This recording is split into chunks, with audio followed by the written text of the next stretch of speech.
Investigations. Congratulations on your nomination.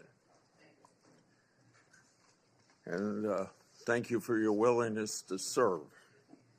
Before we get started, I want to set out a couple of ground rules, kind of ordinary for controversial hearings like this. I want everyone here to be able to watch the hearing without obstruction. If people stand up and block the view of those behind them, or if they speak out of turn, it's quite obvious that it's not fair or considerate to everybody else in this room. So officers would immediately remove those individuals. Now I will explain how we're going to proceed. I'll give my opening remarks and then invite Ranking Member Durbin to give opening remarks. Then Senator Tillis will introduce the nominee. After that, Mr. Patel will have a chance to give his opening statements after we swear him. Following Mr. Patel's statement, we'll begin the first rounds of questioning. Each senator will have an initial 7-minute round of questions. After the first round, we'll do a second 3-minute round of questions. I ask members to do their best to adhere to these limits so that we can proceed efficiently. And I thank each of the members of this committee, because when we had Attorney General nominee Bondi here, everybody stayed within their time. I expect Mr. Patel to be treated fairly by my colleagues. We're here today to consider the nomination of Kash Patel to serve as Director of the FBI. You're nominated, Mr. Patel, to one of the most important offices in our government. And to get here this far along in the process of your nomination, you gave us much information. You submitted over 1,000 pages of records to the committee, over 1,000 individual interviews, and many hundreds of hours of media.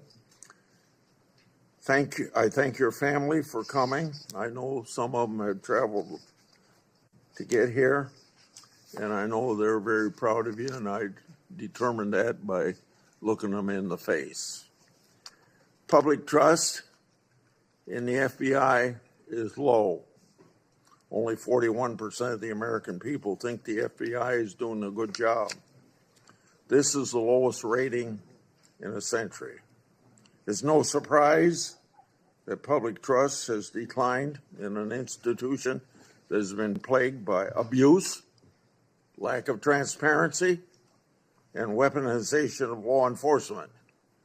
Nevertheless, the FBI remains an important, even indispensable institution for law and order in our country.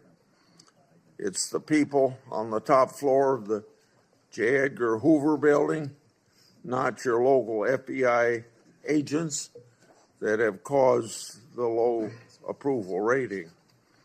Mr. Patel, I know you know this, but it's your job to restore the public trust and return the FBI to its core mission of fighting crime.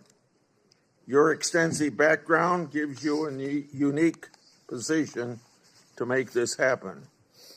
Mr. Patel's career has been a study in fighting unpopular but righteous causes, exposing corruption, and putting America first.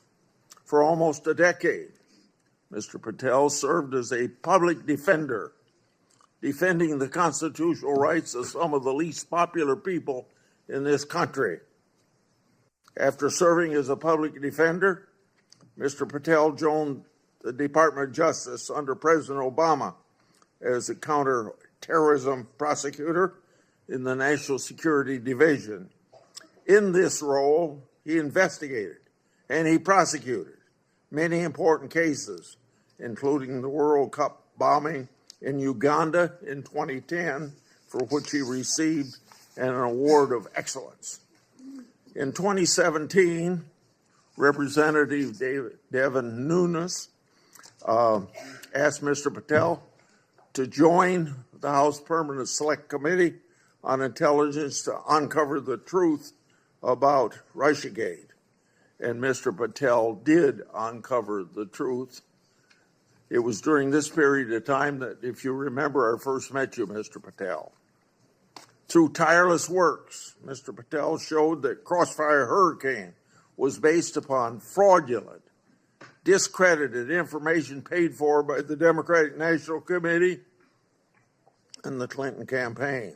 As reward for his efforts to uncover the truth, mainstream media, can you believe this, personally attacked Mr. Patel, and the FBI secretly subpoenaed his records.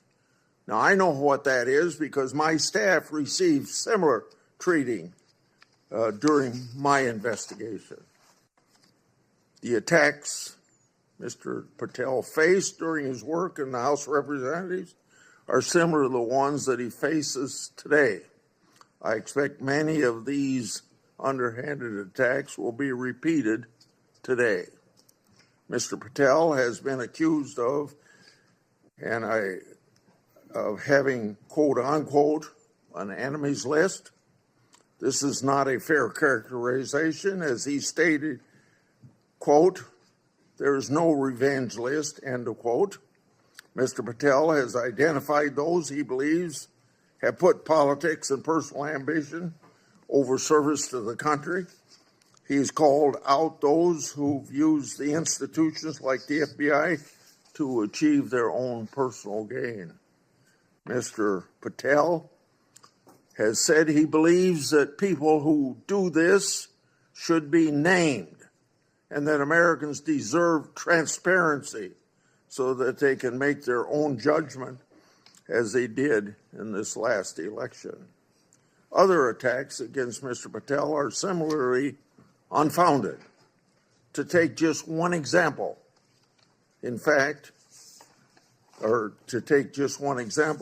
he's been accused of jeopardizing hostage rescues. In fact, those allegations have been repeatedly shown to be false smears. As numerous national security officials have said publicly and on the record, Mr. Patel played a critical role in returning Americans safely home and has done so through hard work and personal cost to him. Mr. Patel has been accused of being unqualified to be FBI director. This suggestion ignores his impressive career at the highest levels of government service. After exposing Russiagate scandal in the Congress, Mr. Patel served in roles such as Senior Director, Counterterrorism at the National Security Council, Deputy Director of National Intelligence, and Chief of Staff to the Acting Secretary of Defense. Mr. Patel managed large intelligence and defense bureaucracies, identified and countered national security threats, prosecuted and defended criminals. He's done this while fighting for transparency and accountability in the government. Mr. Patel has precisely the qualifications we need at this time when the FBI is not being respected by our public. Mr. Patel, should you be confirmed, you'll take charge of an FBI that is in crisis. Recently, my oversight exposed that a special agent in charge of the FBI New Orleans field office was on vacation during New Year's Eve and New Year's Day. Of course, that was also included the Sugar Bowl. Senior personnel should be at their posts, not on vacation, during critical security events. And we all remember what happened at that time in New Orleans. But of course, this FBI agent would find it acceptable to do what he did. In August 2022, an FBI oversight hearing of this committee Director Wray decided to leave early. I asked him to stay just 1 hour and 20 minutes longer, but he already made up his mind that he was going to leave.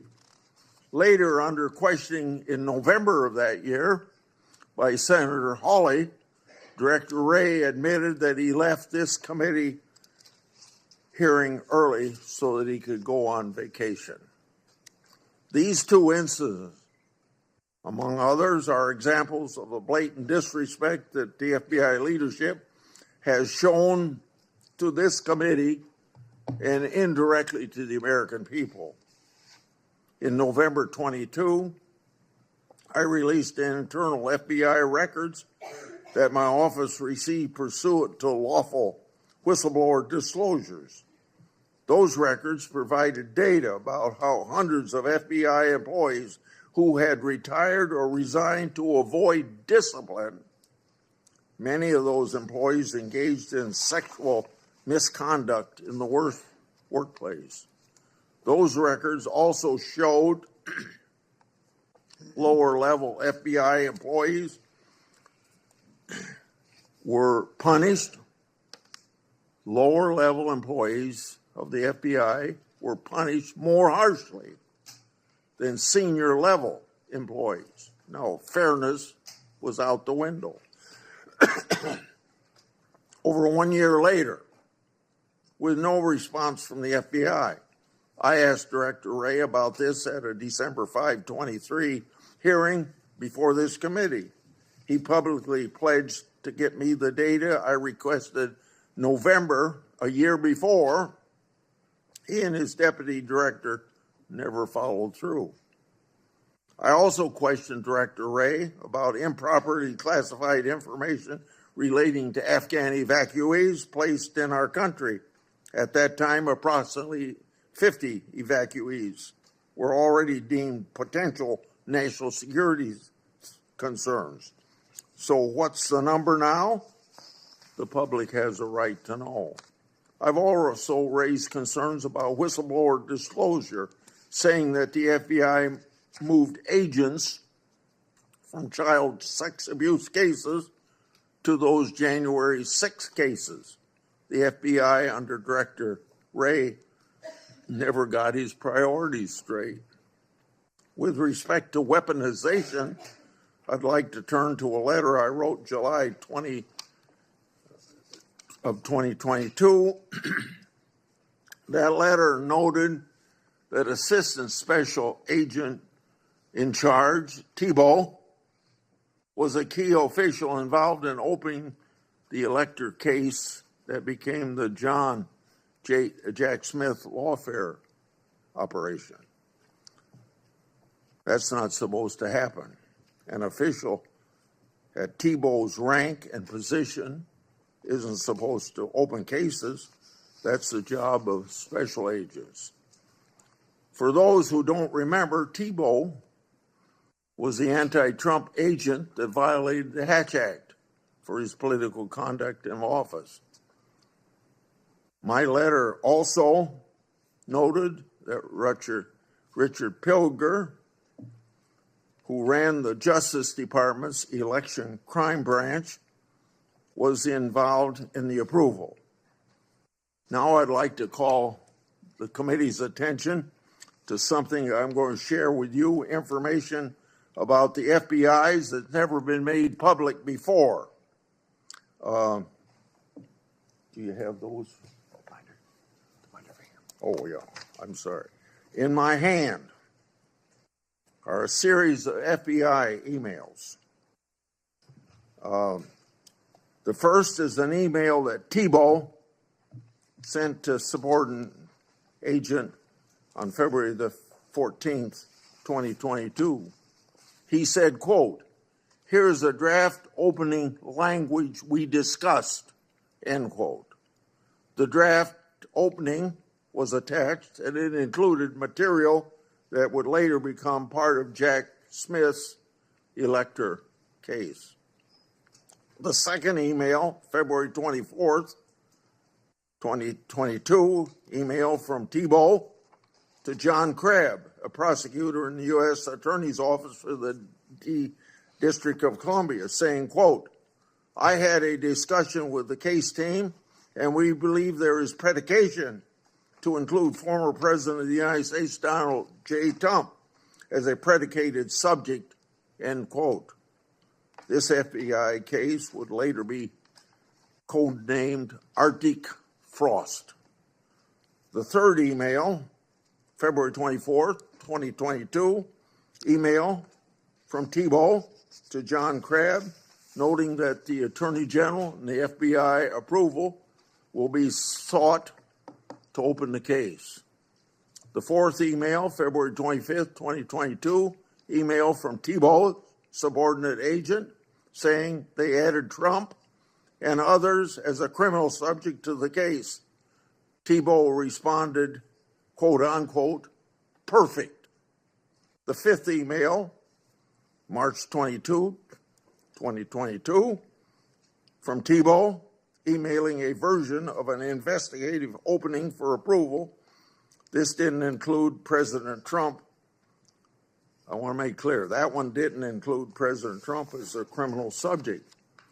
The sixth email is on April 11th, 2022, from Thibault approving the opening of Arctic Frost. The seventh email is an April 13th, 2022 email from FBI agent to Thibault stating that the FBI deputy director approved its opening. The eighth email on the same date had Thibault emailing John Crabb that the elector case was approved. Crabb responded, quote, "Thanks a lot. Let's talk next week," end quote. Between March 22nd and April 13th, other versions of the document opening the investigation existed because a ninth email shows that the FBI General Counsel Office made edits on March 25th. Was Trump still removed as an investigative subject? If so, which Justice Department FBI officials other than Jack Smith later added him for prosecution? I expect the production of all records on this matter to better understand the full fact pattern and whether other records exist. Notably, approval of these documents was also given by Richard Pilger. This committee has written about Pilger undermining the Justice Department's efforts during the 2020 election for partisan purposes. These emails and documents substantiate my July 2022 letter, which the FBI ignored. And I hope you, when you get there, won't ignore my letters. Partisan FBI agents and DOJ officials tried and ultimately succeeded in launching a full field criminal investigation and prosecution of the President of the United States. Justice Department and FBI leadership acted in concert to further a political scheme to take down Trump, just like they did with Crossfire Hurricane. They have yet to learn a lesson, and I hope you'll learn that lesson for them or teach that lesson. And their conduct, yet again, seriously eroded integrity of this once storied institution. As I've said before, if a politically charged investigation is to be open, it must be done the right way, and that didn't happen here. Mr. Patel, in my time, I've never seen our law enforcement intelligence community institution so badly infected with political decision-making. And I say intelligence community because you know what happened when 55 people, former or present intelligence agencies, signed a letter in 2020 that the laptop was a Russian hoax, as an example. So all of this is these institutions breaking faith with we the people. Mr. Patel, You must be fair, you must be consistent, but you must be aggressive. Your actions must be based on accountability, and transparency brings accountability. Should you do so, you'll have my support. And remember, either you're going to run your agency or the agency's going to run you. And the agency certainly ended up running Director Wray and probably people before him.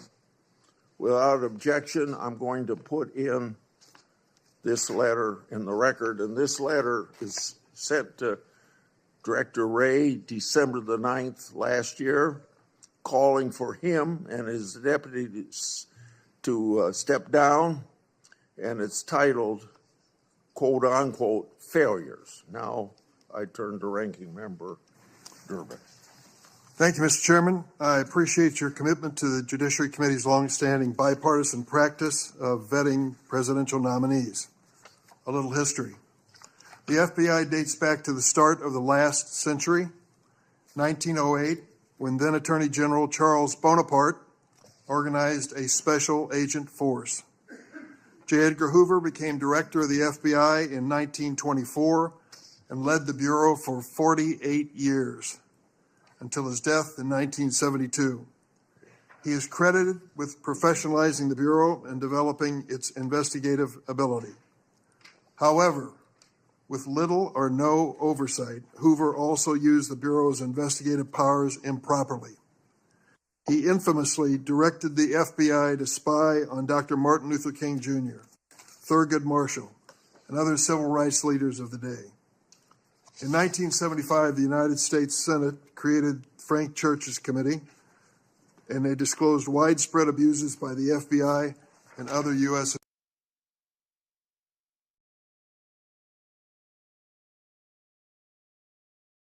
And as a result, quote, groups and individuals have been assaulted, repressed, harassed, and disrupted because of their political views, social beliefs, and their lifestyles.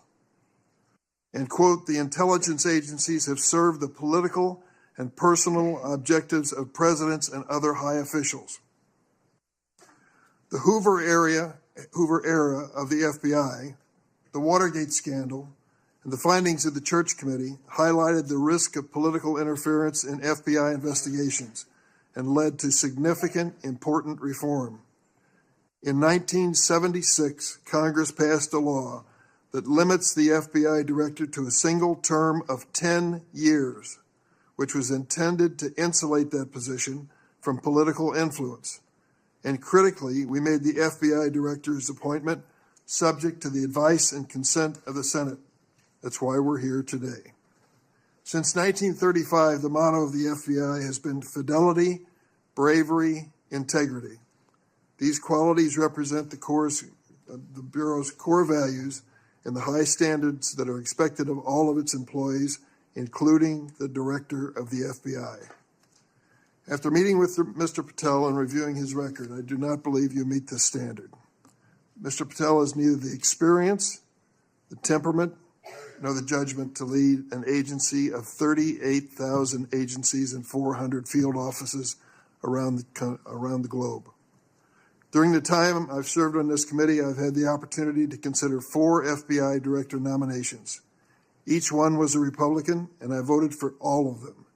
My concerns about the director of the FBI are not partisan.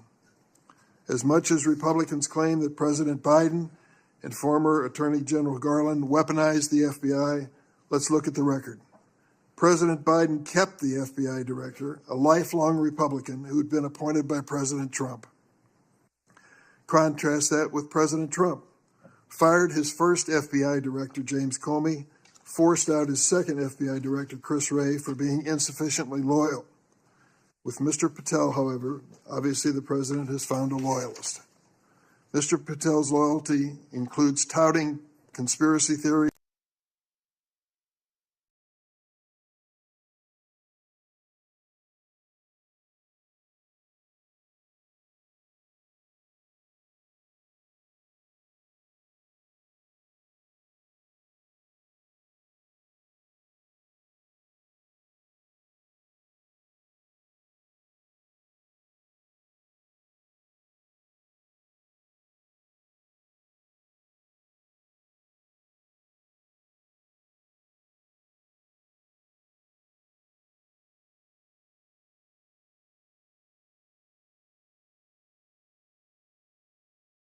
Among them are Democrats and Republicans, including former Trump administration officials like the former Secretary of Defense Esper.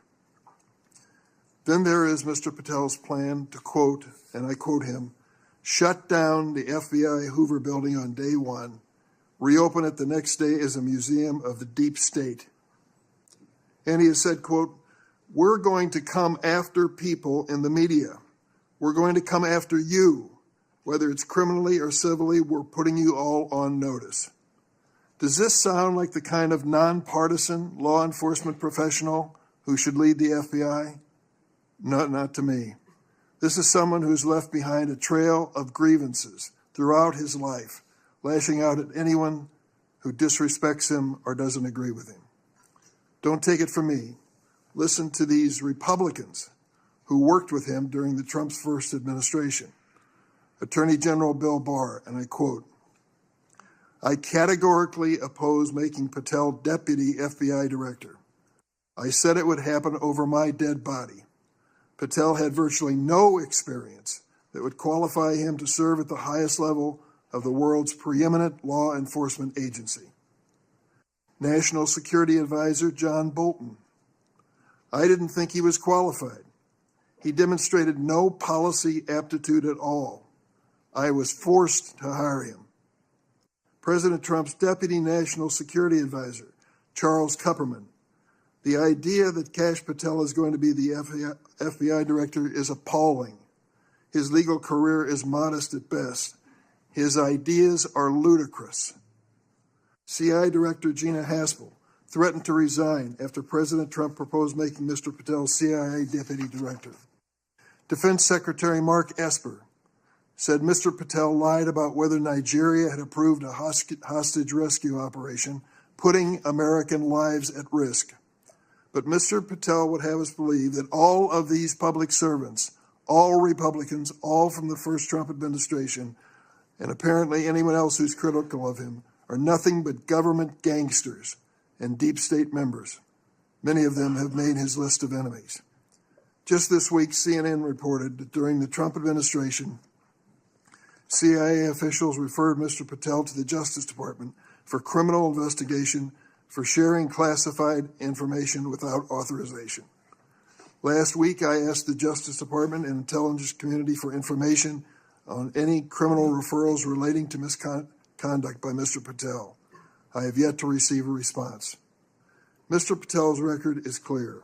He traffics in debunked conspiracy theories that serve or benefit his political beliefs. Let's start with January 6th, and he dedicates a whole chapter in this book on January 6th. That's something that each and every one of us, as witnesses to January 6th, have our own view of. I'll be grateful always to the Capitol Hill police officers who risked their lives defending me, members of Congress, and visitors to the United States Capitol on that day. Mr. Patel posted on social media, quote, January 6th, never an insurrection. Cowards in uniform exposed. End of quote. Let me repeat that. Cowards in uniform exposed. Who was in the Capitol building on January 6th in a uniform? The Capitol Police were. Do you think they were cowards? Many of them risked their lives and some gave their lives in defense of this building. How about the D.C. police who were here as well? They were in uniform. Cowards, risking their lives as well. Some of them being battered and beaten by these mobsters that came into the Capitol. And Mr. Patel claims that the FBI agency aspires to lead, get this now, was planning January 6th for a year. He says the FBI was planning January 6th for a year. That's a quote. Mr. Patel has gone so far as to co-produce and sell musical recordings of a song performed by January 6 rioters in jail, rioters who violently assaulted police officers. He has described this January 6 choir as, quote, political prisoners. Political prisoners. But at least 6 members pleaded guilty to assaulting law enforcement officers on January 6. All 6 have now been pardoned by President Trump. Here are some of those people who received blanket clemency by President Trump on his first day in office in the second term. Julian Cater assaulted Capitol police officers with pepper spray, incapacitating 3 officers. Ryan Nichols sprayed pepper spray on multiple police officers. After the attack, Nichols posted on Facebook, and I quote, "So yes, I'm calling for violence and I will be violent." Jordan Mink struck officers, quote, "aggressively with a long pole. He spat at officers and threw large items at them." Armed with a knife, Ronald Sandlin shouted at officers, quote, "You're going to die, get out of the way." Sandlin shoved officers when they tried to lock the doors to the Senate gallery. After breaching the Capitol, James McGrew struck an officer and lunged for his baton. McGrew also threw a wooden handrail with metal brackets at officers. I want to read a sentence from this book on the January 6th experience, just to give you an idea of Mr. Patel's take on what he calls a haphazard riot.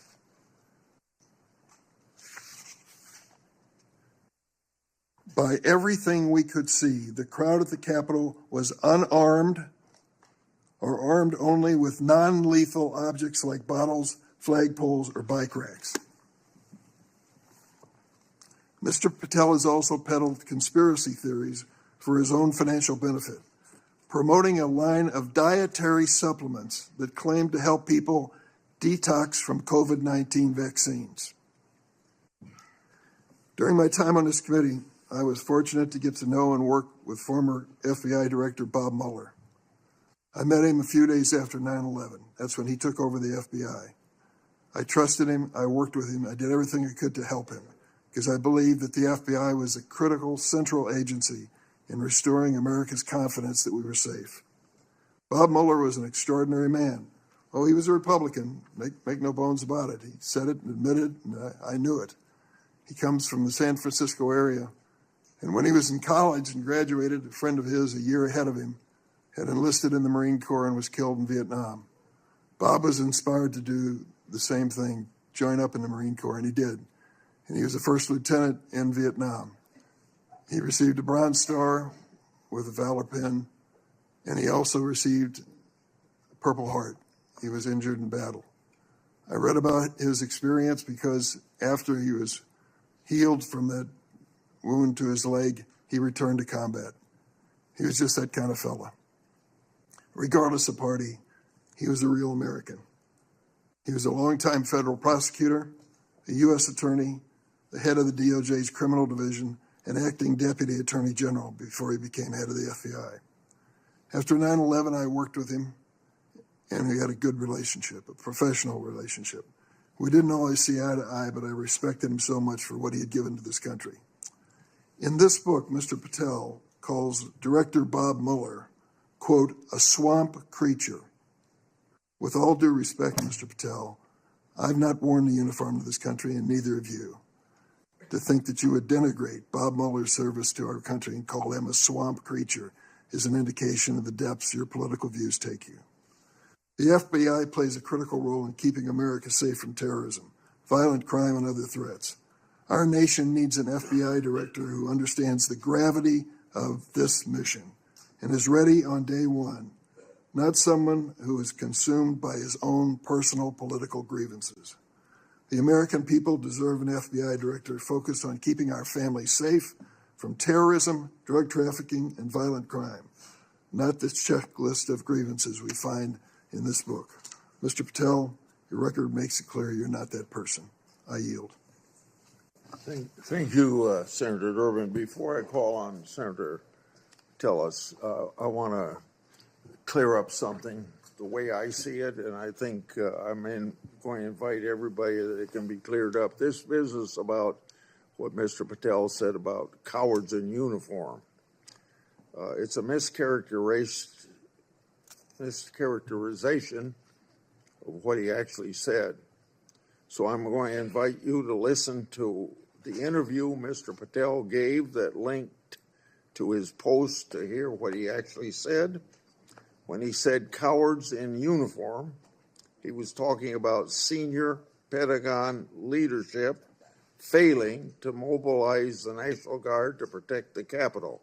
His comments had nothing to do with police. Mr. Patel made his comments while discussing an article in the New York Times exposing grave miscommunication between the Department of Defense and the D.C. National Guard. So I would encourage people to follow up on that. Senator Tillis.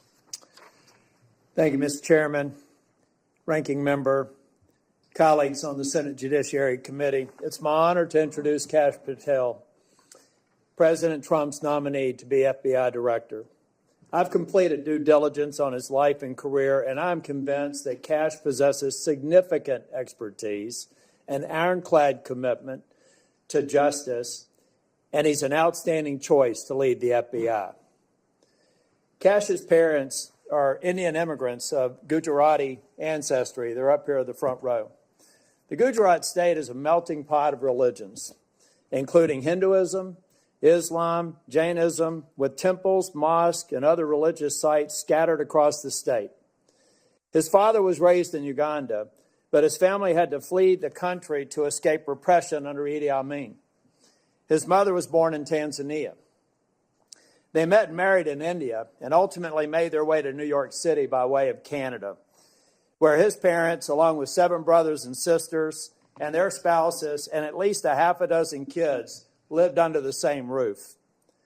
His parents raised Kash in the Hindu faith, and they instilled in him the values of hard work and education.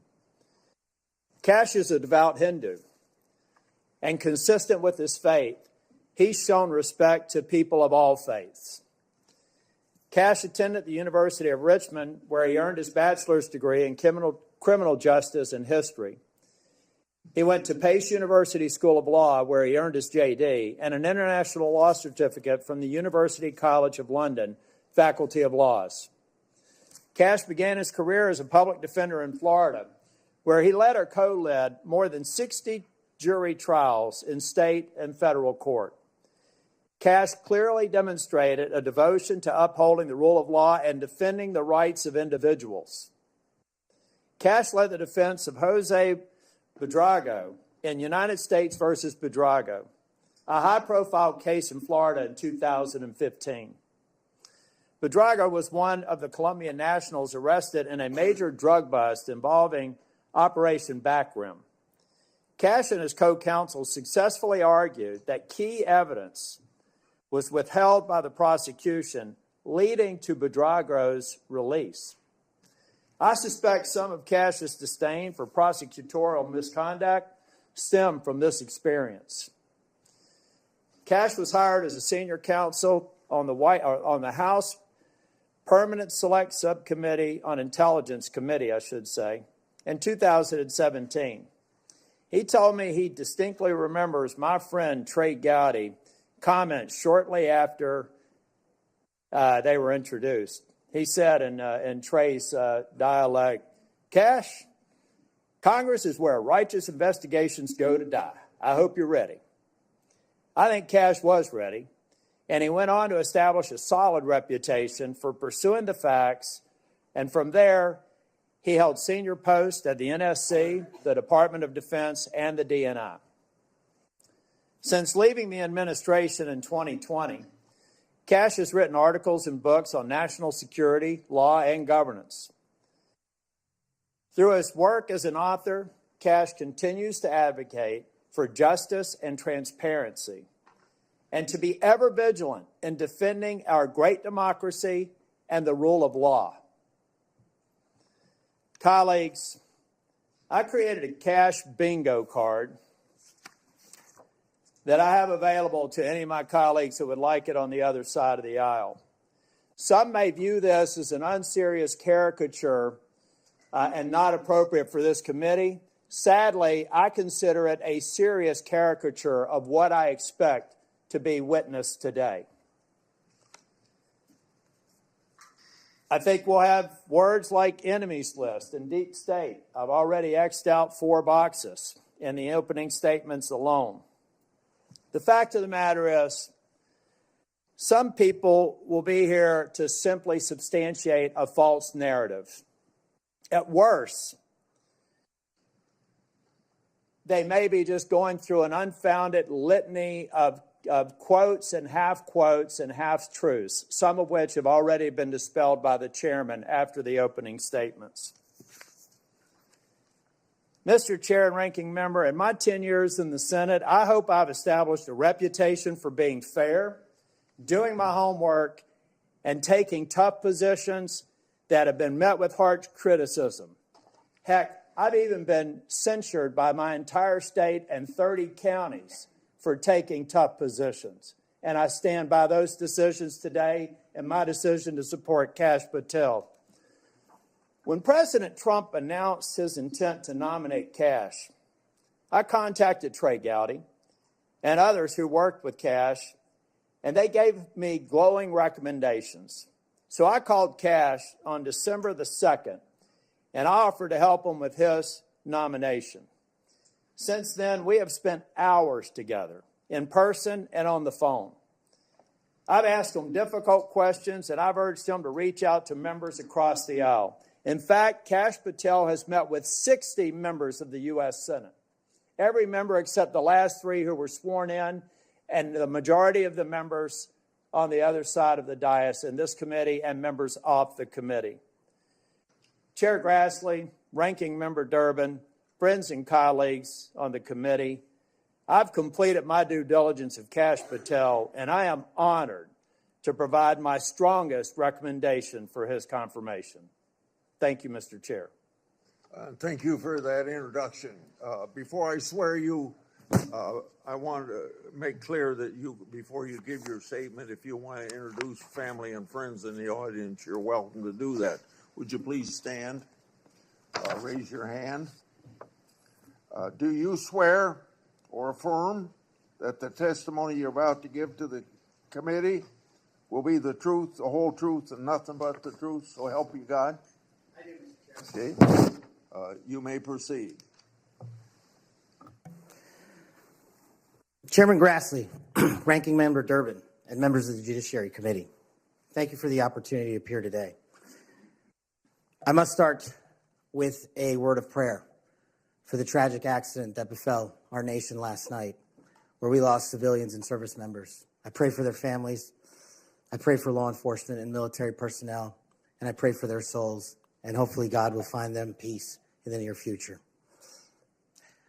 I'd like to welcome my father, Pramod, and my mother, Anjana, who are sitting here today. They traveled here to get here from India. My sister's also here, Nisha.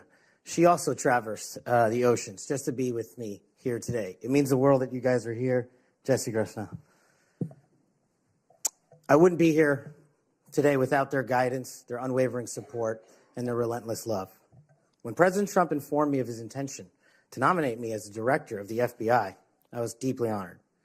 Sitting here today, I carry not only the dreams of my parents, but also the hopes of millions of Americans who stand for justice, fairness, and the rule of law. My commitment to these principles is deeply rooted in my family's history, which has profoundly shaped my worldview. My father fled Idi Amin's genocidal dictatorship in Uganda, where 300,000 men, women, and children were killed based on their ethnicity, just because they happen to look like me. My mother is originally from Tanzania. She studied in India, as did my dad, and they were married there. They would later emigrate to New York, as the senator pointed out, where I was born, and we were raised in a household of my father's 7 siblings, their spouses, and at least half a dozen children. That's the only way we knew how to do things at the time, in the 70s and 80s, the Indian way. But we would soon learn the American way. These values have shaped and been the driving force of my career in 16 years of government service.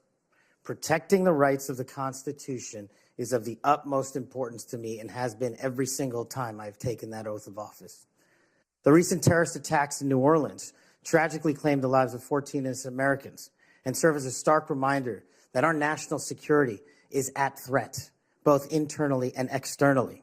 The FBI, the Federal Bureau of Investigation, and the Department of Justice, where I served, play a pivotal role in securing our freedoms and our safeties for American citizens. If confirmed as the next FBI director, I will remain focused on the FBI's core mission. That is to investigate fully wherever there is a constitutional factual basis to do so, and to never make a prosecutorial decision that is solely the providence of the Department of Justice and the Attorney General. For the first 8 years after law school, I served as a public defender, first for Miami-Dade County and later for the Southern District of Florida. During that time, I represented some pretty awful human beings, charged with some pretty heinous crimes. But what I learned there was the core value that has been enshrined in me since, that due process must be provided without bias to all Americans. And if we cannot provide due process to the worst, then there can be no due process for anyone, and our constitutional republic fails. But I battled on that hill for that due process.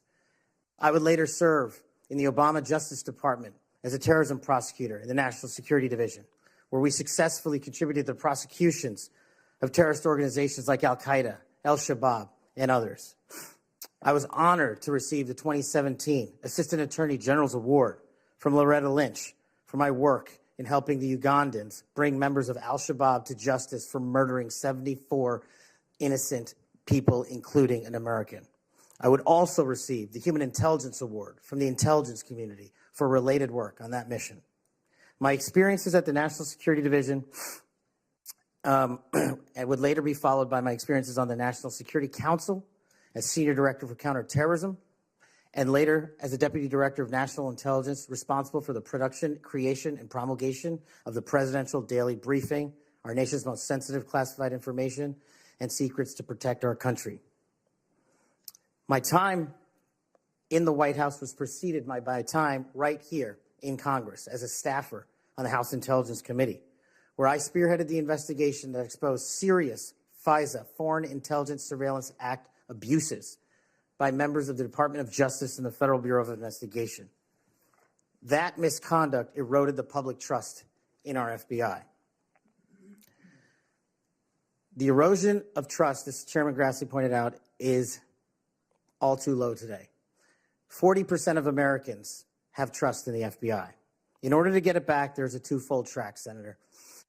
One, violent crime is exploding in this country, and we cannot afford them to allow it to run away. We must tackle violent crime. Just in 2023 alone, there was 100,000 rapes, 100,000 drug overdoses, and 17,000 homicides.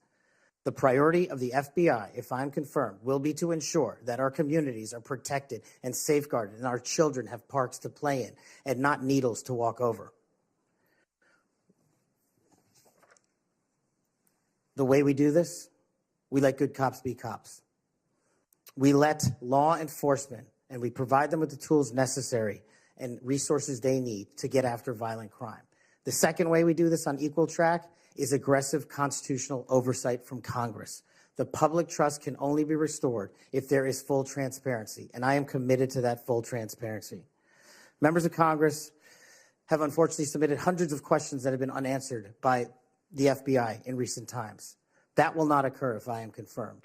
All appropriate requests for information will be responded to expeditiously and fully. I'm committed to working alongside the dedicated men and women of the FBI. They are warriors of justice, and I will always have their backs because they have the backs of the American people. I look forward to answering your questions, and I want to take a moment to thank my family, my friends, people who traveled here, and my entire team that has made this day possible. God bless America, and I look forward to your questions.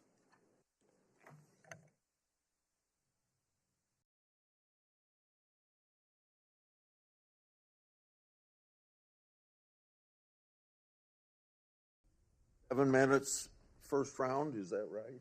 7 minutes, 3 minutes the second round. Mr. Patel, I'm not going to go through all the things that you've done through your career because I said those in my opening statements, but Democrats on the committee say you don't have experience. What are you most proud of from your career in public service? Mr. Chairman, I appreciate the question. It's really humbling to be afforded the opportunity to have served this country for 16 years. But I think what I'm most proud of is my work in national security, protecting the no-fail mission returning American hostages, killing high-value terrorists that brought hate and destruction to our shores. I've served that mission in Democratic and Republican administrations, and it is the one mission that we cannot fail, and it is the one mission where the FBI must play a critical role. Okay. As you well know, and you and I discussed this in my office, whistleblowers are critical to rooting out waste, fraud, and abuse. Their courage to come forward and make legally protected disclosures about government wrongdoing benefits the country. I think they're politically, they are good American citizens, just want the government to do what it's supposed to do. I think they're treated by bureaucracies, not just in the FBI, but throughout the bureaucracy, like skunks at a picnic. Will you protect whistleblowers from retaliation, unlike former Director Wray, and promote a culture at the FBI that values whistleblowers' important contributions? Absolutely, Mr. Chairman. I share in your beliefs about the importance of whistleblowers. So we've spent a lot of taxpayers' money ruining whistleblowers. Will you commit to ensuring that no taxpayer money will be used to identify and retaliate against whistleblowers? Senator, if I'm confirmed, it will not. Okay. You and I have heard a lot of criticism about various statements about January 6th. You said, quote, those who broke actual laws should be prosecuted, end of quote. But you've also called out the partisan nature of prosecutions and compared how the Biden Justice Department treated January 6th defenders with how they ignored many other crimes. Those include crimes related to illegal immigration, as well as riots that took place around the country. So explain your position on January 6th to this committee, and how do you respond to critics who say that you're anti-law enforcement? Mr. Chairman, I greatly appreciate the question, the opportunity to discuss that. If anyone wants to consider me as anti-law enforcement, then look at my 16 years in government service, whether I was trying 60 jury trials in state and federal court upholding the rights of the indigent and breathing life into constitutional due process, or later as a national security prosecutor, where I served this country and overseas, and later when I was a Joint Special Operations Command civilian embedded with SEAL Team 6 and Delta, chasing down some of the most high-value targeted terrorists there are on this earth and successfully achieving a mission end state. I have always respected law enforcement. I have taken that oath and will take that oath again, God willing, to be the next director of the FBI. As for January 6th, I have repeatedly, often, publicly, and privately said there can never be a tolerance for violence against law enforcement. And anyone that commits an act of violence against law enforcement must be investigated, prosecuted, and imprisoned. And on January 6th, I said the same thing about acts against law enforcement. The Capitol Police, who I have served with, and when I was Chief of Staff at the Department of Defense, rushing to the aid of the members of this committee and your colleagues to provide the National Guard, was my top mission priority, not politics. And that is my love of this country, to protect our laws and our way of life. And it was no different. If there's any ever corruption, I have been the first to call it out. And I will continue to call out corruption in government service, because it is a privilege to serve this nation. Thank you, Mr. Chairman. Outside of this committee, and some people on this committee have accused you of promoting the QAnon movement. My colleagues have already asked your future boss, Mr. Bondi, many questions about this. I think it's easy to see these attacks for what they are, guilt by association. Are you a follower or promoter of QAnon? No, Senator. In fact, I have publicly, including in the interviews provided to this committee, rejected outright QAnon baseless conspiracy theories or any other baseless conspiracy theories.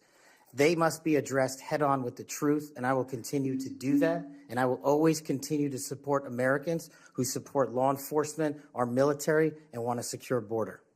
Over the past 4 years, the FBI and Justice Department have weaponized law enforcement towards partisan ends. This has affected you personally You, along with even members of my staff, were the victims of FBI overreach when they secretly subpoenaed your records during the investigation into Crossfire Hurricane. Inspector General Horowitz of Justice Department was right to say actions like this have a quote, unquote, chilling effect on whistleblowers. How do you intend to make sure that this kind of misconduct never happens again? Senator, this may be one of the scenarios that most uniquely qualifies me to take command at the FBI. Having been the victim of government overreach and a weaponized system of justice and law enforcement, I know what it feels like to have the full weight of the United States government barreling down on you. And as the Biden Inspector General determined, those activities by the FBI and DOJ were wholly improper and not predicated upon law and facts. I will ensure, if confirmed, that no American is subjected to that kind of torment, to that kind of cost, financially and personally. And most importantly, I will make sure that no American is subjected to death threats like I was, and subjected to moving their residences like I was, because of government overreach, because of leaks of information about my personal status. If confirmed as FBI Director, Mr. Chairman, you have my commitment that no one in this country will feel that pain. Senator Durbin. Thanks, Mr. Chairman. Mr. Patel, I woke up this morning to National Public Radio, and they had an item on there about what has happened to those who were given blanket clemency by President Trump. One of these individuals was a man named Matthew Huddle. Are you familiar with him? I'm sorry, what was the last name? Matthew Huddle. If you could remind me, Senator. Well, I was reminded again this morning. He's a man who's been found guilty of numerous crimes. The one described this morning was an outrageous situation where he beat his 3-year-old child to a point where the poor kid couldn't even sit down for a week. Mr. Huddle was one of the demonstrators who came to the Capitol on January 6th. He was incarcerated and charged with, and pled guilty to crimes that he had committed, violence against police officers. After he was released by President Trump, he returned to his home state of Indiana. A few days later, he was stopped on the road, pulled a gun on a policeman. The policeman, sheriff's deputy, turned, shot, and killed him. This is not the only instance of a person who received President Trump's clemency committing another crime. Peter Schwartz was mentioned this morning on the radio. 38 criminal convictions, 38. He'd been sentenced to 14 years in prison. He was released because of the president's unconditional clemency, which was given to him as well. So I guess my question is this. Was President Donald Trump wrong to give blanket clemency to the January 6 defendants? Thank you, Ranking Member. A couple of things on that. One, the power of the presidential pardon is just that, the president. Well, I concede he has the authority. I'm asking, was he wrong to do it? And as we discussed in our private meeting, Senator, I have always rejected any violence against law enforcement, and I have, including in that group, specifically addressed any violence against law enforcement on January 6th, and I do not agree with the commutation of any sentence of any individual who committed violence against law enforcement. So do you think that America is safer because the 1,600 people have been given an opportunity to come out of serving their sentences and live in our communities again? Senator, I have not looked at all 1,600 individual cases. I have always advocated for imprisoning those that cause harm to our law enforcement and civilian communities. I also believe America is not safer because President Biden's commutation of a man who murdered 2 FBI agents, Agent Kohlers and Williams' family, deserve better than to have the man that point blank range fired a shotgun into their heads and murdered them released from prison. So it goes both ways. Leonard Pelletier was in prison for 45 years. He's 80 years old, and he was sentenced to home confinement. So he's not free, as you might have just suggested. He killed 2 FBI agents. That's true, he did, and he went to prison for it and should have. My question to you, though, is do you think America is safer because President Trump issued these pardons to 1,600 of these criminal defendants, many of whom violently assaulted our police in the Capitol. Senator, America will be safe when we don't have 200,000 drug overdoses in 2 years. America will be safe when we don't have 50 homicides in a day. So you just won't answer the question. I I'm am going to say, here. I don't think we're safer. Matthew Huddle was sent back to Indiana. I don't think we're safer with Peter Schwartz. I could go through a long list of individuals, some of whom were wanted in states, members of this committee. Let me move to another topic if I can. Tell me about your J6 choir. What is that? Well, it's not my choir. It's simply a recording that was utilized to raise funds for families in need of nonviolent offenders. Who sings on this recording? I don't know, Senator. What did you have to do with it? Simply to raise funds to assist families of nonviolent offenders whose kids needed college education payments and whose rent needed being paid. My understanding is that the performers on this J6 choir were the rioters who are in prison. I'm not aware of that, sir. I didn't have anything to do with the recording. You weren't aware of who made the recording? No, Senator. That's interesting. Did you receive any money for selling copies of that music or that recording? Absolutely not. Okay. You do have a foundation, though, do you not? I'm very proud of the Cash Foundation and the $1.3 million we've given to families in need across this country, including active duty service members, police officers, putting kids in college, and helping people in disaster relief areas rebuild their homes and their communities. 1&0 LLC, are you familiar with that? Sorry? 1&0 LLC? I believe, Senator, you're referring to the LLC that one of the individuals has his private business with. Is it part of the Cash Foundation in any way? Only in that one of the members of the board has that LLC for his outside business. Andrew Hollis? I believe that's his name, yes. Yes. Do you know how much was paid to him from your charitable work? Yes, like any other charity, we had to go out and fundraise, something I'm sure every member of this committee is familiar with. And we used digital marketing campaigns, and I believe we paid a digital marketing company through 1&0 $250,000 to raise $500,000, which we gave away to families in need, like when hurricanes struck Florida, Texas, and North Carolina. We will be going through the details of your foundation and the expenditures with the questions for record that the chairman has mentioned. I look You'll forward have a to it. chance to answer those under oath. Mr. Patel, you've frequently associated with and sometimes praised extremist figures with well-documented histories of racism, anti-Semitism, conspiracies, and the like. In September of 2023, you appeared with Laura Loomer at an event promoting your book, this one here. You shared a photo of yourself and Loomer in which you held her book and she held yours. Just a few months before this event, Ms. Loomer posted on X that the September 11 terrorist attacks were, quote, an inside job. Around that time, she accused Florida's First Lady, Casey DeSantis, of exaggerating her cancer diagnosis to gain voter sympathy. A number of my Republican colleagues on this committee have criticized Ms. Loomer's extremism. One of my colleagues described her as a, quote, crazy conspiracy theorist who regularly utters disgusting garbage. Another called her really toxic. Given all of this, why did you associate with Ms. Loomer? Senator, as you can see, I took a photograph with an individual who showed up at a book event. I don't believe I'm guilty by association, and I certainly don't believe that an individual who is the first minority to serve as the Deputy Director of National Intelligence for this country is a racist in any way, and I detest any conjecture to the contrary. You familiar with the Stu Peters? Does that name ring a bell? I'm sorry, what? Are you familiar with Mr. Stu Peters?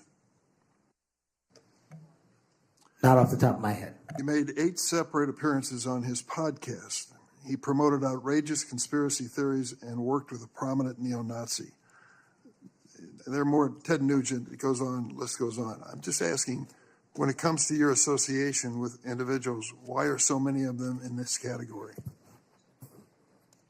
My association as you loosely define it, is by appearing in media over 1,000 times to take on people who are putting on conspiratorial theories and to devour them of their false impressions and to talk to them about the truth. That is something that I will always continue to fight for, Senator. Senator Graham. Thank you. We'll eventually talk about the FBI. That's the job you're up here for, right? Have you ever been subject to racism as an individual? Unfortunately, Senator, yes. I don't want to get into those details with my family here. Oh, let's get into a few of them. Tell me about it. Well, if you look at the record from January 6th, where I testified before that committee, because of my personal information being released by Congress, I was subjected to a direct and significant threat on my life. And I put that information in the record. I had to move. In that threat, I was called a detestable, and I'll apologize if I don't get it all right, but it's in the record, a detestable sand nigger who had no right being in this country. You should go back to where you came from. You belong with your terrorist home friends. That's what was sent to me. That's just a piece of it. But that's nothing compared to what the men and women in law enforcement face every day. And that's why they have my support. Okay. Growing up, were you subject to racism? Yes, sir. Okay. Now, I think the reason you're here has a lot to do with your work on Crossfire Hurricane. Are you familiar with that FBI operation? I am, Senator.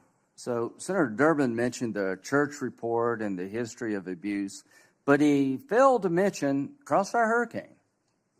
He failed to mention the Horowitz report. Wonder why? If you're waiting for these guys over here to figure that out, you're going to die waiting. So this is the Nunes memo. You work for Mr. Nunes over on the House side? David Nunes? Sorry?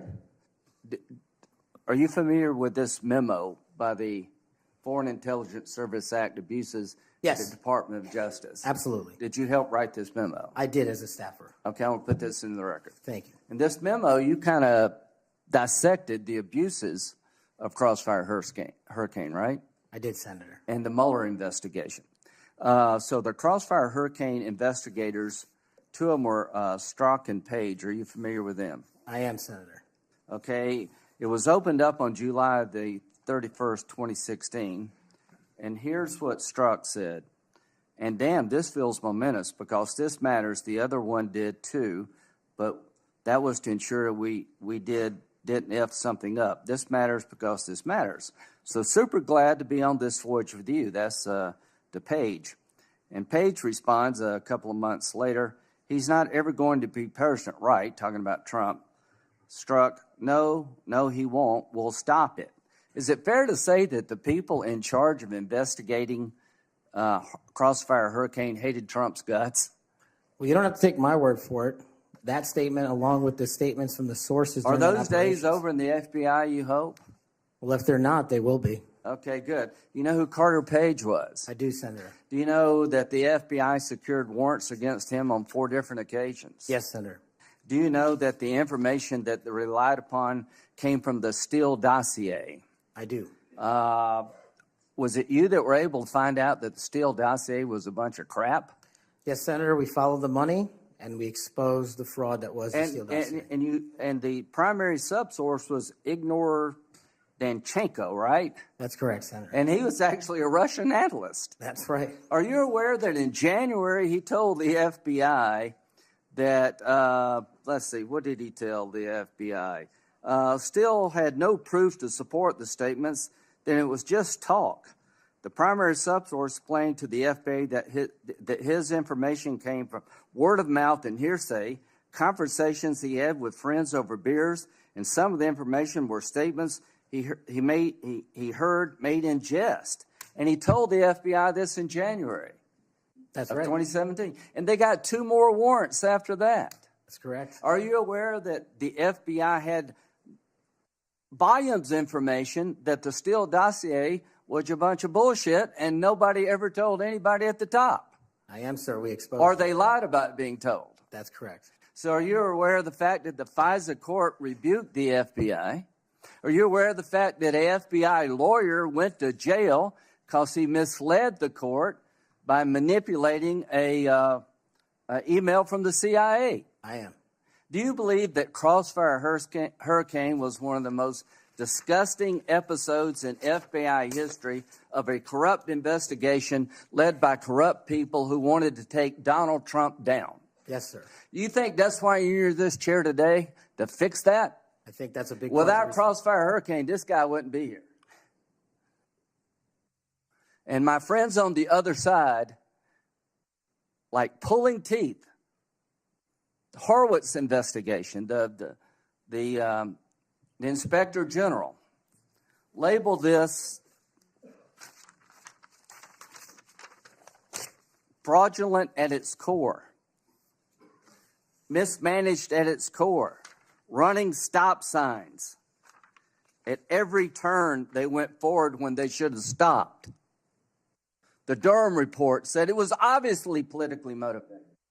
FBI agents were telling anybody and everybody that would listen, this is not reliable, this is not trustworthy, but they plowed on. And because of you and Trey Gowdy and others, we now know about this. Everybody who signed the warrant under questioning by me said if they knew then what they know now, they wouldn't have signed the warrant. Comey said that. Yates said that. Rosenstein said that. The reason you're here is because most of the public, almost every Republican, believes that the FBI has been used continuously in a political fashion, ignoring evidence, making up evidence, lying to get Donald Trump. And when it came to the Hunter Biden laptop, they told every social media outlet in October 2020, oh, that's Russian disinformation. That was BS too. Right before the election, the FBI intervened to shut reporting on the Hunter laptop down as being Russian misinformation, according to Zuckerberg. Do you promise all of us those days are over at the FBI? Yes, Senator, they are. Are you proud of what you did to find all that? Absolutely. You think that's why you're here today, is to make sure that never happens again? The American people deserve just that. Thank you. Senator Whitehouse. Thanks, Chairman. Welcome, Mr. Patel. I remember January 6th. Colleagues running through our halls to flee the mob, colleagues shouting that rioters should be shot, us returning to our constitutional business through hallways cleared for us by automatic weapons carrying SWAT teams. None of you, none of us, said those violent rioters should be pardoned. A Republican colleague said such pardons would be hard to believe, even absurd.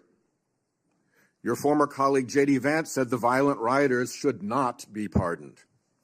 Even Jim Jordan said pardons would, and I quote, focus on all the people who didn't commit any violence. Well, Trump pardoned all of them. And there's a lesson in that.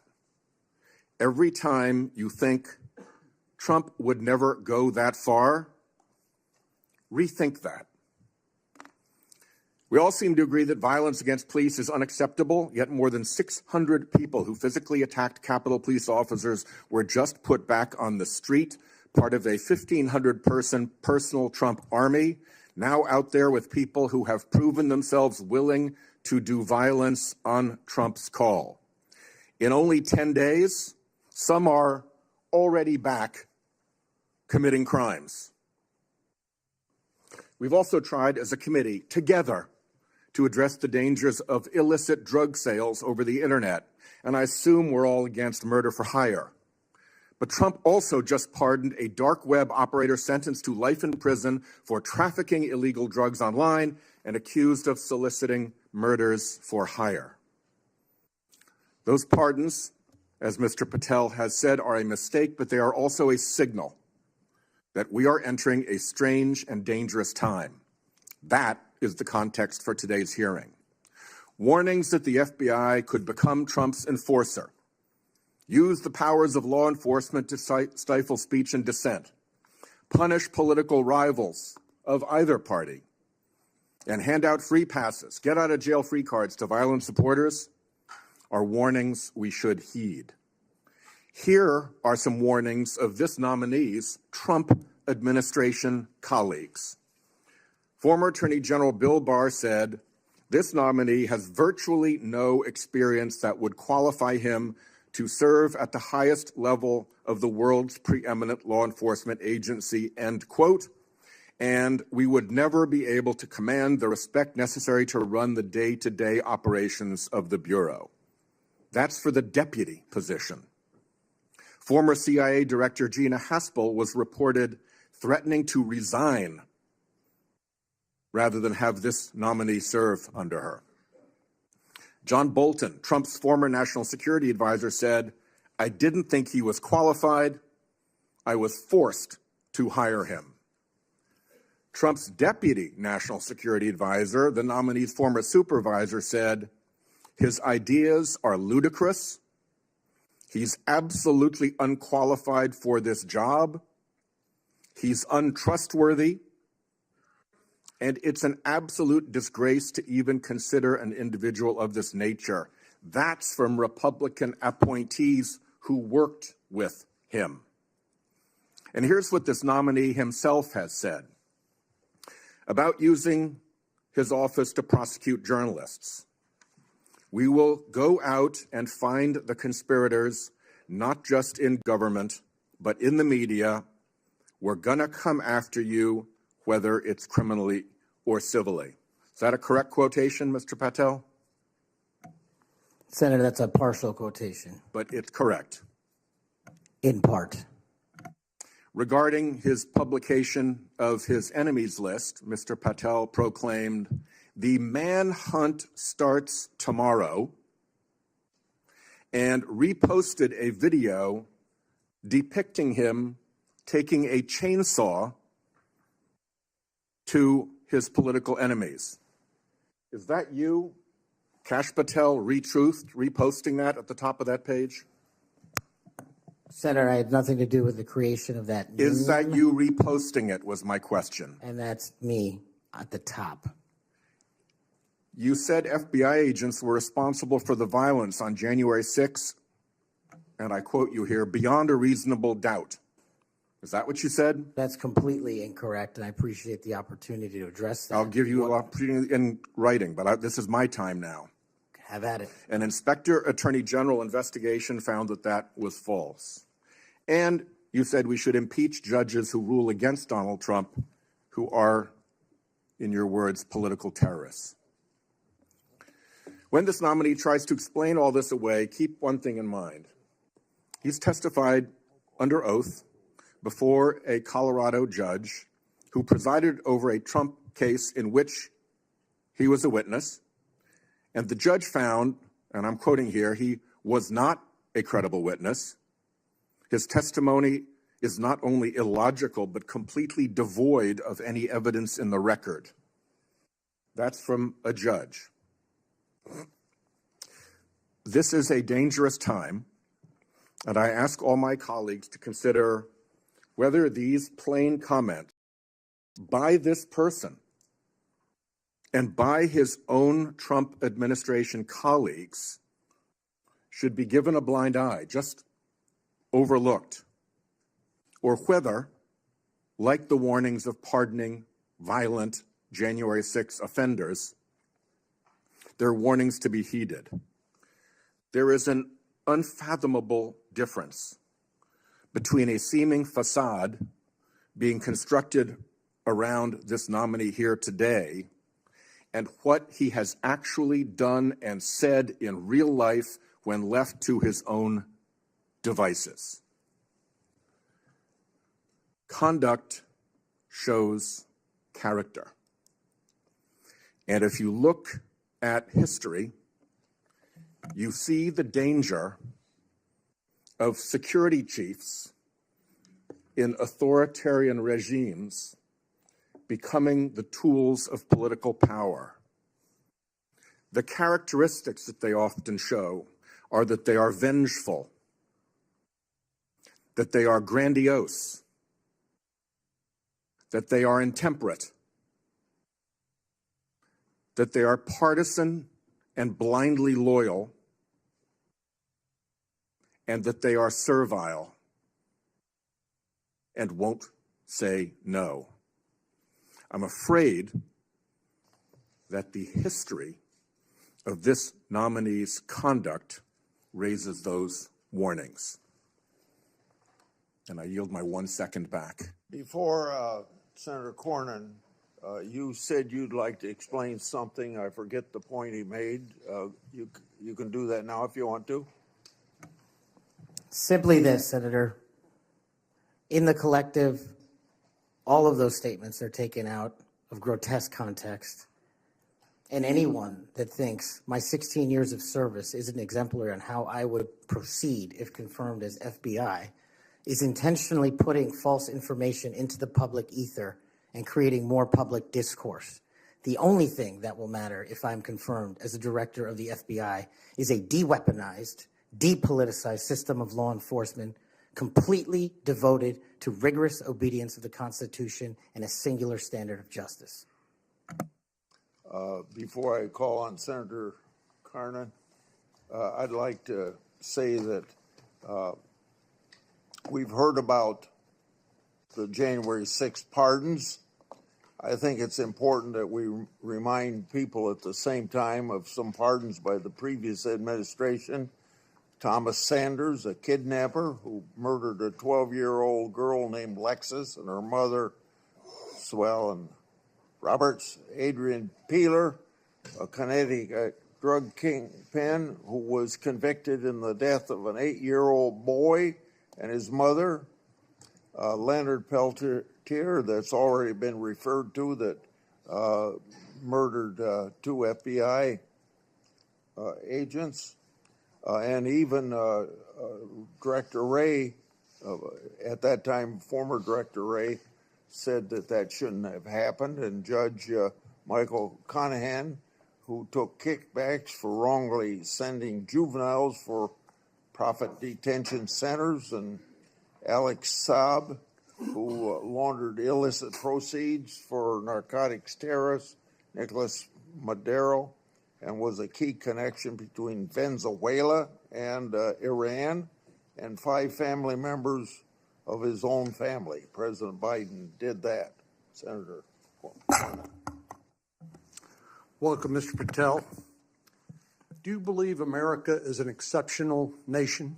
It's the greatest nation. Your family went through a lot to get here. They sure did. And your life story is, I think, a great example of people pursuing the American dream. Do you believe a large part of what makes America an exceptional nation is the rule of law? It is one of the fundamental precepts that determines that. And why is that? Because without a singular application of a rule of law, we go back to the Uganda that my father fled in Idi Amin. I believe that the 2 most important institutions in America to preserve and protect and enforce the rule of law are the FBI and the Department of Justice.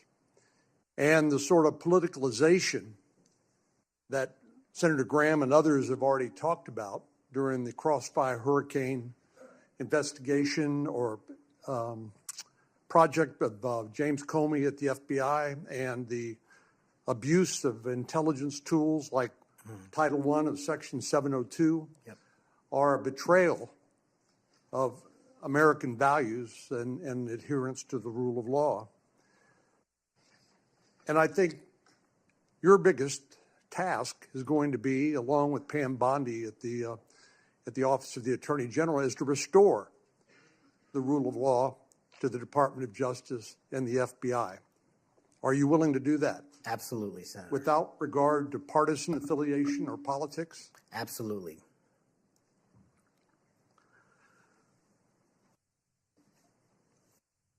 Do you believe President Trump, as the commander-in-chief, needs access to all of the lawfully available intelligence that can be collected by the American intelligence community in order to inform him so that he can make good judgments as commander-in-chief to assure the safety and security of the American people?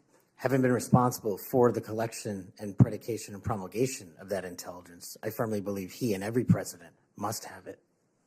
And so you would not support any impractical or perhaps immaterial or unworkable ways to inhibit the flow of that information to President Trump? No, I would not. So let me just ask you, you and I have talked about this a number of times, and this has come up before in a number of different contexts. But as I've always said, I think Section 702 of the Foreign Intelligence Surveillance Act is the most important law that most Americans have never heard of. But when I was questioning my fellow Texan, John Ratcliffe, who now has been confirmed as the director of the CIA, about this, we talked about some of the reforms that have been made to Section 702 over the years. This has been an ongoing conversation here in Congress. People like my colleague here, Senator Lee, and others have proposed reforms, which I think have gone a long way to help protect the privacy rights of American citizens. But let me just point out some of the improvements that have been made over the years. This is not the same 702 that was in effect during President Trump's first term. These are a number of things that we did together on a bipartisan basis to make sure that the balance between the national security interests of the American people and the privacy and constitutional rights of American citizens were protected. Do you agree with that? Yes, Senator, I do. And I think Senator Tillis, with his typical outstanding graphics, has a wonderful handout which lays all of that out. But one of the things that's come up, and we've discussed this, is the idea that in order to query lawfully collected intelligence under Section 702, that somehow if a U.S. person's name is involved, that a warrant would be required. Now, you're a lawyer who's represented defendants as a public defender. You understand that what probable cause is required, what sort of evidence is required to be produced to a judge in order to get a warrant. Do you believe a warrant requirement is a practical and workable or even a necessary element of 702? If I may just give some context on that, Senator. Having a background not only utilizing FISA and 702 as a national security prosecutor, but as a civilian at JSOC and later as an intelligence official and the Deputy Director of National Intelligence, 702 collection formulates over 45% of the presidential daily briefing that you referred to earlier. I actually have heard it's as high as 60%, but it's a lot. It's a lot.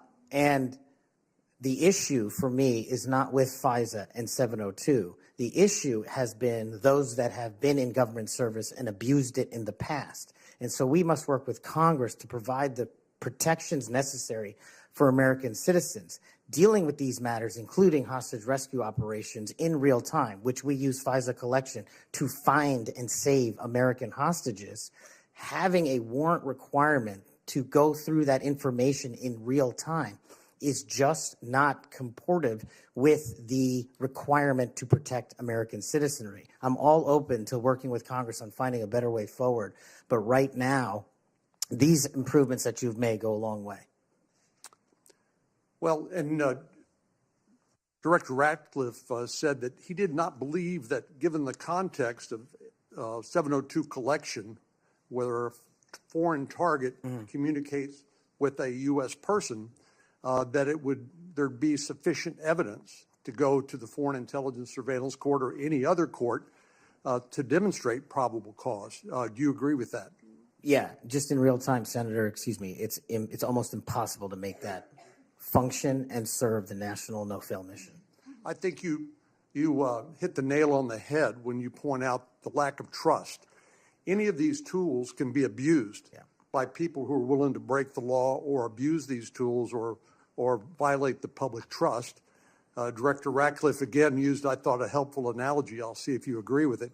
He said the knives in your kitchen have a very useful and beneficial purpose, but they, too, can be misused for Do you agree with that? Absolutely, Senator. And similarly, do you agree that tools like Section 702 of the Foreign Intelligence Surveillance Act can be used appropriately to protect national security, but they can also be abused by people who are willing to cross a line they should not cross? They're both true, and that's why we need to work together to make sure Americans have trust again in these surveillance measures that we utilize to protect our country. Thank you. Senator Klobuchar. Thank you very much, Mr. Chairman. Mr. Patel, I think you know that I have great respect for the men and women of the FBI, their mission, fidelity, bravery, integrity. I believe they deserve a director who respects our work and sacrifices, and they deserve a director who's focused on their mission. This is not about bingo cards or games. This is not about revenge. This is about the safety of our country and the people that work in the FBI. And the FBI runs on facts. It runs on truth. Truth matters. And without truth, the whole system breaks down. You said that Donald Trump has every right to tell the world that in 2020, 2016, and every other election in between was rigged by our government because they were. Yes or no, did you say that?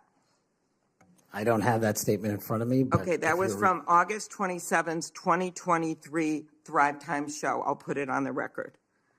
These claims made in that statement were rejected by courts, including by Republican judges. Is that correct?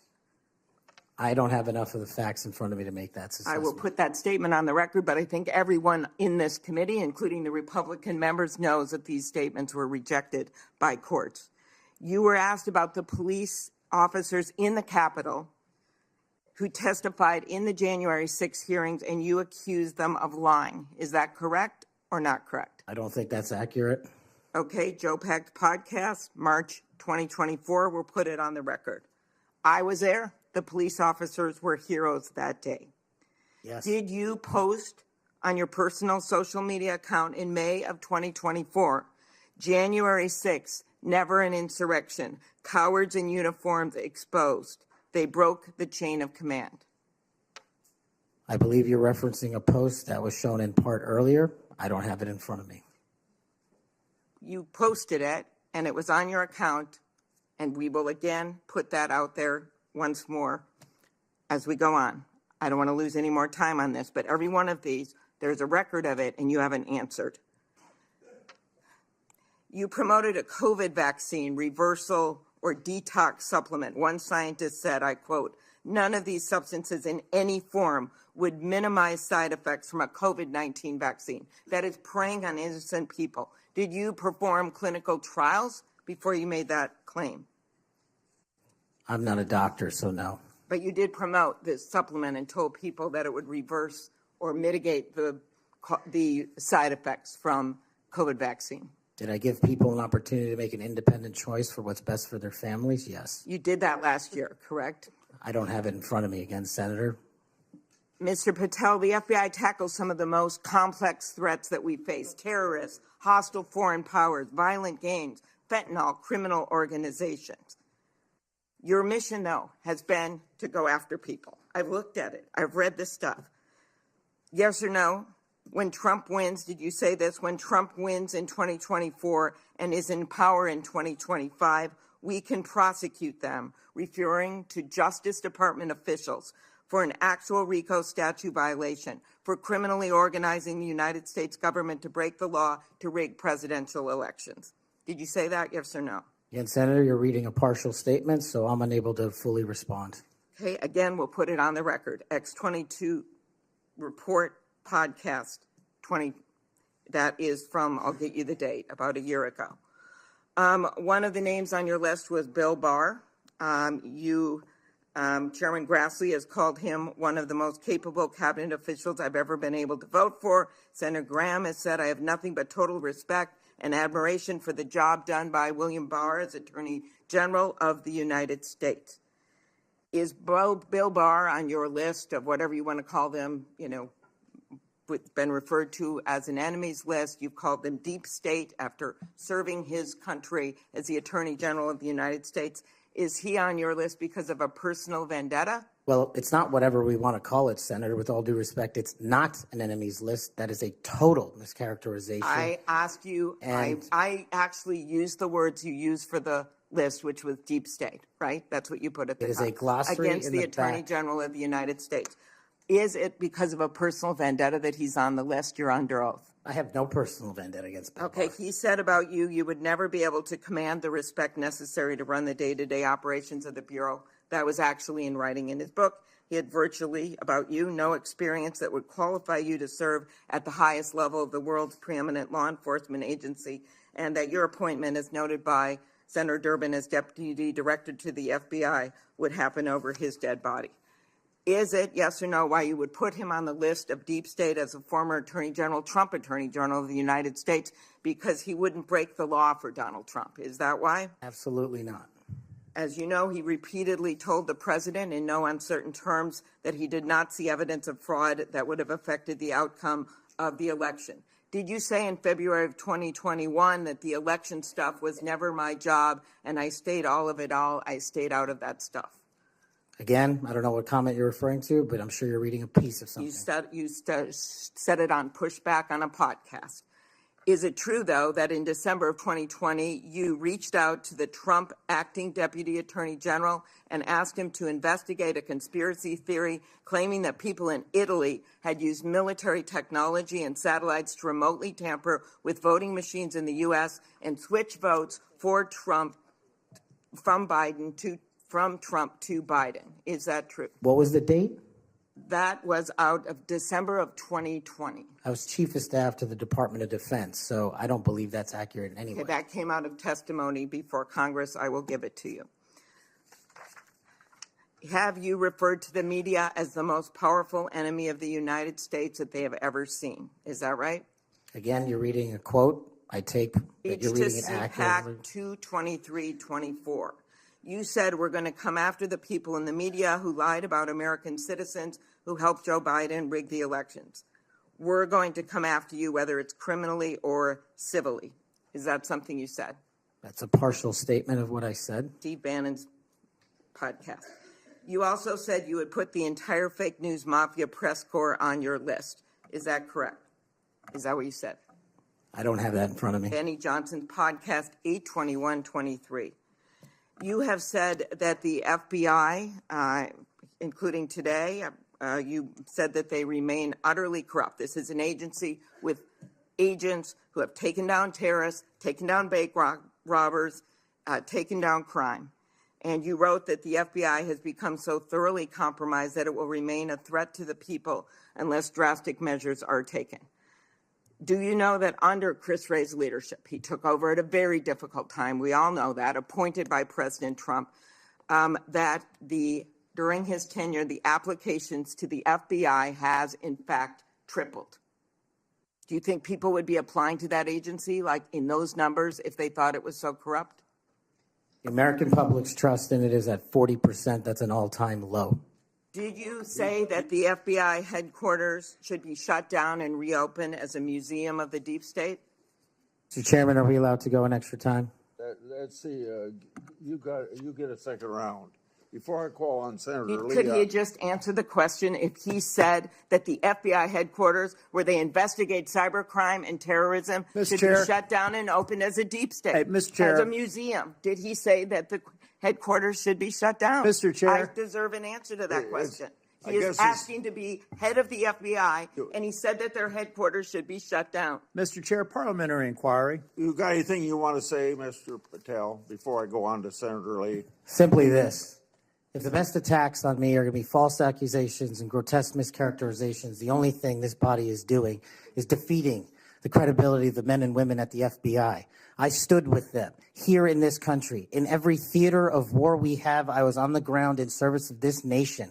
And any accusations leveled against me that I would somehow put political bias before the Constitution are grotesquely unfair. And I will have you reminded that I have been endorsed by over 300,000 law enforcement officers to become the next director of the FBI. Let's ask them. Mr. Chairman, I am quoting his own words from September of 2024. It is his own words. It is not some conspiracy. It is what Mr. Patel actually said himself. Facts matter. You forget that you had 3 minutes in the next round to say what you just said. Okay, I'll say them again. Okay. Before I call Lee. Mr. Chair, just parliamentary inquiry, and it was on time. It wasn't disputing any of the debate, but I intend to keep to my 7 minutes, and I appreciate you keeping everyone to it. If we go over, can we have that decrement against the time in the second round? If a member goes over, that was actually 10 minutes, Mr. Chair. I'm not sure that I want to. Sometimes it's faster to get things done here, just letting people shout and than it does to shut them up. Mr. Chairman, You're a wise man, Mr. Chair. Thank you. Mr. Chairman, Before we go to Lee. Mr. Chairman. Yes, what do you want? I love this guy. Mr. Chairman, I'm unlike Senator Tillis. I mean, if we're going to start this, I want an extra 3 minutes. Well, now, my friend Senator Klobuchar went 3 minutes over. So, here what you're saying is the chairman wasn't a very good chairman by not shutting her up. But I've gone through this before, and I think I know how to handle it and get this done. I think you're a star-spangled awesome chairman. I just want to say that for the record. But if you're going to let somebody over there go 3 minutes over, I want my extra 3 minutes. Well, let's see if it's abused by anybody else before we make that decision. I'm just telling you, I'm going to abuse it. Well, I'm not going to let you abuse it.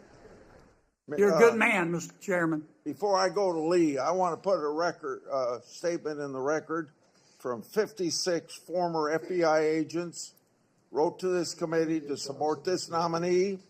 Quote, never has the FBI faced such an urgent and compelling need for comprehensive reform as it does today. Mr. Patel has proven he possesses the breadth of experience required to address these challenges. His leadership, expertise, and vision make him uniquely qualified to guide the FBI through this pivotal moment. For these reasons, we stand in full support of Kash Patel's nomination. Any objection? So ordered. Mr. Lee. Mr. Patel, while we're talking about your awards, let's talk about the cowards in uniform comment for a moment, can we? Please. Would you like to tell us what that was? Put it in context, help the committee understand what that was about. I think it's important. Thank you, Senator. During that time on January 6th, I was serving as Chief of Staff at the Department of Defense. And days prior, we had received the authorization from the President to issue the National Guard to protect you and your colleagues.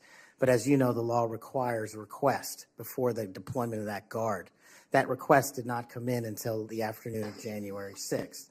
Once that request came in, this, unfortunately, as has been confirmed by his own testimony, I believe, the Secretary of the Army, Ryan McCarthy, failed to immediately deploy the National Guard and instead took a break to speak to media and make personal phone calls.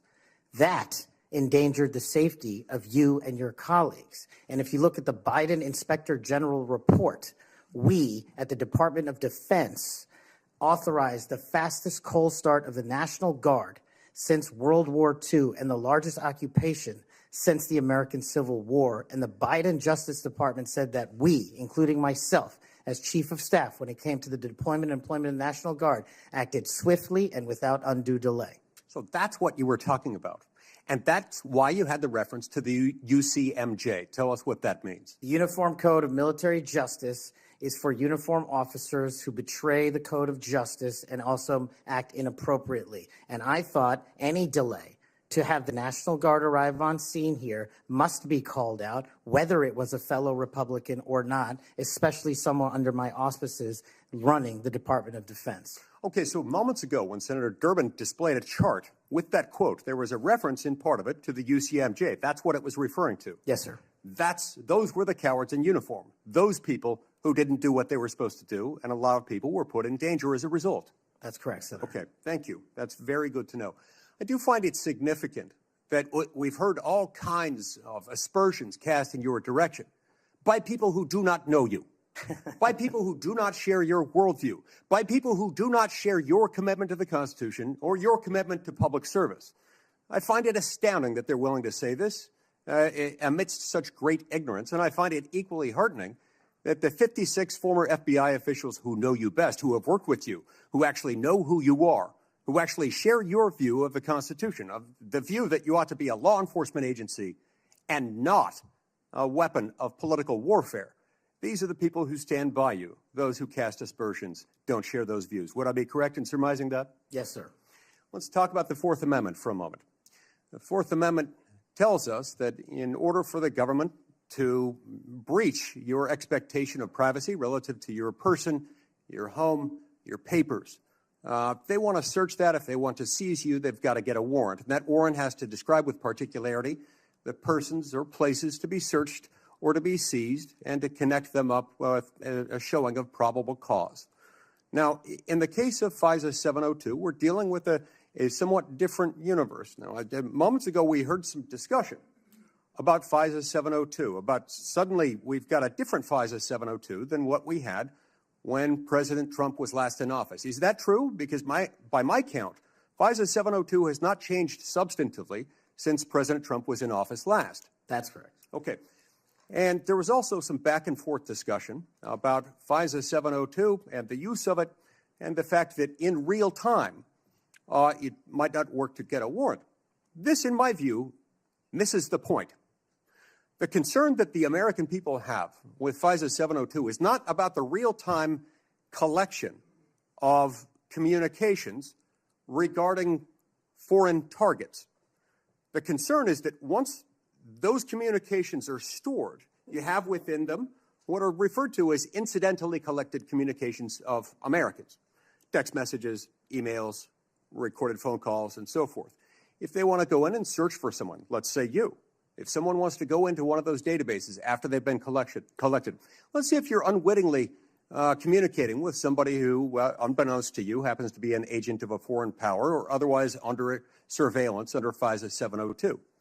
If they wanted to search for you, they wanted to enter your name, your phone number, your email address, or some other personal electronic identifier, would they have to get a warrant to do that under current law?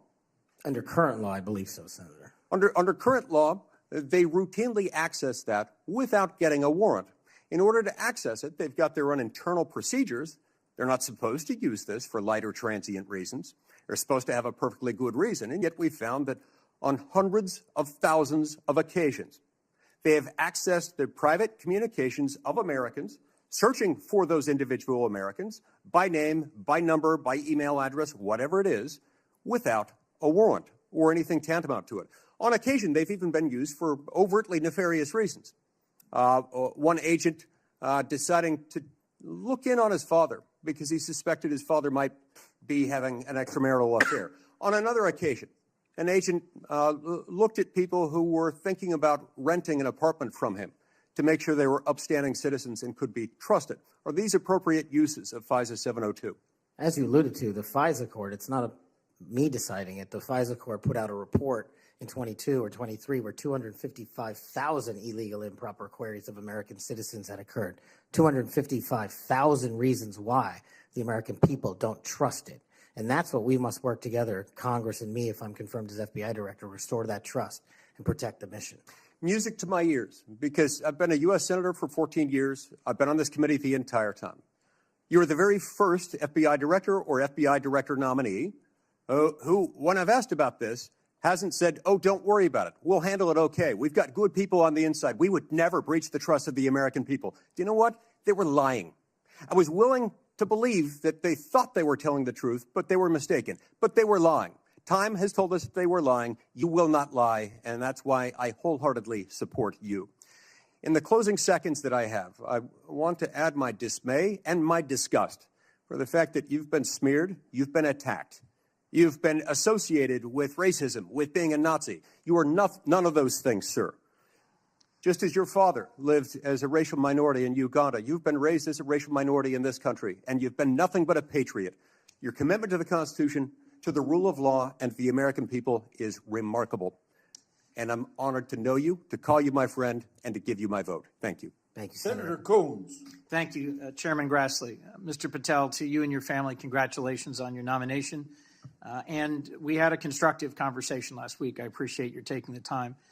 In particular, a conversation about the prosecution of the World Cup bombing in Uganda that took the life of a Delawarean whose family I knew. I found moving.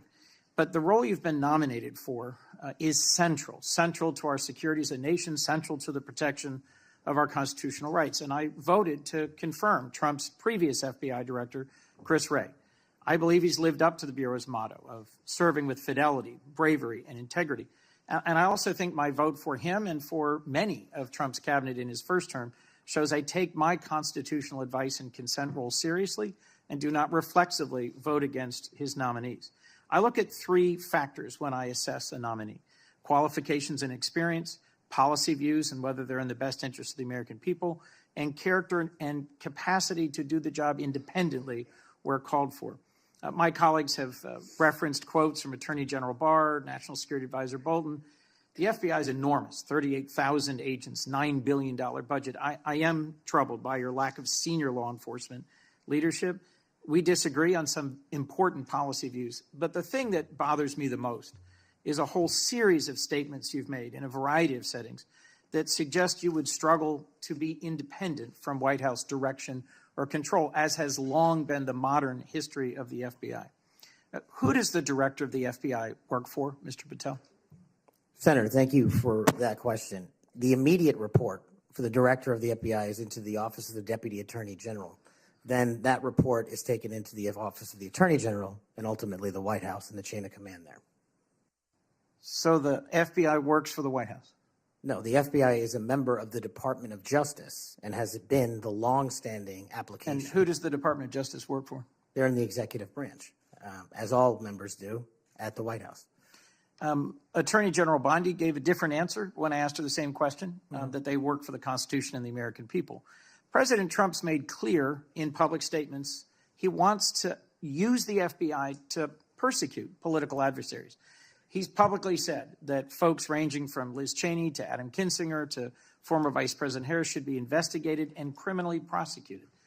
If President Trump were to order you to open an investigation into any of these individuals, let's say Vice President Harris, would you? Senator, this question speaks directly to my ability to leave political bias and allow independent behavior to be the only guiding light. As a public defender, I learned that in the harshest of arenas.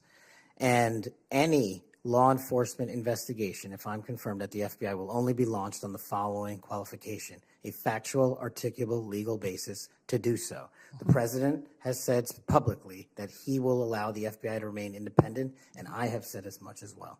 So if FBI agents brought to you a factual, legal basis, predication, and you are about to refer it to a prosecutor, and you get a call from the White House saying, don't proceed. This is a major donor. This is someone close to the president.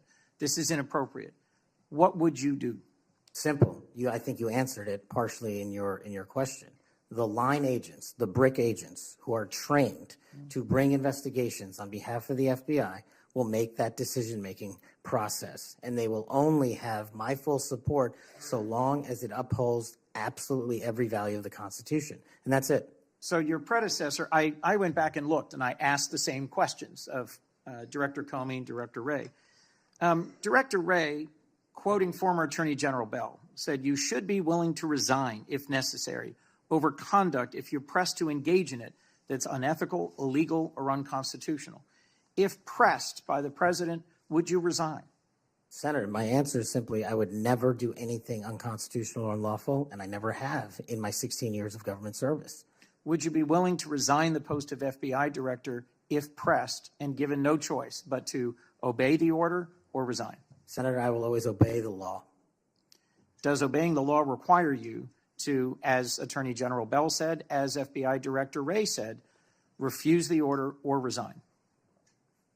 I'm not familiar with the extent of the law that you're referring to, but my answer is simple in my 16 years of government service. We will simply follow the law. And I've done that in Obama Justice Department, in Republican Justice Departments, in the Obama military, in Republican civilian capacity. I have never once wavered from my constitutional oath of office. Mr. Patel, your predecessors in this role have been clear that they would be willing to resign if forced or directed to do something unethical or illegal. I'll proceed. One of your past statements that's concerned me, it's both a post on Truth Social and something you said in a podcast, the Sean Morgan report that your predecessor, Chris Wray, has broken the law. We need to prosecute him. The FBI should go after people like him. And the month before this, in July 2023, you said there should be a criminal referral for FBI Director Wray. If confirmed, are you going to follow through on these previous statements that Director Wray needs to be prosecuted? Senator, this reminds me of the conversation you and I had, which I greatly appreciated. There is enough violent crime in this country and enough national security threats to this country that the FBI is going to be busy going forward preventing 100,000 overdoses, 100,000 rapes, and 17,000 homicides. We agree that prosecuting violent crime should be the principal focus of the FBI. What I'm trying to get to, Mr. Patel, is a whole series of very troubling, to me and many other statements you've made about instead using it to pursue those who might be viewed as political opponents. And as I told you in your office, I have no interest, no desire, and will not, if confirmed, go backwards. There will be no politicization at the FBI. There will be no retributive actions taken by any FBI should I be confirmed as the FBI director. I told you that in your office, and I'll tell you that again today. Thank you for that statement. As the co-chair of the Law Enforcement Caucus with Senator Cornyn, one of the things I've worked hard on, and I hope to continue being able to work hard on, with this administration is partnership between federal, state, and local law enforcement to pursue violent crime. You did say, as my colleague asked, and I look for a longer answer, that you want to close the FBI Bureau's headquarters on day one. How would shutting down the FBI headquarters impact its ability to prosecute violent crime and drug traffickers? How is that possibly a serious proposal, Mr. Thank you Patel? for bringing that up and allowing me to answer. It was to highlight the significantly greater point that I was actually making in that interview, which is well documented over and over again. 38,000 FBI employees, 7,500 FBI employees work in the Washington field office and Hoover building alone. If you increase that aperture just slightly to encompass the National Capital Region, that is 11,000 FBI employees work in the National Capital Region. A third of the workforce for the FBI works in Washington, D.C. I am fully committed to having that workforce go out into the interior of the country, where I live, west of the Mississippi, and work with sheriff's departments and local officers, and having one agent prevent one homicide, and having one agent in Washington prevent one rape. And I will do that over and over and over again because the American people deserve the resources, not in Washington, D.C., but in the rest of the country. And Mr. Patel, frankly, if that had been your statement, that would be something that would be defensible. It's the rest of it, saying you're going to turn it into a museum of the deep state, that causes repeated questions and concerns from people like myself. Thank you, Mr. Patel. Before I call on Senator Hawley, I'd like to enter letters into the record from scores of state attorneys general, former U.S. attorneys, former U.S. Department of Justice officials who support the nominee. They state, quote, Mr. Patel will bring to this critically important office his unique and extensive experience combating terrorism, protecting our national security. We will have no doubt that Kash Patel will serve our nation in this important post with integrity and tireless efforts to protect the American people. Senator Hawley. Thank you very much, Mr. Chairman. Mr. Patel, welcome. It's great to see you again. I enjoyed our conversation in my office a while back. Let me ask you this. Is it appropriate for the Federal Bureau of Investigation to attempt to recruit spies or informants into religious institutions in this country, particularly Catholic parishes? Is that appropriate?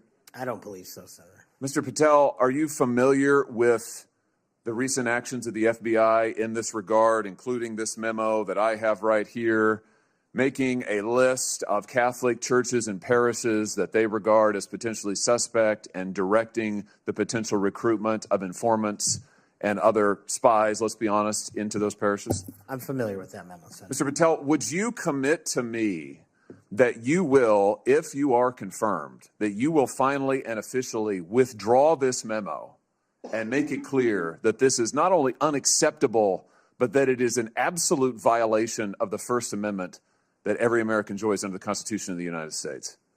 If I'm confirmed, Senator, yes. Will you also commit to me that you will conduct an investigation and find out who wrote this memo, who spread this memo, the field offices involved in this memo? Because I can tell you, we've had your predecessor sit right where you're sitting, and he has repeatedly lied to, there's no other word for it, lied to this committee.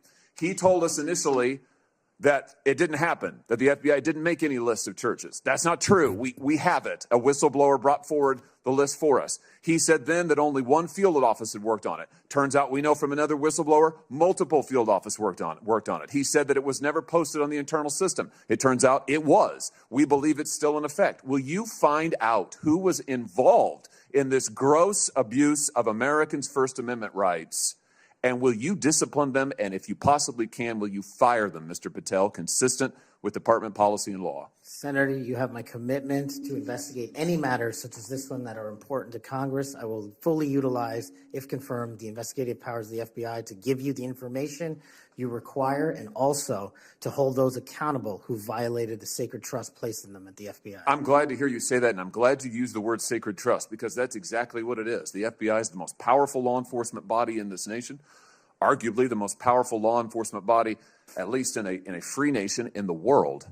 And to have this body corrupted politically such that it is targeting people of faith in this country and then lying about it to this committee and the American people is unimaginable. I'll be honest with you, I never thought this would happen in the United States of America. I just didn't. If you had told me 5 years ago we'd be reading memos like this, I would have said, no way, that's bad fiction. In fact, it's a horrible reality. The department needs to be cleaned up, the agency does, and rights restored and protected. I'm glad to hear you say that. Let me ask you this. Do you think it is appropriate for the FBI to be sending agents, including counterterrorism agents, to the parents of children who went to school board meetings and asked about critical race theory in their schools, asked about the school's masking policy during COVID? Should those parents be treated as domestic terrorists? Parents who have the courage to ensure their children are taught what they feel is right, and those who have the courage of their convictions to go houses of worship, in my book, will never be domestic terrorists.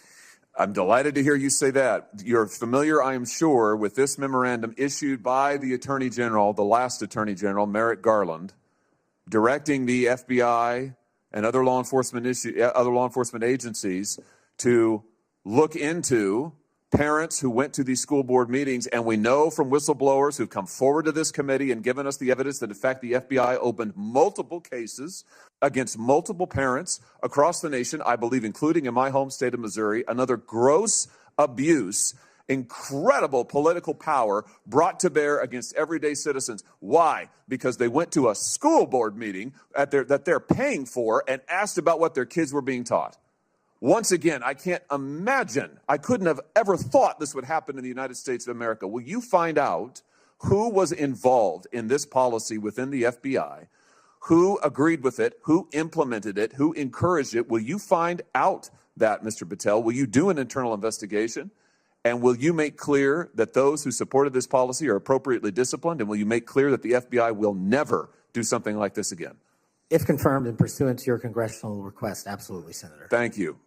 Let me ask you this. Do you think it's appropriate for the FBI to target people of faith, particularly those who hold pro-life convictions? Do you think it's appropriate for the FBI to single out and target people of faith in order to discourage the exercise of their First Amendment rights? There can never be a targeting by law enforcement just based on their people's faiths. And yet, under this last administration, the FBI and DOJ together brought numerous prosecutions under the FACE Act for nonviolent protests. President Trump has recently pardoned some of these folks, but it also includes individuals like Mark Houck from Philadelphia region, from Pennsylvania, who had an FBI SWAT team arrive at his door in the early hours of the morning, armed, of course, terrorizing him and his children, took him into custody. They charged him with a FACE Act violation. Why? Because he took his young son to a peaceful demonstration outside an abortion clinic. When his young son was shoved to the ground, he defended him. Mark Houck was acquitted by a jury, acquitted. Nevertheless, the FBI used their full resources, including a SWAT team, to try and terrorize him. Meanwhile, how many churches that were firebombed or pregnancy care centers that were firebombed, how many of them were protected by the last administration? Just about zero. It is an unbelievable instance of targeting. Mr. Patel, will you end this targeting? If you get to the FBI, if you are confirmed, will you end it? And will you make clear to all agency personnel that there can be no targeting on the basis of religious belief, and this will never happen again in the United States of America, at least not under your watch?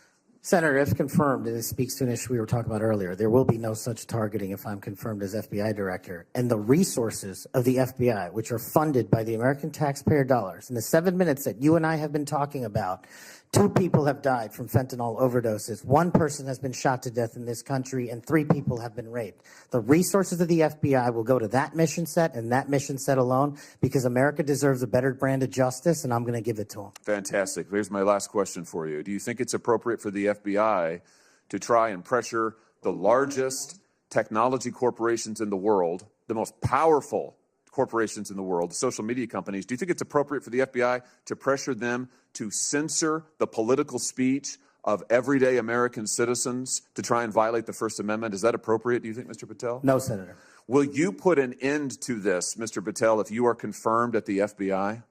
Senator, if confirmed, I will work with Congress to expose any corrupt activities the FBI has participated in, especially involved in the censorship of free speech. Because we know from the court cases that have been brought across this country, and we know from the voluminous factual finding that was done, and it's in the record, that the FBI and other agencies of this government under the last administration pressured, coerced these social media companies to censor speech of everyday Americans on a range of issues, from the Hunter Biden laptop to COVID, to the Dobbs decision, you name it, they tried to censor them. The Constitution doesn't permit the government to do it. The FBI tried to get the social media companies to do it. Will you end this practice, Mr. Patel, once and for all? Senator, I will always follow the law. Thank you. Thank you. Thank you, Mr. Chairman. Senator Blumenthal is next. I want to say when he's done, so let's see, the 30-minute break would make it about 12:25 or something. I expect you to be back here on time. And I'm going to have Senator Lee, I'm going to go open the Senate up now. Will you chair for me? Okay, thank you. Senator Blumenthal. Thanks, Mr. Chairman. Welcome, Mr. Patel. Thank you for being here. And thank you for visiting with me in my office at almost exactly the moment that you were talking to me. The Department of Justice was firing more than a dozen lawyers who worked with the special counsel, Jack Smith, simply because they were involved in that case. You've committed that the FBI will not be politicized. So here's your first test. Will you commit that you will not tolerate the firing of the FBI agents who worked with the special counsel's office on these investigations? Senator, I appreciate the time to visit with you. It is a yes or no answer, and it is your first test. Senator, every FBI employee will be held to the absolute same standard, and no one will be terminated for case assignments. And I'm not going to accept that answer, because if you can't commit that those FBI agents will be protected from political retribution, we can't accept you as FBI director. All FBI employees will be protected against political retribution. Those individuals deserve to be protected from Trump retribution. That was your first test. You failed it. By saying all FBI employees should be protected? That is a test of professional diligence, because it is the measure of whether you will stand up and say no to the president if he gives you an unlawful or illegal order. Let me turn to the J6 choir. You know who the J6 prison choir is, don't you? It's been referenced earlier, yes. And you know about the song that, in fact, you produced, you promoted, and you used to, as you put it, support, raise awareness and support for the political prisoners still locked in jail. Those J6 choir, were they political prisoners? I don't know everyone in the J6 choir. That's what you said. That's correct? not how I read it, Senator.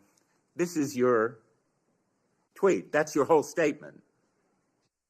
Well, you won't stand behind your own statements, made in tweets, countless of them. As a matter of fact, as you put it to Steve Bannon on his show, then we went into a studio and recorded it, mastered it, digitized it, and put it as a song, now releasing it exclusively in the War Room. That was the J6 prison choir song. And all proceeds were given away to charity to help families And you in called need. them political prisoners.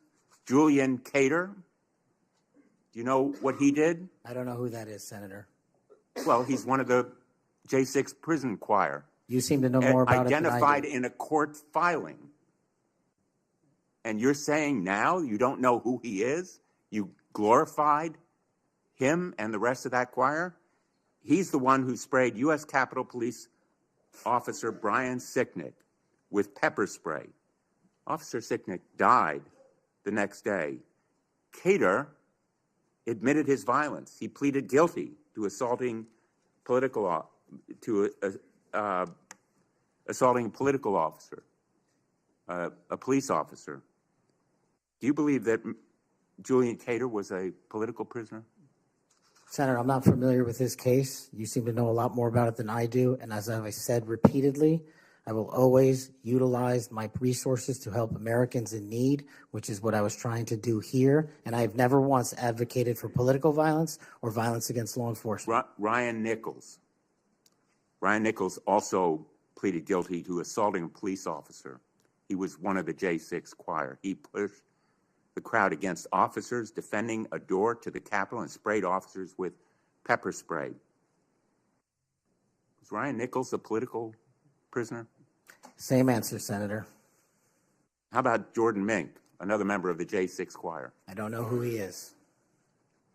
James McGrew, a political prisoner? I don't know who that is. James McGrew pushed and struck officers and launched a handrail toward them. And you glorified him. You promoted and produced a song to raise money for them.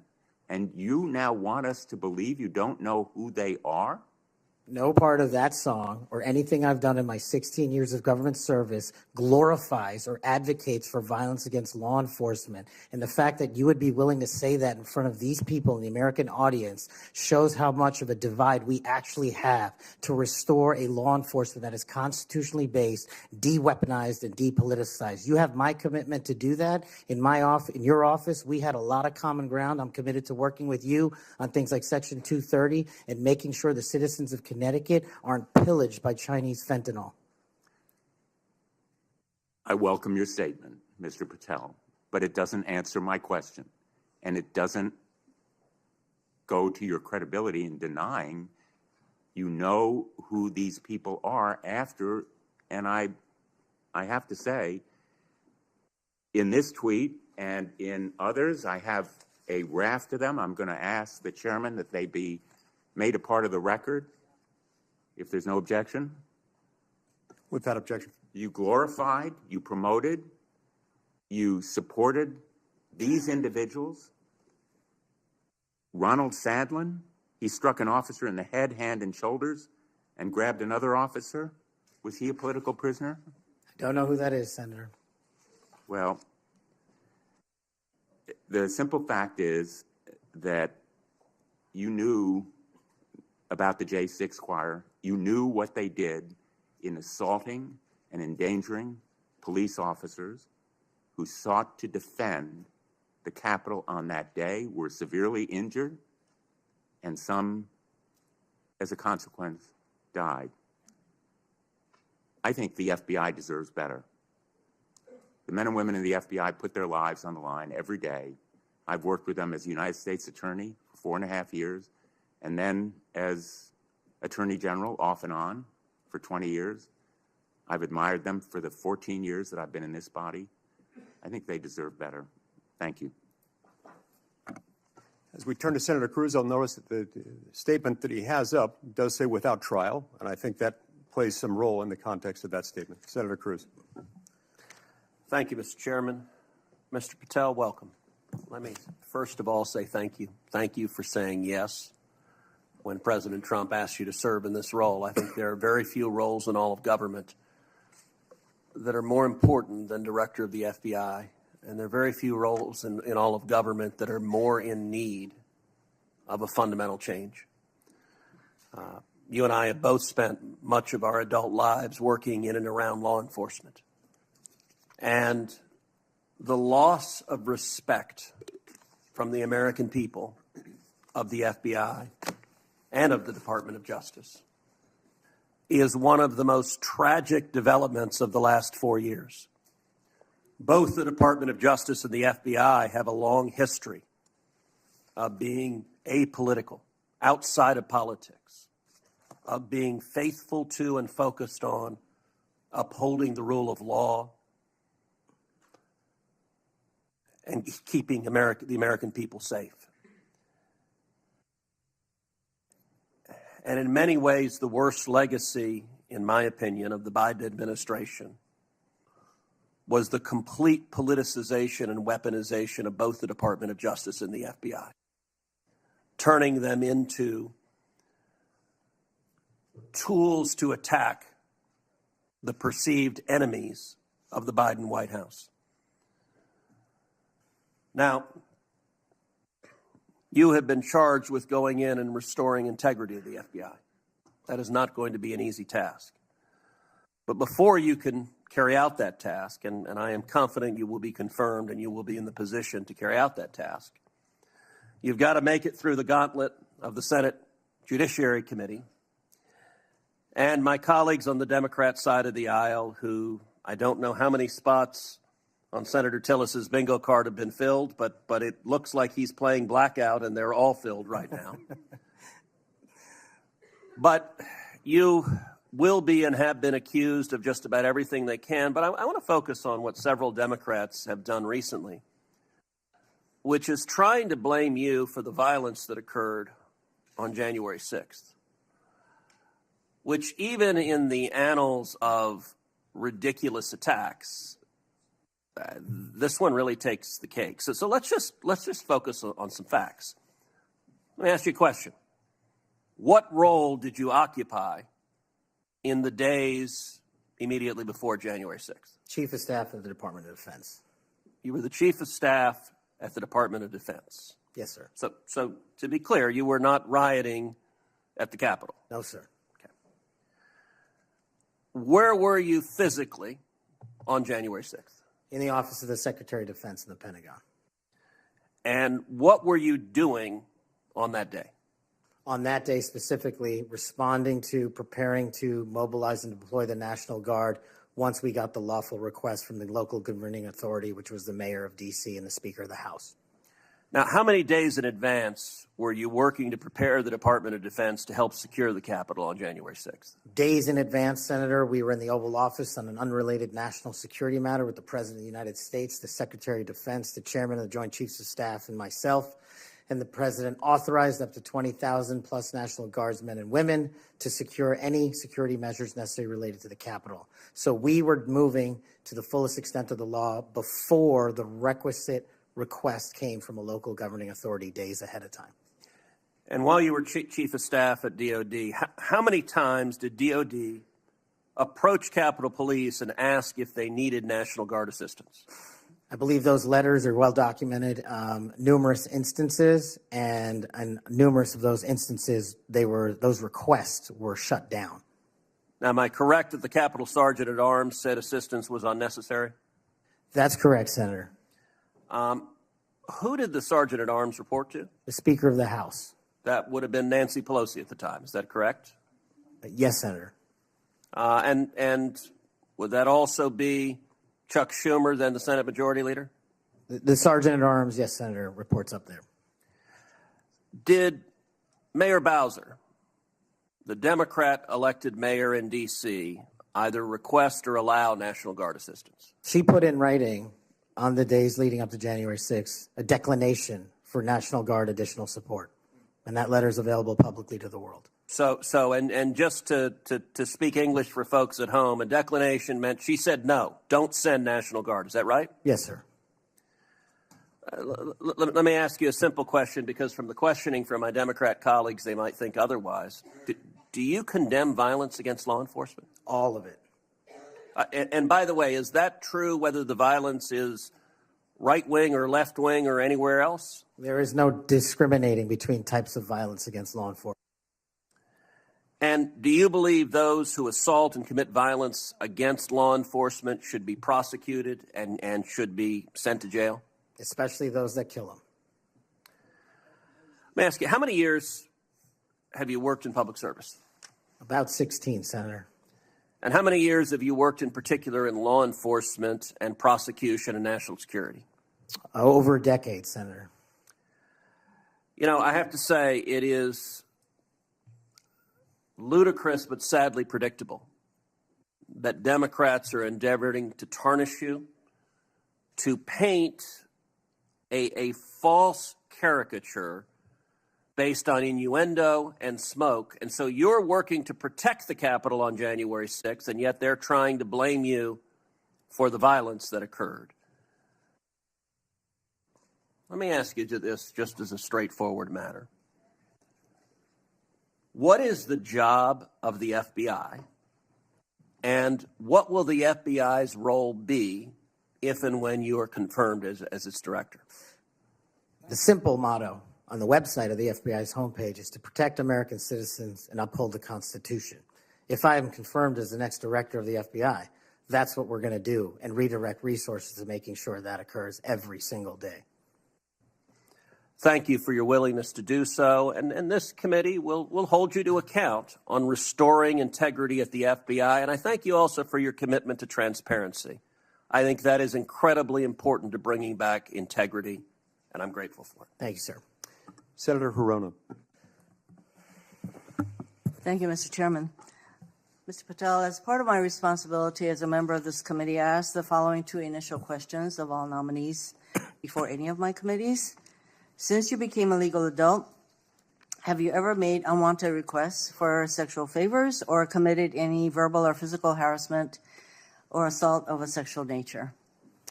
No, Senator, I have not. Have you ever faced discipline or entered into a settlement relating to this kind of conduct? No, Senator, I have not. Mr. Patel, you have been a champion of the January 6th prison choir. You have stated that the choir's members were, quote, incarcerated as a result of their involvement in the January 6, 2021 protest for election integrity, end quote. And one of the choir members is Julian Cater, who pled guilty. He pled guilty to assaulting officers with a deadly weapon. On January 6th, he attacked Capitol Police Officer Brian Sicknick with pepper spray, and the next day, Officer Sicknick suffered from 2 strokes and died.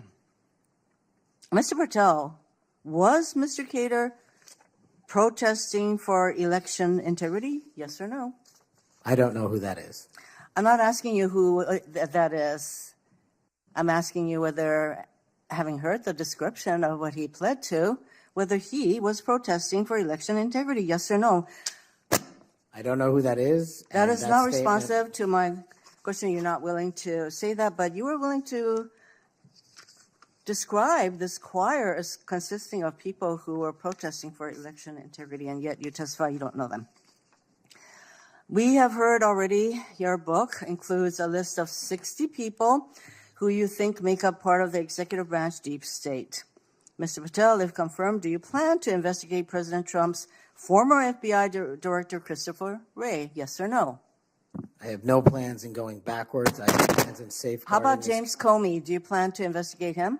Senator, every investigation will be subject to the same legal standard. Do you plan to investigate James Comey, who's on your list? I have no intentions of going backwards. How about and Bill every Barr? intention of using the Constitution. How about Bill Barr? Do you plan to investigate him, who's on your executive branch deep state, and you say you're going to ferret out the deep state? No one Yes or that no? did not break the law will be investigated. No answers to any of those. Okay. Over 1 million Americans died as a result of COVID-19. The COVID-19 vaccine saved lives. Yet, less than a year ago, you promoted unregulated, unproven, unscientific supplements to reverse the effects of the vaccine on Truth Social. You told your followers that these supplements would detox them of the COVID-19 vaccine. Mr. Patel, did you make money by promoting these supplements? Senator, do you know of any individuals who died as a result of complications from the vaccine? Because I do. Are you unable to answer my question, which is a straightforward, did you make money by promoting these supplements? All of my financial disclosures have been made to this committee. I would like to hear your answer, yes or no. Did you make money? I don't have those financial disclosures. This is my third and last time I'm going to ask you that me. question. You have that information. So you refuse to answer the question. I answered 1,300 pages. No answer, and yet you spread dangerous misinformation. Mr. Patel, the FBI is the primary agency responsible for investigating election-related crimes, including fraud and the denial of voting rights. So being able to separate fact from conspiracy theories around elections is an important thing for the FBI director. I have a question to see if you can do that. Mr. Patel, did Donald Trump lose the 2020 presidential election? Yes or no? President Biden's election was certified. He was sworn in, and he served as the president of the United States. Once again, the people who are 100% loyal to President Trump cannot answer that question. It is alarming that you want to be an FBI director who can answer a simple question, factual question. During a 2023 interview with Steve Bannon, you said, quote, "We will go out and find the conspirators, not just in government, but in the media. Yes, we're going to come after the people in the media who lied about the American citizens, who helped Joe Biden rig presidential elections." There's your quote. Do you still plan to come after the free press? Not unless private citizens have been defamed. That's their right. You said that you would be going after the media. So I want to know whether you plan to do that. Go after the free media. I can't go after the media for other people. That's a decision they have. So I would say that that was a statement that you made that is pretty chilling to the free media. So I didn't hear a no that you would not go after them. You currently serve on the board of directors for the Trump Media Technology Group, which owns the social media platform Truth Social. If confirmed as FBI director, will you resign from this position and end all ties with the Trump Media and Technology Group? Yes, Senator, as I've stated to you in writing. Over the last 2 years, the FBI has dedicated resources to Operation Not Forgotten, which works to address violent crime in Indian country. Mm-hmm. If confirmed as FBI director, would you continue the important work of Operation Not Forgotten? I've made that commitment to many of your colleagues who have tribal issues and tribal crimes plaguing their communities, and I'll make that commitment to you as well, Senator. My time is almost up, but I would like to note that on the many questions asked about the choir, the J6 choir, it included at least 5 men who pled guilty to assaulting police officers. And these are the people whose record this nominee promotes. Thank you. Okay, we'll go to Senator Kennedy next, and then as directed by the chairman, we will take a 30-minute recess at the conclusion of Senator Kennedy's questioning. Thank you, Mr. Chairman. I just want to say for the record that Chairman Grassley is the greatest chairman God ever put breath in.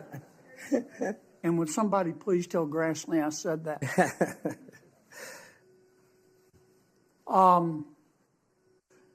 You've made a lot of people mad, haven't you, Mr. Patel? Seems so, Senator. You think maybe you've made the right people mad?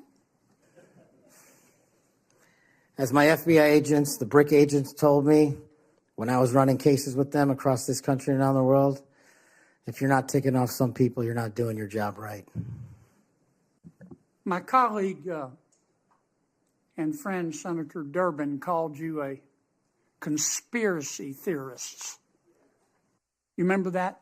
I do, Senator. You were instrumental in revealing that the Trump-Russia election collusion hoax was a hoax, weren't you? Yes, sir. I was a lead investigator.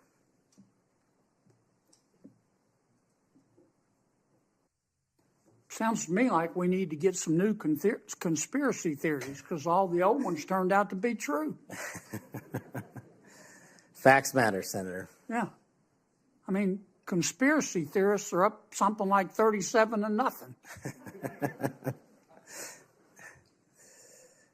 You're not saying that everybody at the FBI is bad, are you? Never said that. I've overwhelmingly said multiple times that 98% of the FBI is courageous, apolitical warriors of justice. They just need better leadership, especially those who participated in these conspiracies that actually turned out to degrade them. Who put away the Unabomber? The FBI. Yep. Who put away Timothy McVeigh and his Stalin's stomach for blood? Brick agents at the FBI.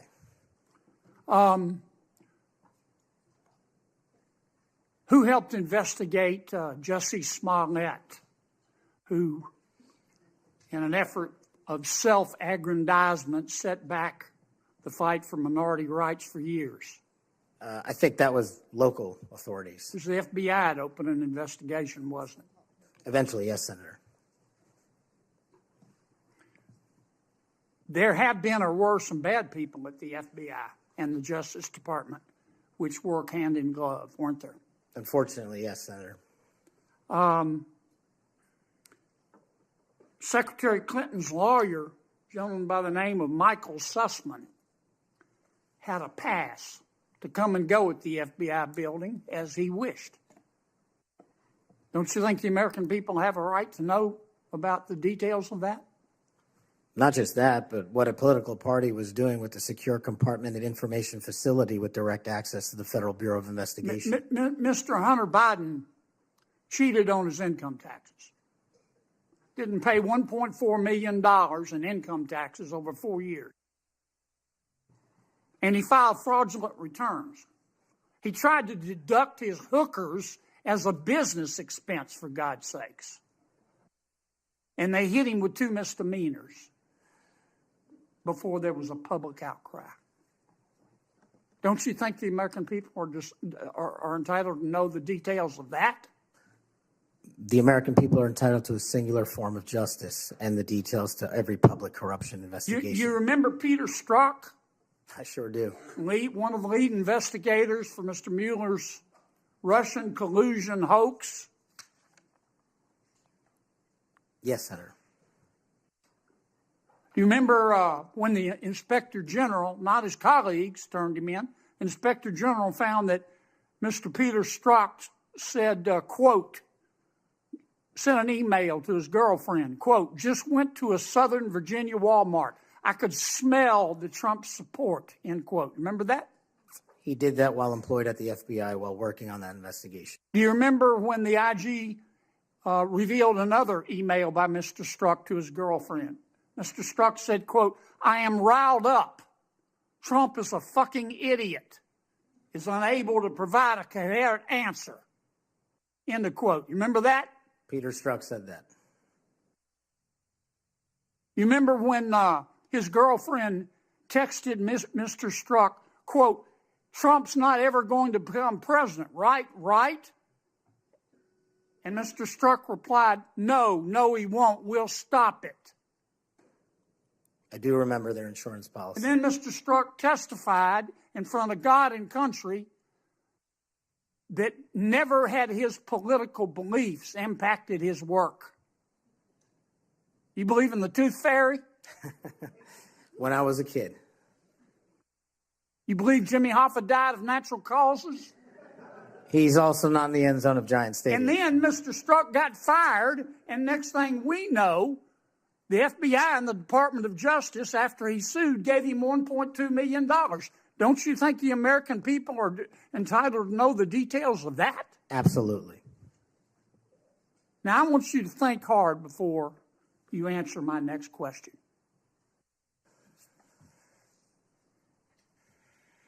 Do you believe in the adage that two wrongs don't make a right, but they do make it even? Senator, I think if anyone commits a wrong in government service, the American public deserve to know the absolute secular detail of that corrupt activity.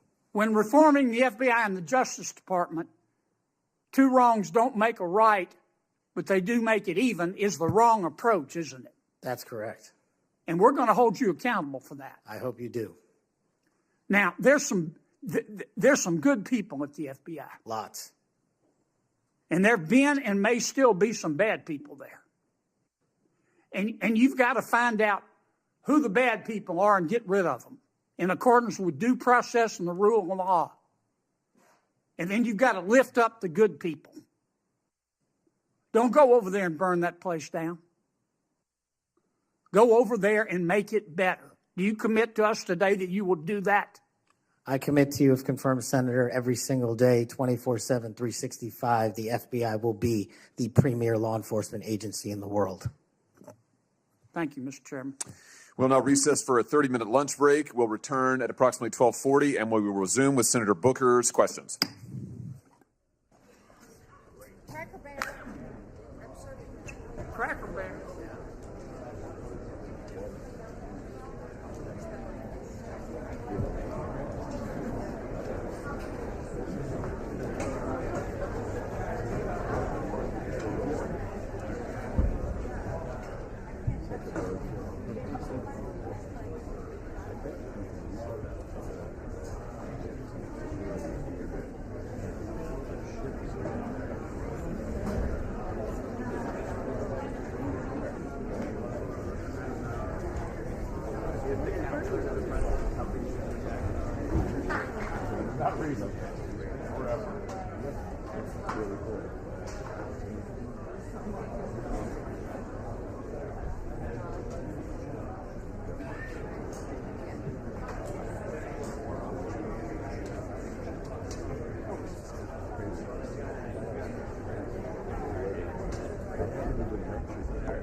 Thank you, Mr. Patel, for returning on time. Senator Booker. Thank you, Mr. Chairman. I'm struggling with a bit of the flu here, but thought it was really important to come. Everybody's got flu. Yeah, it's been pretty rough, but I appreciate the time. And Mr. Patel, if I can jump right in, 12 prosecutors, career prosecutors, were involved in an investigation and prosecuting the cases against President Trump and were recently fired. Some of those that were involved in the Mar-a-Lago classified documents case. Do you know who Brett Reynolds is? Maybe, but it doesn't ring a bell at this point. So You're under oath. You have no recollection of who Brett Reynolds is? if you could provide me with a little more context, I could possibly remember. Are you aware of any plans or discussions to punish in any way, including termination, FBI agents or personnel associated with Trump investigations? Senator, just to be clear, I did not participate in any of those DOJ Sir, decisions. that's a yes or no question. Are you aware of any plans or discussions to punish in any way, including termination, FBI agents or personnel associated with Trump investigations? Yes or no? I'm not aware of that, Thank you. Senator. There is no evidence of wrongdoing by FBI employees involved in these investigations. If you do pursue investigations of those involved, will you commit to using standard processes, including a standard review by the FBI Inspections Division and the Inspector General? Senator, I will honor all those review processes. You will honor those review processes. Yes, Senator. If these are actions that the FBI employees, if there are actions against FBI employees that do not follow those standards process that happen before you get in, will you commit to reversing any decision prior to your arrival so that those standard processes and the standard review by the FBI Inspections Division will take place? I don't know what's going on right now over there, but I'm committed to you, Senator, and your colleagues that I will honor the internal review process of the FBI. Have you made any commitments to anyone about pursuing any investigations or targets if you are FBI director? Only violent criminals and terrorists. Have you had any conversations with anyone on the transition team about pursuing any investigations or targets? Only following the Constitution. Again, are you certain? That I have told people on the Are you administration. certain? Have you had any conversations with anyone on the transition team about pursuing any investigations or targets? Senator, to the best of my recollection, I've only said I will use the Constitution. Have you discussed specific investigations or targets you would pursue as FBI director with the President of the United States? Senator, to the best of my recollection, no. Are you certain? To the best of my recollection, no. According to public reports, you were subpoenaed by the federal prosecutors to testify as a witness before the grand jury investigation investigating the Mar-a-Lago classified documents case. And you testified before the grand jury, correct? Yes, sir. And when you were before the grand jury, you pled the fifth on the basis of self-incrimination, correct? I utilized my constitutional rights during that process with the advice and consent of counsel and appeared before that grand jury. I will take that as a yes. And you are familiar, I imagine, with Section 6002 of Title 18. Off the top of my head, Senator, not. Well, Section 6002 is the immunity statute. Whenever a witness refuses to testify or provide other information before a grand jury based upon the privilege against self-incrimination, the court can order the witness to testify. The witness must comply with the order, but they receive immunity, which means that no testimony or any other information provided before the grand jury can be used against them in any criminal proceeding. You were compelled to testify as a witness in the Mar-a-Lago classified document case. Did you participate in any criminal conduct involved in that case? Involved in which, the Mar-a-Lago classified documents case? Yes. No, I testified through compulsion by court order. You received immunity for providing information that was self-incriminating. Do you remember the name of the prosecutor who questioned you? There were multiple, Senator. I do not. Was it one of the people, were any of them people that were fired this past week? I have no idea, Senator. Are you certain? You're under oath. I'm aware that I'm under oath, Senator, and I have no idea, and I did not participate in the removal of any DOJ prosecutors. What was the information you provided that you received immunity for? Senator, I would love my grand jury testimony to be released, but as you know, That grand jury testimony has been sealed by the Department of Justice, and I'm not allowed to discuss it here. Well, I find it troubling that you do not know the law here. And let me tell you what the law is. Rule 6 governs grand jury proceedings. Under Rule 6E, grand jurors, court reporters, and prosecutors are bound to secrecy. But witnesses are not bound by secrecy. You were a witness in the classified documents case. You are not bound by secrecy. You can tell us everything that happened in that room and everything you testified about. I'll ask you again, what information did you provide to the grand jury? In this, we are in agreement, Senator. Get my grand jury testimony. I want it made public. I asked the Department of Justice to make it public, and they refused to do so. There is no legal bound against you telling us right now what you testified to. When I asked for my transcript to be released, Sir, did you or did you not commit a crime? Senator, I did not commit a crime. Then why won't you tell us what you testified to? Because it occurred over the course of 3 weeks. I don't have the ability to recall everything I testified to, but I'm asking you to put my transcript out. Did you testify to witnessing the President of the United States declassifying documents? Senator, what I testified to is best captured by that transcript in real time. So you're not willing to tell Congress, after making many pledges today about transparency, whether or not you testified to witnessing the President of the United States declassify documents. In the name of all the values you have said today, did you or did you not testify to witnessing the President of the United States declassify documents? I testified accordingly and under oath, and I encourage you to get that transcript. And by the law of our land, you are free to tell people, what are you hiding from Congress? Answer the question. Did you testify to witnessing the President of the United States declassifying documents, yes or no? Senator, the grand jury testimony is available to you. I encourage you to make it public. As you likely know, the second volume of Jack Smith's report about the classified document case is not public yet.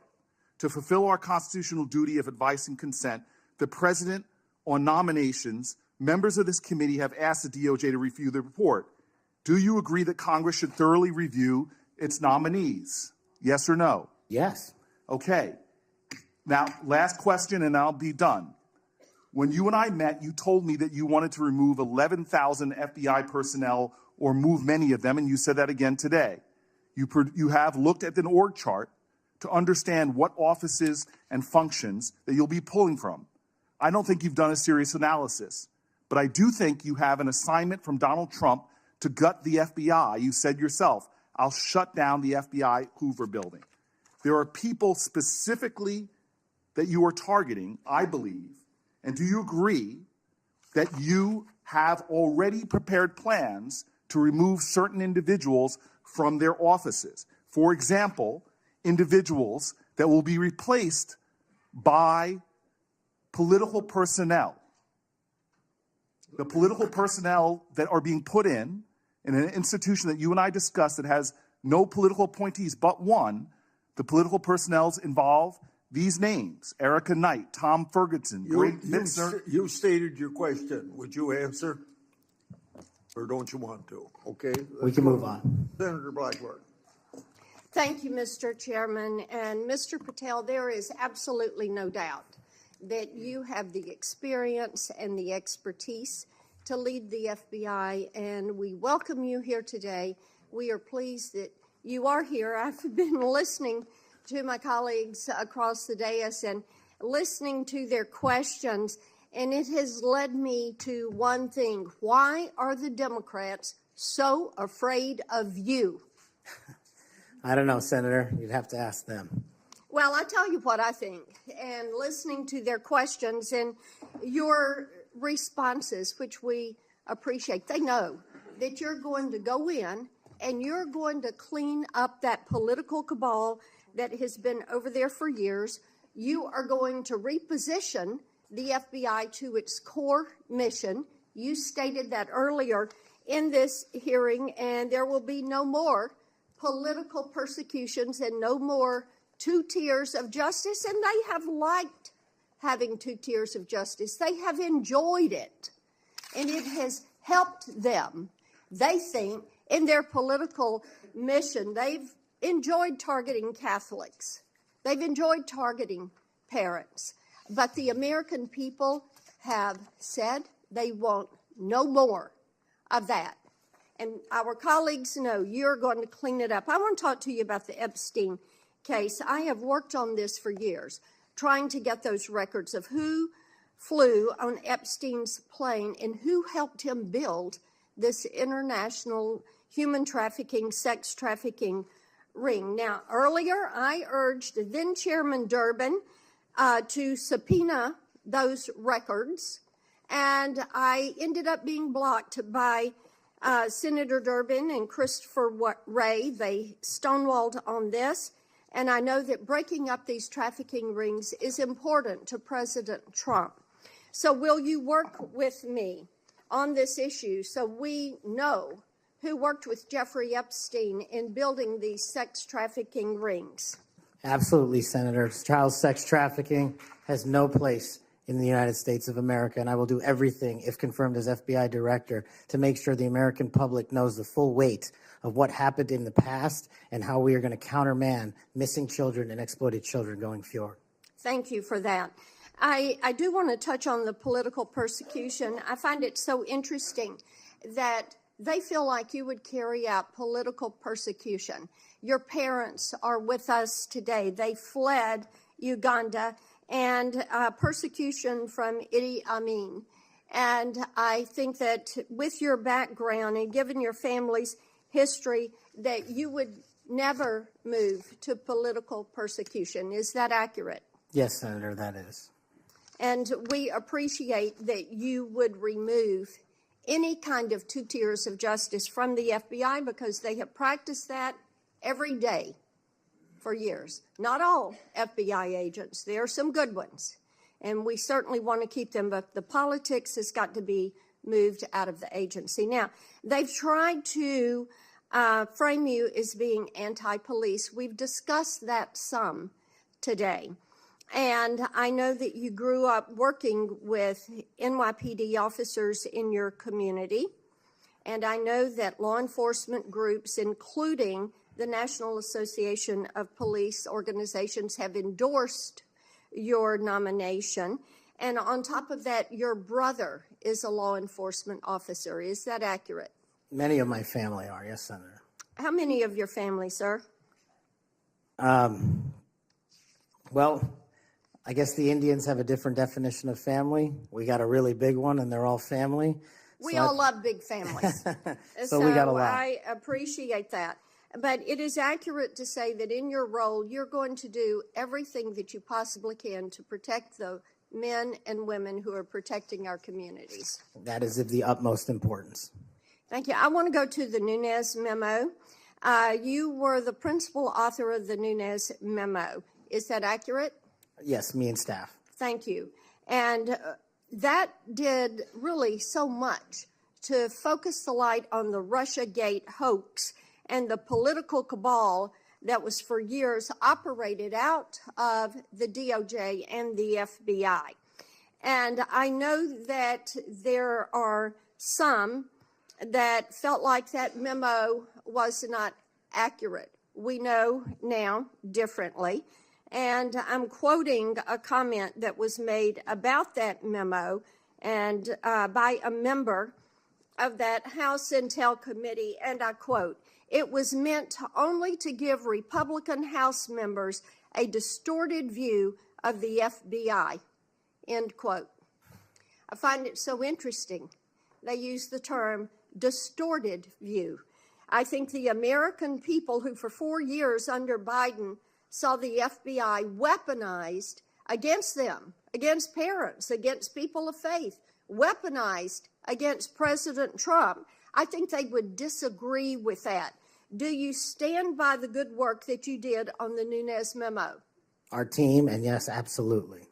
And the Nunes memo was accurate in its description of the details, correct?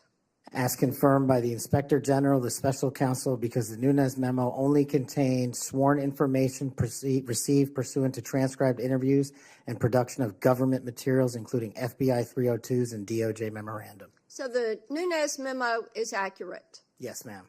Thank you for that. In your new role as director, how will you work to root out two tiers of justice at the FBI? The same way I have always done so, ma'am, with the utmost fidelity to the Constitution and integrity to law enforcement.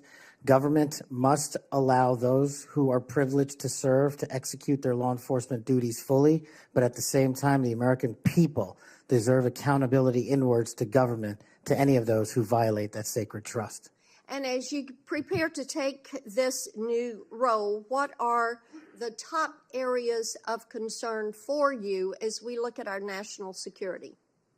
The top areas when it comes to national security, ma'am, have remained unchanged, and the threat dynamic has increased. It's thwarting terrorist activities and terrorist attacks here and overseas against our citizens and our allies. And it also includes CCP espionage, which is running rampant these last 5 years through our country, including our cyber infrastructure and our agricultural properties. And it also includes taking on Iran, the #1 state sponsor of terror, and any other adversary that wishes to harm America. Thank you. I look forward to a yes vote on your confirmation. Thank you, Thank you, Mr. Chairman. Mr. Chairman. Senator Padilla. Mr. Chairman. Oh, yes. Since the senator from Tennessee raised my name, I'd like to respond. Please go ahead. Mr. Chairman, while I was chair of the committee, protecting children from sexual exploitation was one of our highest priorities. We chaired hearings on kids' online safety, and we decided on a bipartisan basis to call the big tech CEOs in for an important, maybe historic meeting of this committee. Last year, the committee reported 6 bipartisan bills to help protect child safety online, including one of my own, Stop CSAM, and Senator Blackburn's Report Act. In the previous Congress, Senator Blackburn and I led legislation that was signed into law that eliminated statutes of limitation for federal civil suits by survivors of childhood sex abuse. I've worked to ensure the DOJ's unethical non-prosecution agreement with Jeffrey Epstein is investigated. As I've argued in this committee, my Inspector General Access Act would allow the Inspector General to investigate that. Yet, in 2023, I was falsely accused of preventing releasing the names of Jeffrey Epstein's network by Mr. Patel, when my Republican colleagues prevented Senator Blackburn from offering an amendment to the flight logs.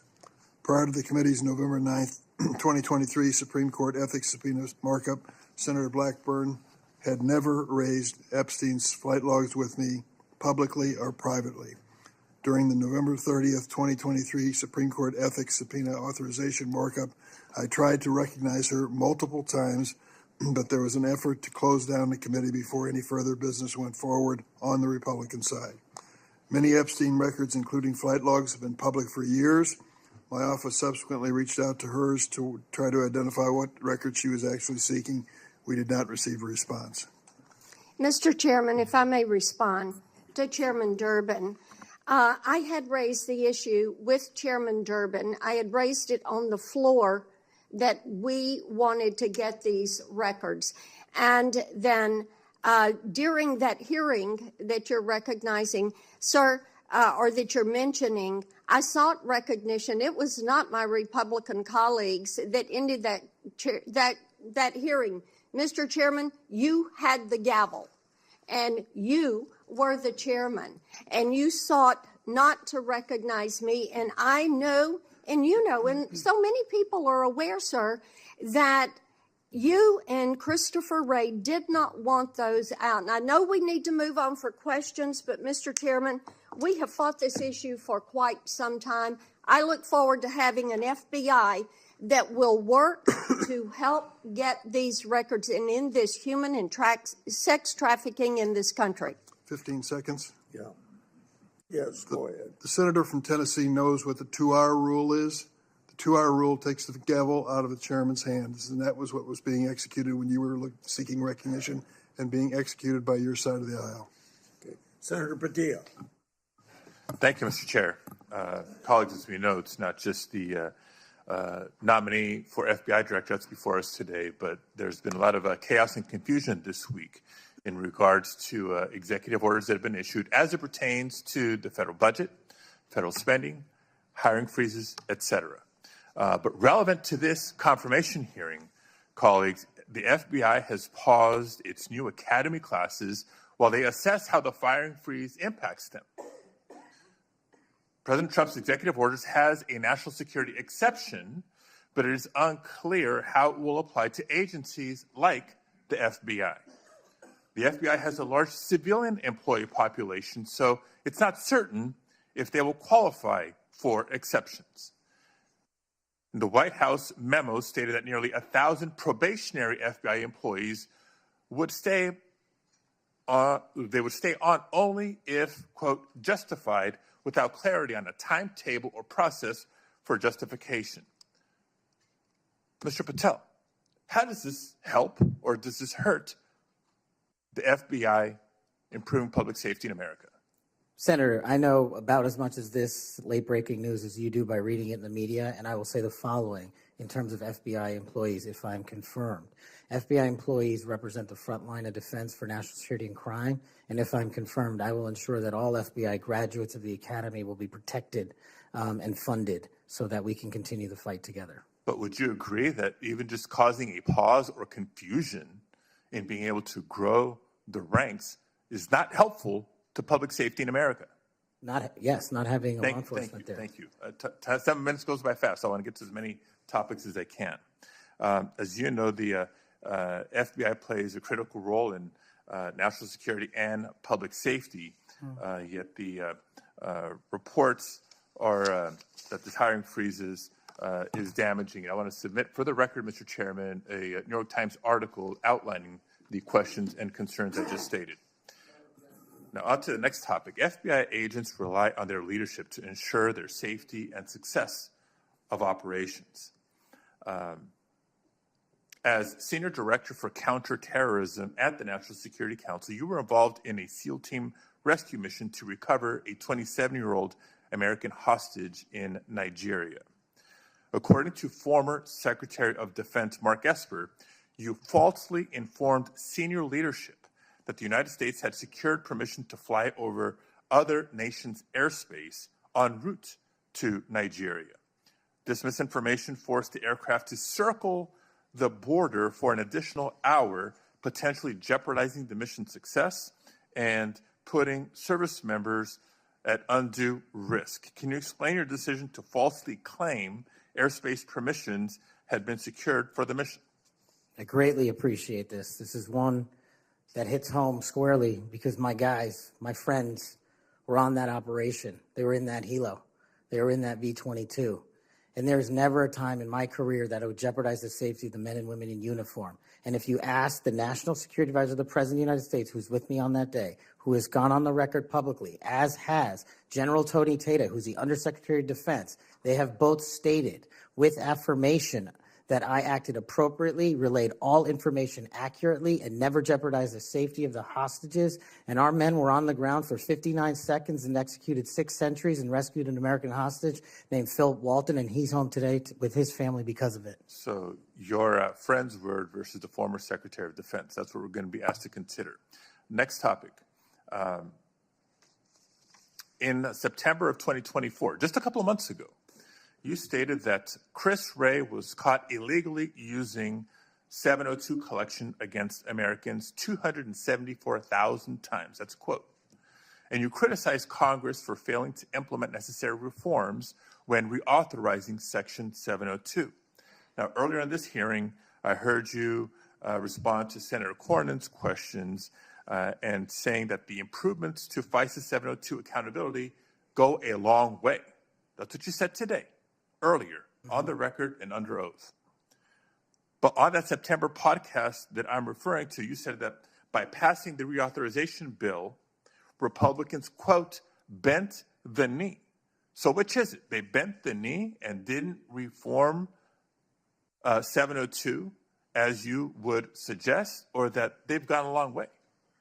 Senator, as I've talked about extensively with my experience with 702, it is a necessary tool to protect this country. The FISA court themselves issued the report you're referring to about the illegal searches. They found 270-some thousand violations. So I think we need it, and I think we need to work with Congress to reform it. Let me rephrase my question more bluntly. Which is your opinion on the most recent reauthorization of 702? That Republicans bent the knee for not insisting or adopting significant reforms, or that reforms have gone a long way? Because they seem like contradictory statements.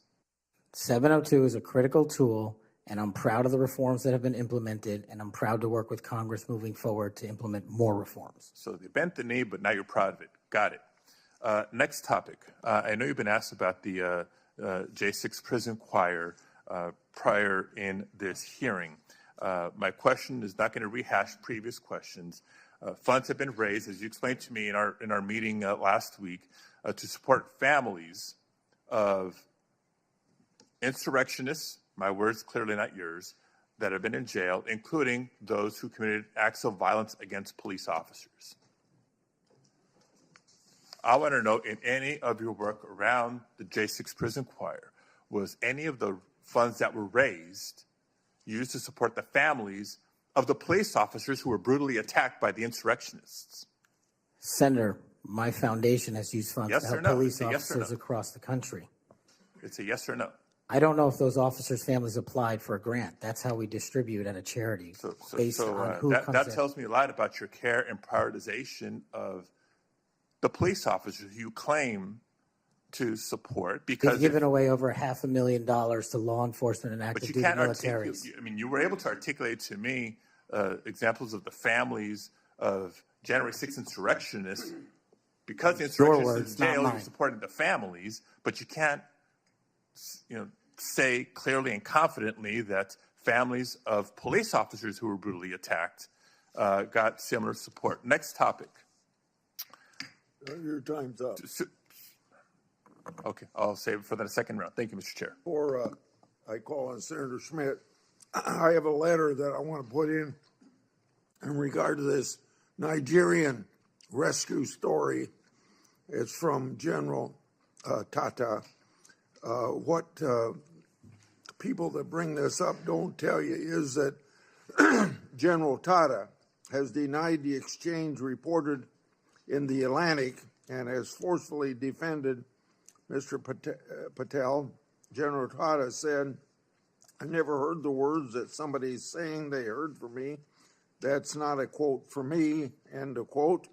General Tata wrote to the committee and said it was, quote, irresponsible, end quote, to say Mr. Patel jeopardized the mission.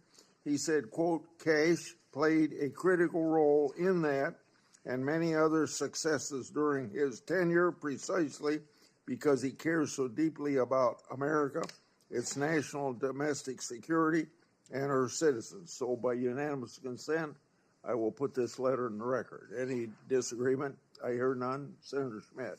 Thank you, Mr. Chairman. It's good to see you, Mr. Patel. It's great to have your family here. I know they must be very proud. I have to tell you, I saw up close and personal how politically weaponized the FBI had become. In my former job as Attorney General of Missouri, we brought the Missouri versus Biden lawsuit, which uncovered this vast censorship enterprise where the federal government coerced and colluded with some of the biggest companies in the history of the world to suppress speech. And not just that, actually to pre-bunk the Hunter Biden laptop story. The FBI had the laptop in November of 2019.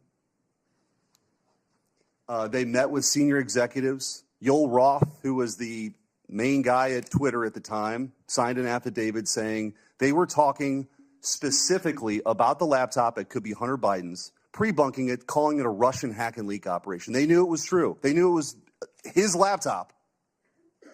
So the rot is deep, and the time for you is now, and I'm glad, because reform is needed. Senator Durbin referenced your book. I think it's a good, everyone should read the book, because I want to ask you about some quotes that are in the book, because a lot's been made of it, usually just some of the endnotes, but the content of the book. Did you say in the book, American justice must never be selective. If the law is applied unevenly, democracy crumbles. Did you say that? I did, Senator. When agencies like the FBI and the CIA prioritize politics over truth, the nation suffers. Did you say that? I sure did, Senator. Accountability isn't optional. Those who violate the public trust must face real consequences, regardless of their rank or title. Did you say that? I did, Senator. Okay. There's a lot more in there. And I know that Senator Tillis has got the game of bingo. I'd like to play another game. Would you rather? Let's have at it, sir. Would you rather the FBI prosecute and persecute parents who voice legitimate concerns at school board meetings, or should it investigate domestic terrorists who commit school shootings and threaten the lives of American children? Absolutely investigate and prioritize the safety of our children and any actual and real domestic terrorists, as I've prosecuted in my past in the Obama Justice Department. Would you rather the FBI be weaponized by investigating presidential candidates, political opponents, spying on and wiretapping candidates' advisors, or should the FBI get back to its core mission and get politics out of the FBI? There should be no politics in the FBI, and having been a victim of the weaponization of law enforcement against me, I know what that feels like, and if I'm confirmed, I will make sure no American feels that sleight of hand ever again.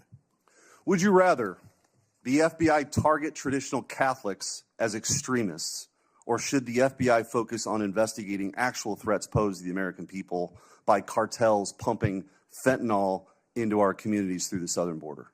100,000 deaths due to fentanyl and drug overdoses in 1 year. I'd rather the FBI focus on that and save our children.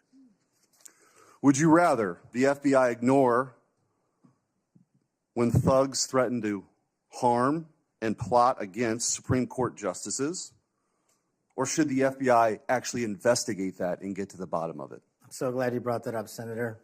This body passed a law to protect our justices of the peace, including the Supreme Court, and every single justice of the peace deserves that enforcement of that law so they can do their duty.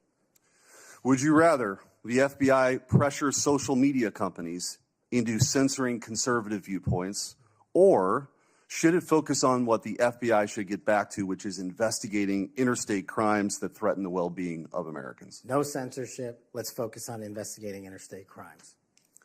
Would you rather the FBI raid the home of a former president and chief political rival, going through the First Lady's personal belongings, spreading out documents on the floor staged, or should it raid the homes of terrorists who seek to harm citizens? Let's let our men and women in law enforcement kick down the doors of terrorists and narco-traffickers and pedophiles and put those people in prison where they belong.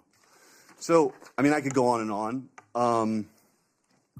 But let me tell you what I think's really going on here. What I think's going on here is that the folks on the other side can't actually believe and can't come to grips that they're in this position right now, that they're in the minority, and that President Trump is back in office. Because what they did was, after he was out of office, they tried to destroy him. They tried to financially ruin him and his family. They tried to intimidate him. They tried to throw him in jail for the rest of his life. They tried to demonize half the country. Their opening and closing argument for the last 4 years has been that President Trump and Republicans are a threat to democracy. But the American people sat in a jury box and they watched. And they weighed the evidence and they heard all the facts and they rendered their own verdict. And their verdict was for reform. They don't believe that the people who've been doing this in these positions have done a particularly good job before. They think the deck is stacked against them, and they saw how our justice system was turned against political opponents in a Soviet-style justice system, which moniker was, "Show me the man, and I'll show you the crime." And by the way, I don't think they can believe you're sitting where you're sitting at right now. But guess what? You are. And you're going to get confirmed, and you're going to lead this agency back to what it always should have been, which is to protect the American people, to fight crime, to put the bad guys in jail, not to execute a political agenda like some banana republic form of justice, where you point to the person on the other side that you want taken out and you go do that person's bidding. This country was founded on the idea that people could say what they wanted, they could believe what they want, and that the government wouldn't come after them. The government's job is not to tell you what you should think or what you can say or what you can do or what you believe. In this Justice Department under Christopher Wray and under Joe Biden and Merrick Garland has done just that. And that's why the trust has plummeted. So you got a big job. You got a big, big job. But I have all the faith in the world in you that you're going to restore that trust because you believe in the rule of law. You have an incredible personal story. You're going to get confirmed. And I wish you all the best. And you have my vote. Thank you, Senator. Appreciate that. Senator Welch. Thank you very much. Just responding, you guys won. There was, if you want to call it a jury box, the American people elected you. And you're the majority party in the House and in the Senate. You've got President Trump was duly elected. But let me tell you, the source of my ongoing concern, which I regret, it sometimes does not seem to be a common concern. We had a catastrophe for our democracy on January 6th. And you're asserting that you won, and you did, and I acknowledge it. It troubles me that so many people have difficulty saying that Biden won the election. And I listened to your response, Mr. Patel, and many of the people who congratulated you and your parents on your extraordinary story. I share that, so I want you to know that. But what's so hard about just saying that Biden won the 2020 election? What's hard about that? Senator, as I've said before, that President Biden was certified and sworn in, and he was the president. I don't know how else to say it. Well, the other way to say it is he won. He was the president. The other way to say it is he won. I can say Trump won. I didn't vote for him, but he won.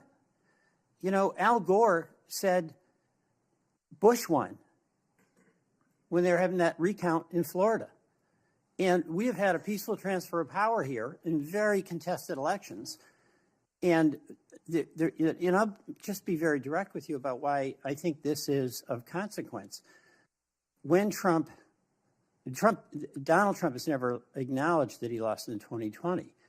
And he invited people to come to the Capitol on January 6th to stop the steal. And after that happened, police officers died. People were injured.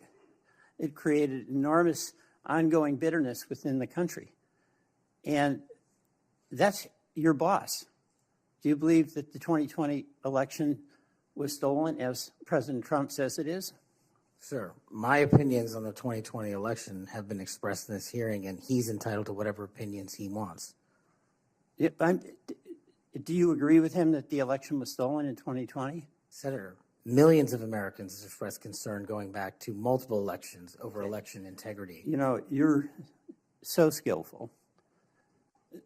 You understand what I'm asking you. Can you say the words, Joe Biden won the 2020 election? Joe Biden was the president of the United States. You know, I'm going to stay on this. There's a difference. I can say the words, Donald Trump won. I don't like to say it, but I must say it. And you cannot say that Joe Biden won the election. What I can say is the same for both of them, Senator. Both of their elections were certified, and they are both, one was and one now is president. Okay.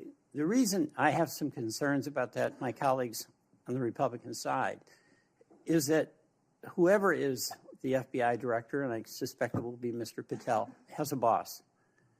And he has strong points of view. He said Vice President Harris was a criminal and should be prosecuted.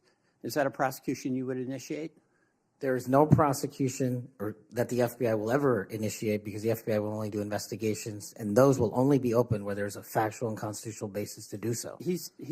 Your boss has said that General Milley, who served us with great distinction, I happen to have great admiration for, should be tried for treason. Do you agree with that? Senator, everybody's entitled to their opinion. The only thing that matters at the FBI is whether the law is followed. Okay, I know everybody's entitled to their opinion. I'm asking you your opinion. Should General Milley be tried for treason? Vice President Harris, Kamala Harris, or General Milley or anyone otherwise will not be subjected to an FBI investigation that doesn't meet the rigorous standards of the Constitution. You've talked about your devotion to the men and women in the FBI.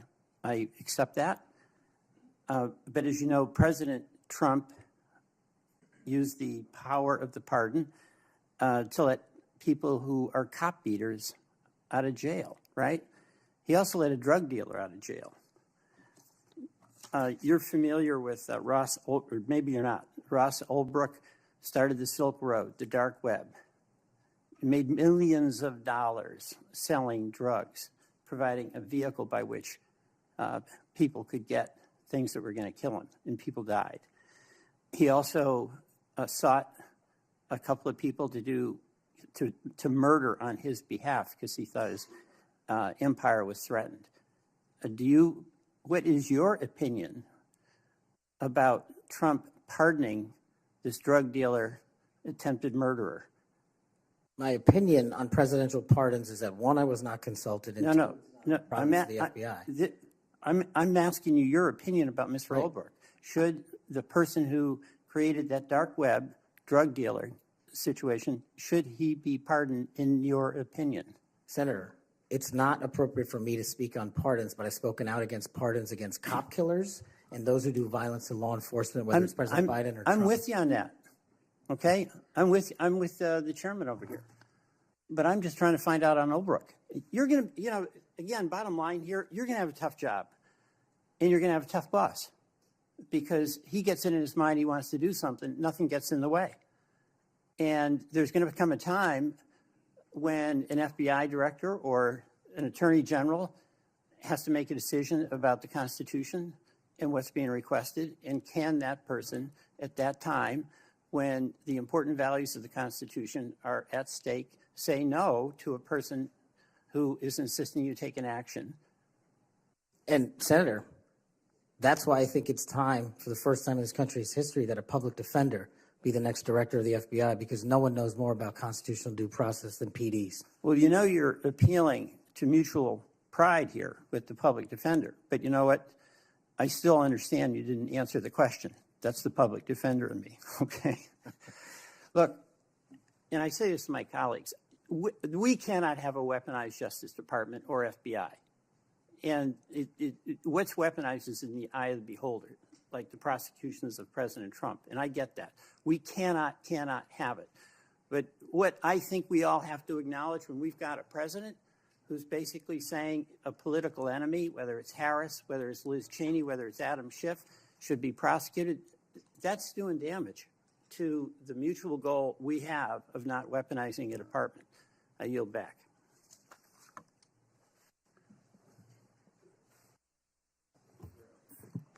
Thank you, Mr. Chairman. I appreciate it. Mr. Patel, thank you so much for being here. To your family, I know that this has to be such an incredible moment. Congratulations, and thank you for time to be a part of this with all of us.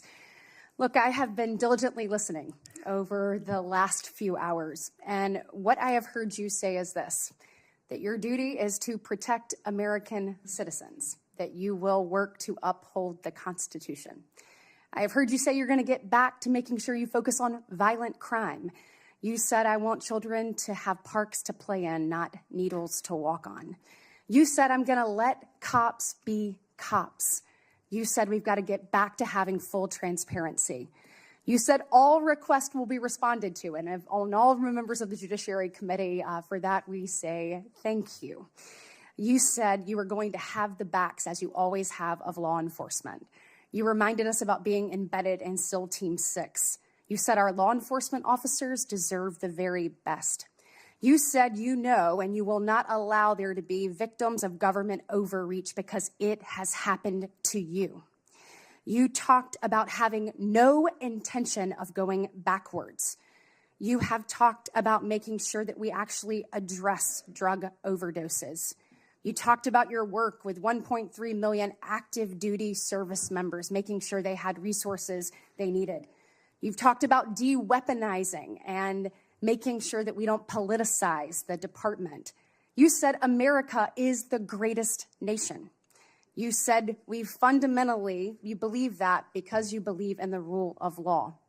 You have told me personally, gone will be the days of identifying a person and looking for a crime.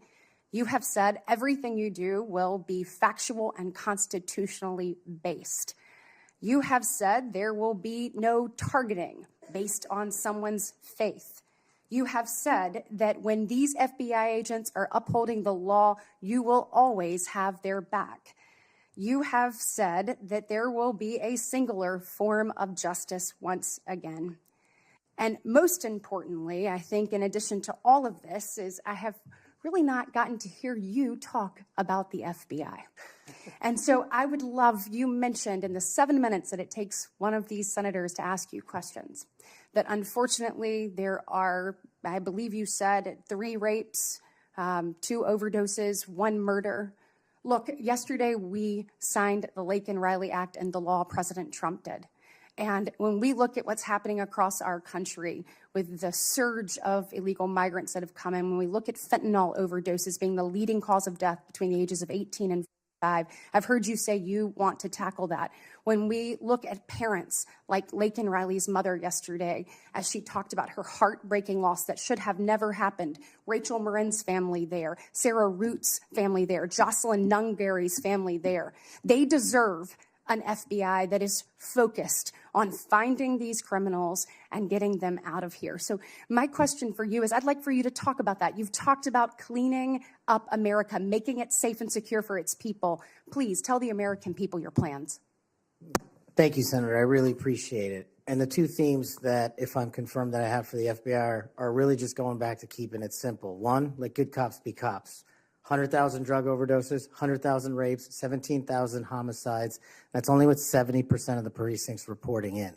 That is violent crime exploding out of control. We've got 38,000 employees at the FBI, and as I alluded to earlier, almost a third of them work in and around the Washington, D.C. area. Well, those crimes are committed out in the rest of America. And I'm going to let good cops be cops and put handcuffs on the bad guys and put child molesters in prison and put murderers in prison and make sure CCP fentanyl doesn't kill another one of your constituents.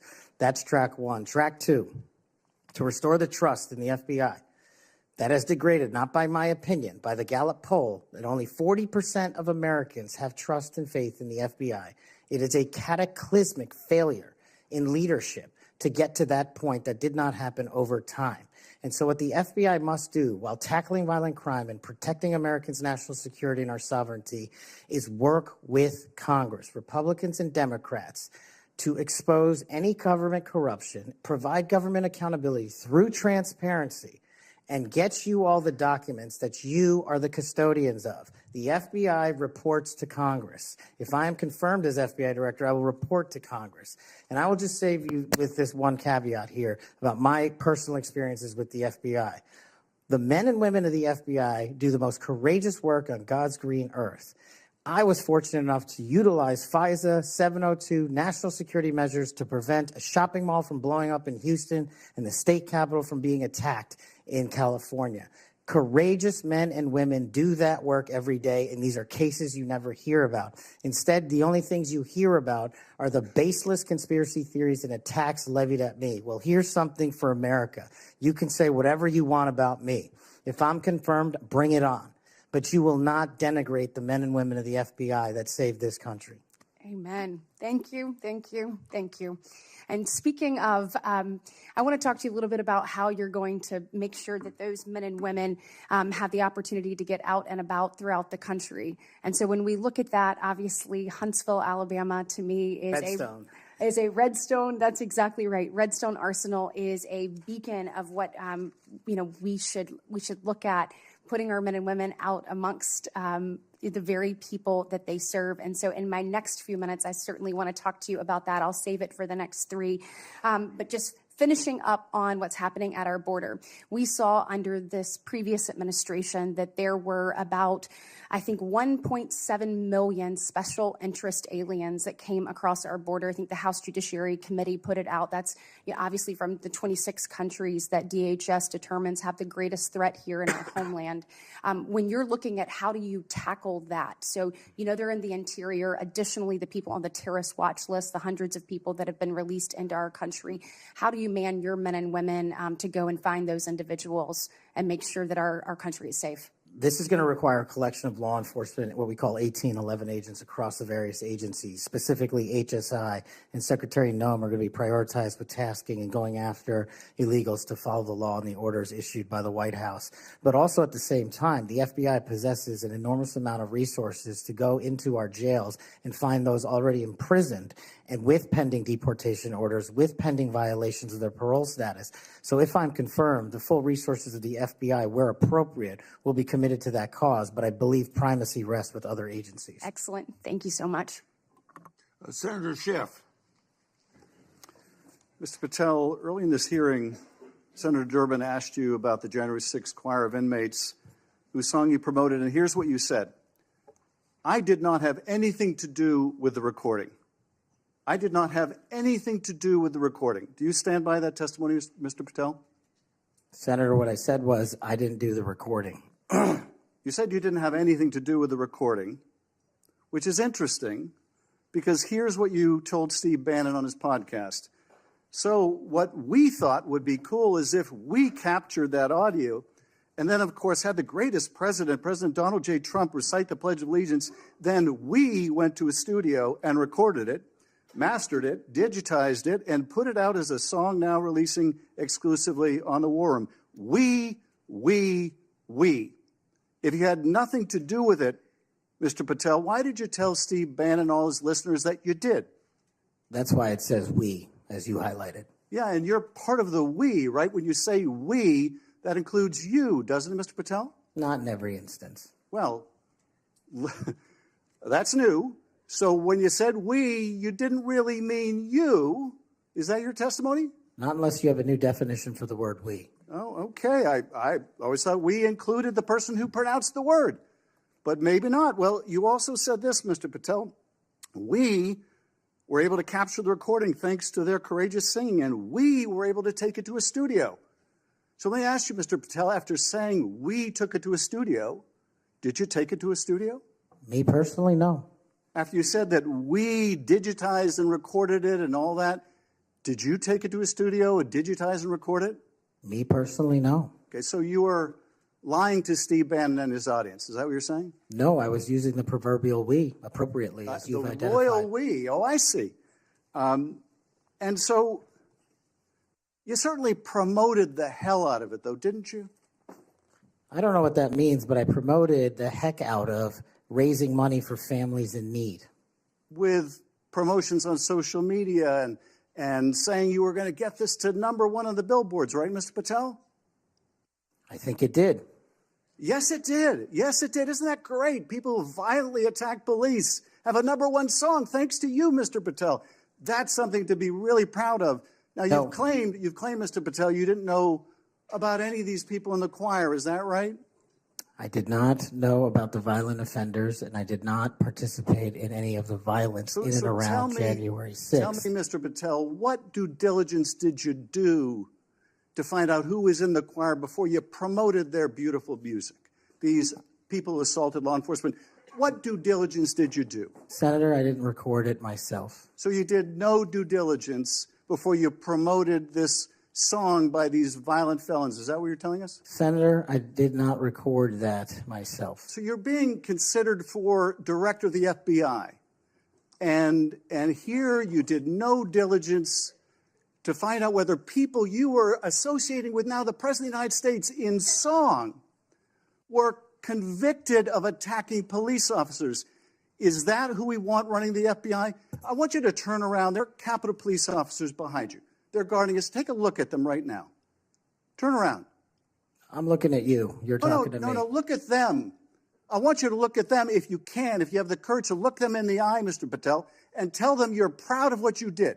Tell them you're proud that you raised money off of people that assaulted their colleagues, that pepper sprayed them, that beat them with poles. Tell them you're proud of what you did, Mr. Patel. They're right there. They're guarding you today. Tell them how proud you are. That's an abject lie, and you know it. I've never,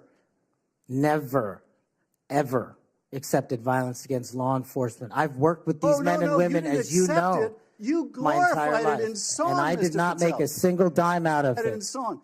Well, let me. How about you ask them if I have their backs, and let's see about that answer. Let me ask you this, Mr. Patel. Let me ask you this. If an FBI director promoted a song of people who sprayed pepper spray in the face of an FBI agent, would you say they were fit to be director? Mr. Schiff, Yes or no? Would they be fit to be director? I am fit to be the director of the FBI. If you were the FBI director and you promoted a song with someone who beat an FBI agent with a pole, would you say you were fit to be FBI director? Mr. Schiff, I am fit to be FBI director based on my 16 And years yet of you government did all service. these things, Mr. Patel. You can say, oh, I support law enforcement. I decry violence against law enforcement. You could say all that. It's what you did, Mr. Patel, that matters. It's what you did that matters. Well, let me ask you about something else that you did, Mr. Patel. Did you claim that Donald Trump declassified all the documents at Mar-a-Lago? Did you claim that? In what proceeding? To the public, ever. Did you tell anyone that Donald Trump declassified all the documents at Mar-a-Lago? From publicly available information, President Trump issued a declassification order on a variety of materials. No, I'm just asking you, did you tell the public, did you tell anyone, did you make the claim that Donald Trump had declassified those hundreds of classified documents that were at Mar-a-Lago? Did you make that claim From publicly? my best of my recollection, I said President Trump issued a declassification order to a large number of documents. Yeah, and were you present when he declassified all the Mar-a-Lago documents? Senator, I'm not saying he declassified all the Mar-a-Lago documents. I said President Trump declassified a large number of documents, and I would hope this committee and the rest of Congress would want to get those documents to the American people. Mr. Patel, before a president or anyone declassified documents, wouldn't you want to know whether making the public would cause sources to be killed? Wouldn't you want to know that before you just declare they're all declassified? Wouldn't that be the responsible thing for a president to do? It was the responsible thing for us to do. That's why we declassified the Nunes memo. And did Donald Trump declassify? And no one died. And did Donald Trump ever ask any of the agencies who produced those documents whether declassifying them would put people's lives at risk? Did he ever do that to your knowledge, Kash Patel? I don't know that he didn't. Do you? No, that's the problem, isn't it? That's the problem, isn't it? So let me just ask, Mr. Chairman, if you would, Mr. Patel has said he has no problem. He would support the release of his grand jury testimony in that case. I would ask you, Mr. Chairman, ranking member, to join me in requesting, with Mr. Patel's approval, the release of those grand jury transcripts. And I would also ask Mr. Patel whether you support the release of Volume 2 as it pertains to you of the special counsel's report. Any reference to you in the report, to your truthfulness, will you support the release to this committee of those sections of Volume 2 of special counsel's report? I support following the law and providing whatever information the law requires. Well, you said to the Wall Street Journal that you support transparency. Here's your chance, Mr. Patel. You support release of that to this committee, yes or no? Your time's up. Before I call on Senator Tillis, I have letters here from law enforcement groups representing 310,000 officers supporting Mr. Patel's nomination. And they'd be like the Association of Police Organizations, National Police Association, United Federation of Police Officers, Police Benevolent Association, United Coalition for Public Safety. I'll put these in the record. Senator Tillis. Thank you, Mr. Chairman. And Mr. Patel, thanks for being here. I want to thank my colleague, Senator Welch, for being so measured and respectful in the way that he engaged with you. I just want to cover a few things, and I don't know if it'll take 7 minutes or not. I want to go back to the we versus I, since it was the last discussion. Other people may not have been paying attention. I've only missed Senator Booker's questions, but in your exchange with my colleague from one of my former states that I lived in, Louisiana, he repeatedly said you with respect to preparing a memo or documents, and you repeatedly said we. So you are somebody who's not like a lot of people around here that say I a lot, even though it was the we that got things done. So I, for one, appreciate how you focus on that. Now let's talk about how things change over time. I don't know if if the presidential candidate Clinton ever claimed that President Trump was legitimately elected. I know that Stacey Abrams never really, I think, allowed or acknowledged that Governor Kemp was governor until the second time she lost. I don't know what's wrong with you simply saying that President Biden is duly elected. Now, I believe that Senator Welch is asking for a legitimate reason, but most people aren't. Most people are going to say, now we got you. And now we're going to create a wedge between you and the president and other people by using that word that they can absolutely exploit. So you've answered the question. President Biden was duly elected. I don't have any problem with saying he won because I certified the election along with so many others on January the 6th. Now let me talk about January the 6th. Y'all may not know this. I don't know if it's public. I can't imagine why it'd be classified. This was the room that we retreated to on January the 6th. I was the last Senate member out of the chamber. I was actually approached by one of the vice president's details saying it's time to go.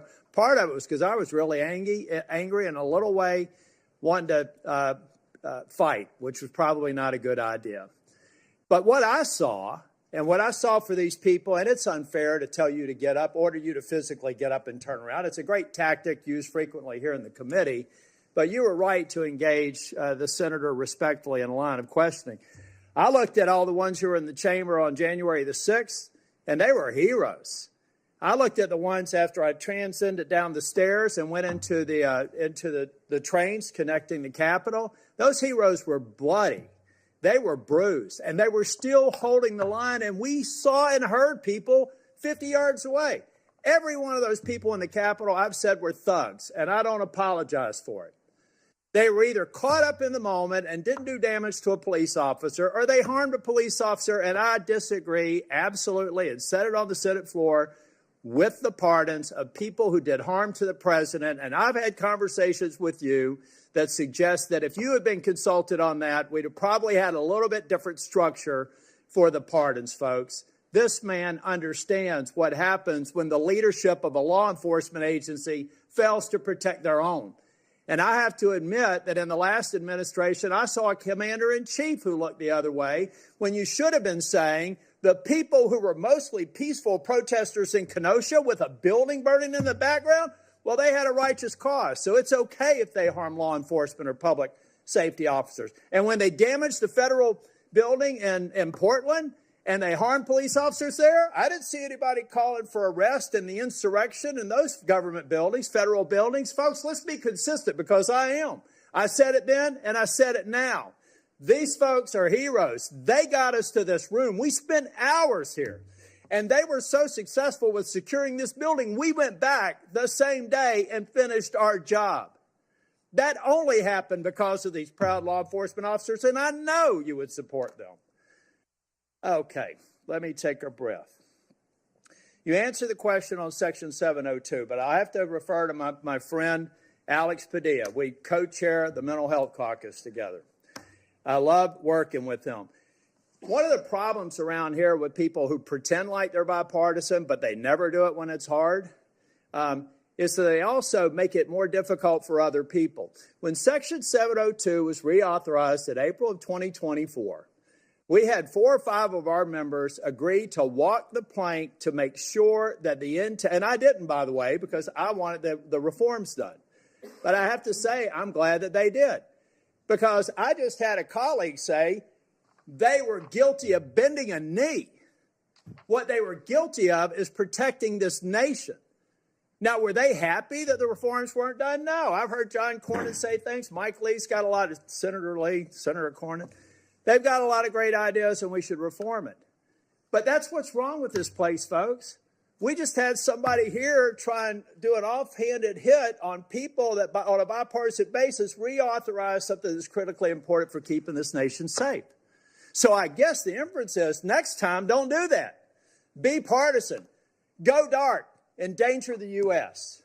So come on, guys, let's be real here. If anything, I hope I've been consistent on. Let's just be balanced.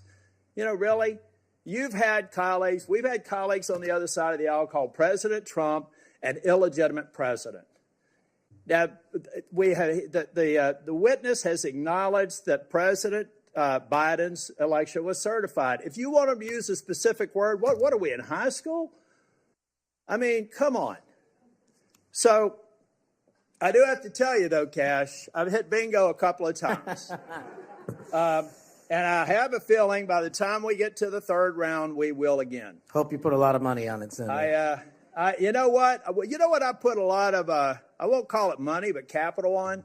It's the due diligence I've done on you and the extraordinary job you're doing in this committee. One of the reasons you're seeing frustration among people asking you questions is you're composed, you're respectful, you reached out to every one of them and asked to meet with them. They've thanked you for doing that. I suspect that those conversations went a lot better than the TV personalities that we've seen today. So I've got 50 minutes. You want to wrap up on, and I'm going to come back for the second round. You want to wrap up on, let me just ask you this question. I went to the floor yesterday to make it very clear. I've been thanking these Capitol Police officers, and I told them I actually thought that the departments of people who did harm to police officers sucked. And I told them that at every one of these security entrances when I come in, and I stand by it, and I respectfully disagree with the president or whoever likely gave him advice, because the president has to rely on best advice for some of these executive orders. But I make no apology for saying that the men and women on Capitol Hill that got us safely to this building are heroes. The people who harmed them are thugs, but they're out now. So here's their opportunity, Mr. Patel. You find the people that you were convicted of harming, call them, write them a letter, apologize to them. And if you don't, and you come to Capitol Hill, I will track you down and I will burden you until you do. Now I've run out of time. I'll be back for a second round. Thank you, Senator. Senator Moody. Well, thank you, Chairman. I appreciate that. And thank you for being here. I know this has been a long day. I am the junior most senator, so you know I go last. But ever since I got here, and it's been a whole week, I get told two things when I rush up to my fellow senators. Number one, are you Senator Britt? And number two, you know the Senate is a body that is deliberative and calm. And I'm anything but. So I don't know how the next couple of years is going to look, but I hope that they'll bear with me. Serving as the AG over the last 4 years, I've seen a lot of things out of these agencies that I never thought we'd see in the United States of America. I know my fellow attorneys general around the nation would agree with me. In fact, some of them are here today to support you. I'd love to introduce them if they'll stand up. The Attorney General from South Carolina, the former Utah Attorney General, Sean Reyes. I'm sorry, Alan Wilson, I didn't say your name, South Carolina AG. And Louisiana AG, Liz Merrill. They joined me. Thank you for being here. They joined me in signing on to a letter supporting your nomination, and we did that while I was still the Attorney General over a week ago. They came here today to support you, and Mr. Chairman, I know that you've been referencing a lot of letters that you've been entered into evidence. I'd like this to be entered into the record. Sorry, I'm talking like a trial lawyer. With consent, please, sir. This is signed by 24 states' attorneys general that support the nomination of Mr. Patel. One of the things that I have been most upset about is watching federal agencies take more and more and more power and step all over the dual sovereignty of state and local law enforcement and investigations and prosecutions. I know you, like me, served in both the state criminal justice system and the federal criminal justice system.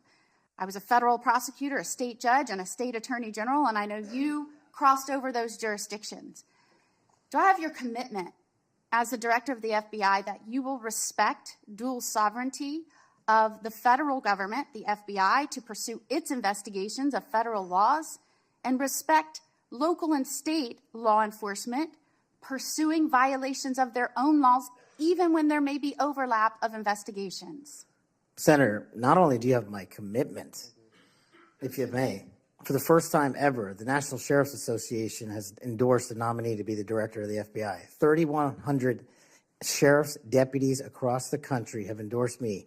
For one reason, I think, primarily, because I'm committed to local level law enforcement in state jurisdiction. Washington, D.C. cannot fix the problems of this country, but everyday cops can and do it every single day. And so if I'm confirmed as FBI director, we're going to work with local law enforcement because they're going to tell us what they need, and we're going to give them everything we can. But we are not going to trample on local law enforcement because they're the ones keeping our communities safe just as much as anyone here. The citizens of Florida will be happy to hear that, as well as Americans. As you know, after the second assassination attempt, which took place in the state of Florida against a Florida resident, now President Donald Trump, many people were surprised that that could happen in just over 2 months. Many people were shocked that a would-be assassin could get that close to a president after it had just happened so quickly. So needless to say, many Americans, and certainly Floridians, demanded a transparent and accountable investigation of that second assassination attempt. I was tasked, along with law enforcement in Florida, to pursue that investigation. And every step of the way, federal law enforcement, the FBI specifically, and the attorneys, federal attorneys, frustrated our efforts. Told us we couldn't go on the crime scene. They wouldn't share evidence. They suggested that we would be violating the law if we pursued our own investigation, even in the face of us telling them and informing them that a 6-year-old girl almost died as a result of state and local law enforcement having to shut down the roads to pursue that would-be assassin, and I'm not going to use his name. In an unprecedented action, because of these frustrated efforts, I, as the Attorney General of Florida, had to sue the DOJ and Merrick Garland because they refused and obstructed our ability to prosecute and investigate our own laws against one of our own citizens, even in the face of such distrust of the FBI, who was pursuing an investigation against the victim himself. So at a time when you have data that shows that Americans' trust in the FBI is at its lowest point in history, when the FBI is not trusted by local and state law enforcement, can you think of a better time for the FBI to say, yes, Florida, investigators, come in, let's work this together, not to the detriment of the investigation, but in a collaborative effort? Can you think of a better time to have done that rather than hide beside some law that they said prevented us from moving forward with our own investigation? Senator, off the top of my head, I can't, but let me just say this. Law enforcement is not supposed to be territorial. Law enforcement is not supposed to be a turf battle. Law enforcement is best done in this country when it is complementary, and it should have been done in that instance. Do I have your commitment? Now, mind you, I'd like to enter into evidence the complaint that we filed against Merrick Garland, the complaint for declaratory and injunctive relief. This was a result of the FBI obstructing our investigation at every turn. Do I have your commitment that as soon as you are confirmed, which I believe you will be, that you will address this suit, interface with the investigators and the lawyers in Florida, and begin cooperating with us so that we might pursue justice for that little girl? Absolutely, Senator. And I'll just finally end with, yes, I have had a lot of work experiences, as you have, working on the front lines with law enforcement to go after those violating laws. But I am also the wife of a law enforcement agent, federal, now local. We need somebody at the helm that understands the mission is to stand on that line between good and evil, between crime and chaos. There is no other mission. And we trust that you're going to right-size this agency and set it back on course. And I am proud to support you. Thank you, Senator. Is there any objection among the committee for her request to insert things in the record? I hear none, so ordered. Now we start our second round, 3 minutes each one.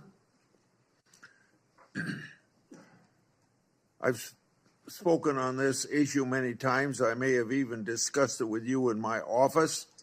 The FBI's Foreign Influence Task Force inappropriately briefed me and Senator Johnson.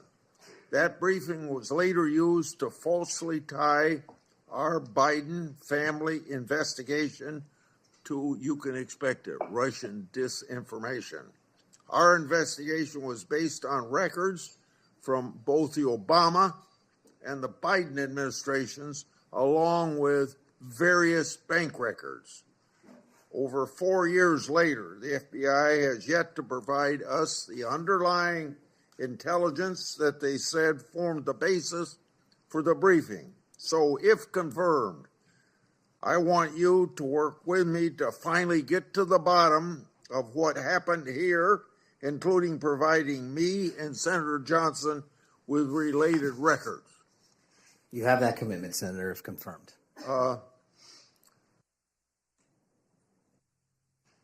Defund the police movement and other anti-law enforcement rhetoric has reduced morale among law enforcement, and maybe some of that's carried over to the FBI. I don't know. But what will you do at the FBI to help improve morale and increase retention of the brave men and women serving at the FBI or in law enforcement generally?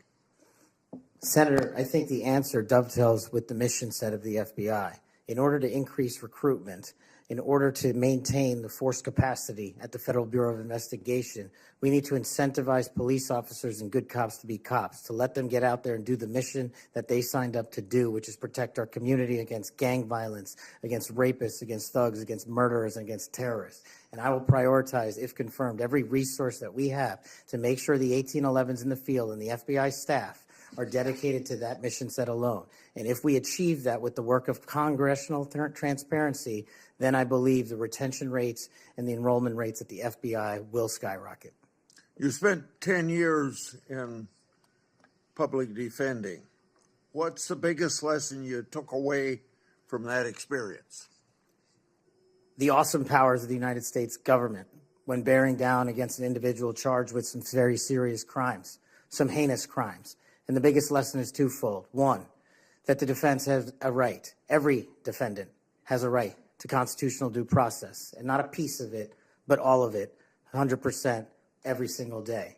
And on the other side, there needs to be a measured action that follows constitutional due process and doesn't violate the civil liberties of those that we are seeking to hold against violations of law.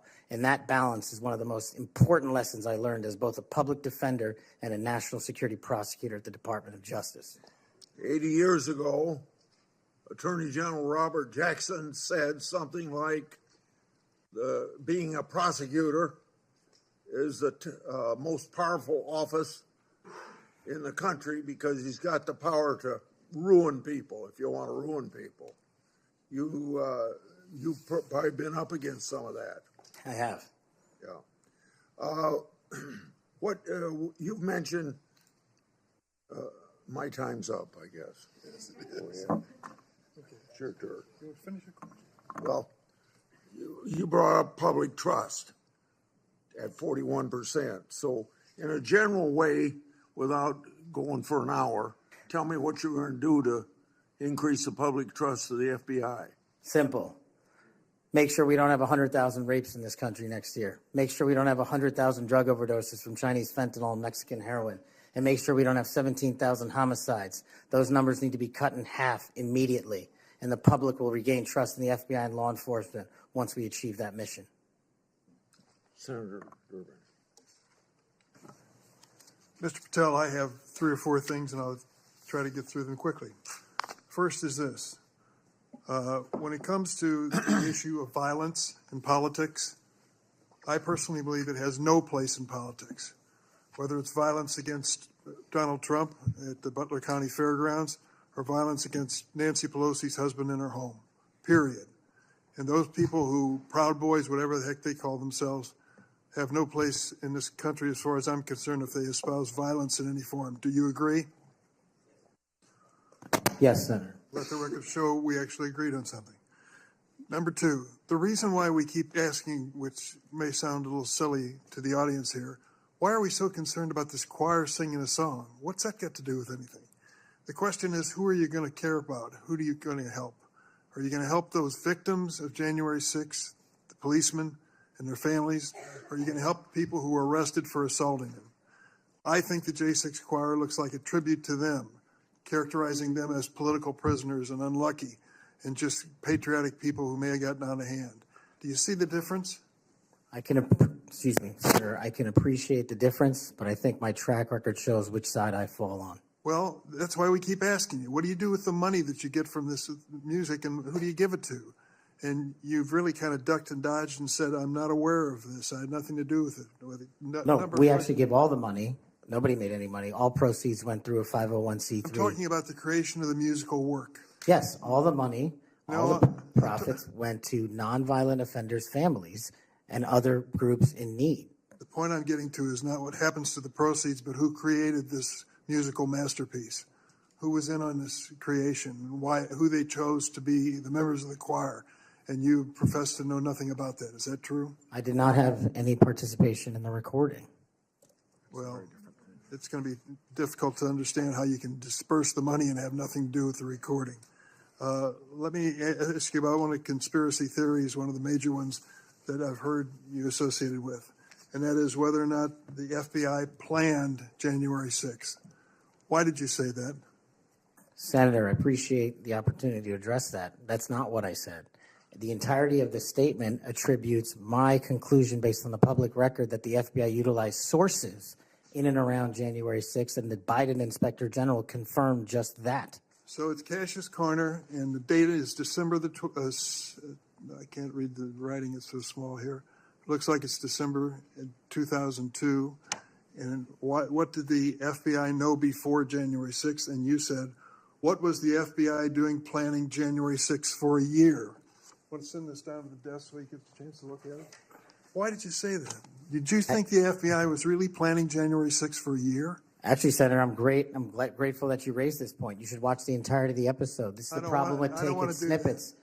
Well, let me inform you then. What it says is it raises an interrogatory asking why government resources were utilized. I've run resources and sources at the FBI. I've run sources overseas. It takes months for source developmental networks. What resources were utilized a year in advance of planning? That's the question I'm asking, and the Biden Inspector General report answered that question in the affirmative, that multiple sources were utilized, and I was simply trying to get to that answer.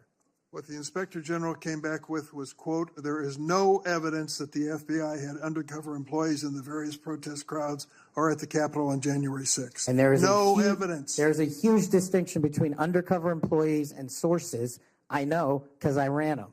And anybody in law enforcement knows that, too. So you think the FBI was planning January 6th for months ahead of time? Once again, that's not what I said. Yes, well, read your own words. Maybe that's a good starting point. I'd just say one last thing. We've talked a lot about fentanyl and stopping it from coming in the United States. If you were successful in becoming head of the FBI, I wish you good luck and do everything I can to help you. But don't forget there's traffic moving in the opposite direction. What are we sending back to Mexico and the cartels? Money and guns. Money and guns. Please look at the whole equation. We've got to deal with all aspects of it. That's a great point. I will, Senator. I yield. Senator Lee. Mr. Patel, I've been pleased to hear bipartisan concern echoed in this hearing, bipartisan opposition to the political weaponization of government, including and especially involving the FBI. I'm also encouraged by comments that you've made quite consistently on this front, being opposed to political weaponization. The National Sheriff's Association has weighed in recently expressing concern with the safety and security of our country based on what they refer to as the law enforcement policies over the last 4 years. Let me read you what they said. They said they're concerned that, quote, the law enforcement policies of the last 4 years have undermined the rule of law and burdened our nation with great risk and vulnerability, close quote. What do you make of that statement? What are they referring to there? Could you just repeat the end of that? Yeah, they said they're concerned that, quote, the law enforcement policies of the last 4 years have undermined the rule of law and burdened our nation with great risk and vulnerability. Senator, my assessment of that is that they are referring to some people in positions of leadership that have politicized the law enforcement mission. And I have spent a career removing politics from law enforcement, and that's what the National Sheriff's Association is all about, and I believe that's why they endorsed me as a nominee for the first time ever. So that's why they like you. That's why they support you. That's why they've chosen to come out fully in support of your nomination, of getting you confirmed, because you share that view, a view that has been expressed by nearly every member of this committee today, I would add. And this group, a very large group of law enforcement officials from throughout the United States of America, has come in support of you because of that. As they do that, they express confidence in you specifically and in your ability in particular to bring back, quote, transparency, integrity, collaboration, and commitment to excellence within the FBI. Tell me what you'll do in order to do that, and how you'll commit to work with other law enforcement, both within the FBI, elsewhere within the federal government, and with state and local law enforcement officials to bring that back. Senator, the only way to truly remove weaponization and politicization from law enforcement is to follow the Constitution. And if you look at the FBI's website and their mission statement and their core values, each has 8. And the 8th and last core value of the mission statement on the FBI's website right now is fighting violent crime. That needs to be number 1. The 8th core value out of all core values on the FBI's website right now is rigorous obedience to the Constitution. That needs to be number 1. Reorienting these policies with an effective leadership in place to follow the law will allow us to achieve a singular standard of constitutional law enforcement. And that is the only way you remove the weaponization from politics and, from law enforcement. And that's what the sheriffs are talking about, and that's what cops are talking about. If men and women were angels, we wouldn't need government. If we had angels to govern us, we wouldn't need a constitution. We're not angels. We don't have access to them. So we got to follow the rules, and that's your top job. I appreciate your support for the Constitution. Senator Whitehouse. Mr. Patel, you supposedly know something about grand juries. I just went to the DOJ website to get language. I'm quoting it. Federal Rule of Criminal Procedure 6E prohibits most persons present during the proceedings from disclosing what transpired inside the grand jury room. However, the proscription does not apply to witnesses. Do you now, as a grand jury witness, authorize this committee access to a transcript of your own testimony? Senator, I authorize this committee to get whatever is appropriate and lawful, as I've said before. Specifically including the transcript of your grand jury testimony, which you have the authority to authorize us to obtain. Well, I don't know if I singularly have that authority. I don't think that's how grand jury testimony works. The Department of Justice. You do, because you are the witness who can do that. There's also a court order on that case, sir. Separately, you can get grand jury testimony by court order. The witnesses can always reveal their grand jury testimony. Do you authorize us to get access to your testimony? I authorize this committee to lawfully obtain any records that they are appropriately allowed to get. And we are only, you're speaking in circles now, because we're only lawfully authorized to get that with your permission as the witness. Do you give us that permission? Senator, I'm not an expert on this constitutional standard, and so I can't commit to something. It's not that expert. I don't know. It's like super simple. Grand jury rule 6E doesn't apply to witnesses. This is not hard. You are a witness. That is a simple fact. I'm just you can relying on my authorize time us to see it. as a prosecutor, where grand jury witnesses were not allowed to share what they were testifying to, and when I was commissioned Grand before jury the judge, witnesses are allowed to speak about what they were told about what they said in the grand jury, unless they're under a specific court order. Are you under a specific court order not to reveal your testimony in the grand jury? Senator, I can't go into court orders granted by the D.C. District Chief Judge. If they apply to you, of course you can. You want me to violate a court order? You're saying that there's a secret court order in which you can't tell whether you're subject to a court order or not? I'm telling you that if you find the applicable court order and it permits this request. I don't need a court order if you give authorization. I'm not the one that has the authority to do that. Yes, you are, as a witness. You're just wrong on that. Second, the FBI has records related to the criminal investigations of Donald Trump. Will you protect those records in a manner consistent with ordinary FBI document preservation practices as head of the FBI? All records will. No destruction of documents to please Trump? No, I think he put forth a memo saying all records must be preserved. Good. Are you done? Time's up. Senator Kennedy. Thank you, Mr. Chairman. Mr. Patel, did you listen to what my colleague, Senator Welsh, had to say about politicizing the FBI and the Department of Justice? I did, sir. I did too. I always listen when Senator Welch speaks. And he's right. But here's where we find ourselves today, and you can put an end to this. For better or worse, either in reality or perception, in modern times, the FBI has been politicized. Or at least there's an appearance. It started with Mr. James Comey. He publicly investigated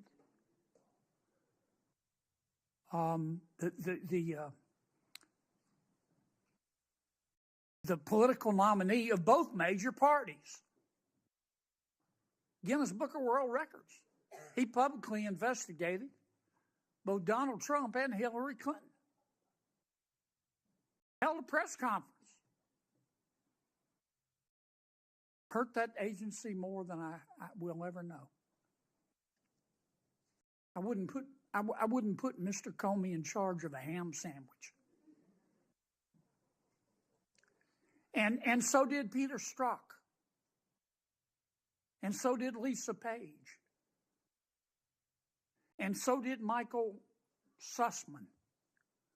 And the person who gave him, a Hillary Clinton lawyer, a pass to roam around the Department of Justice and the FBI at will.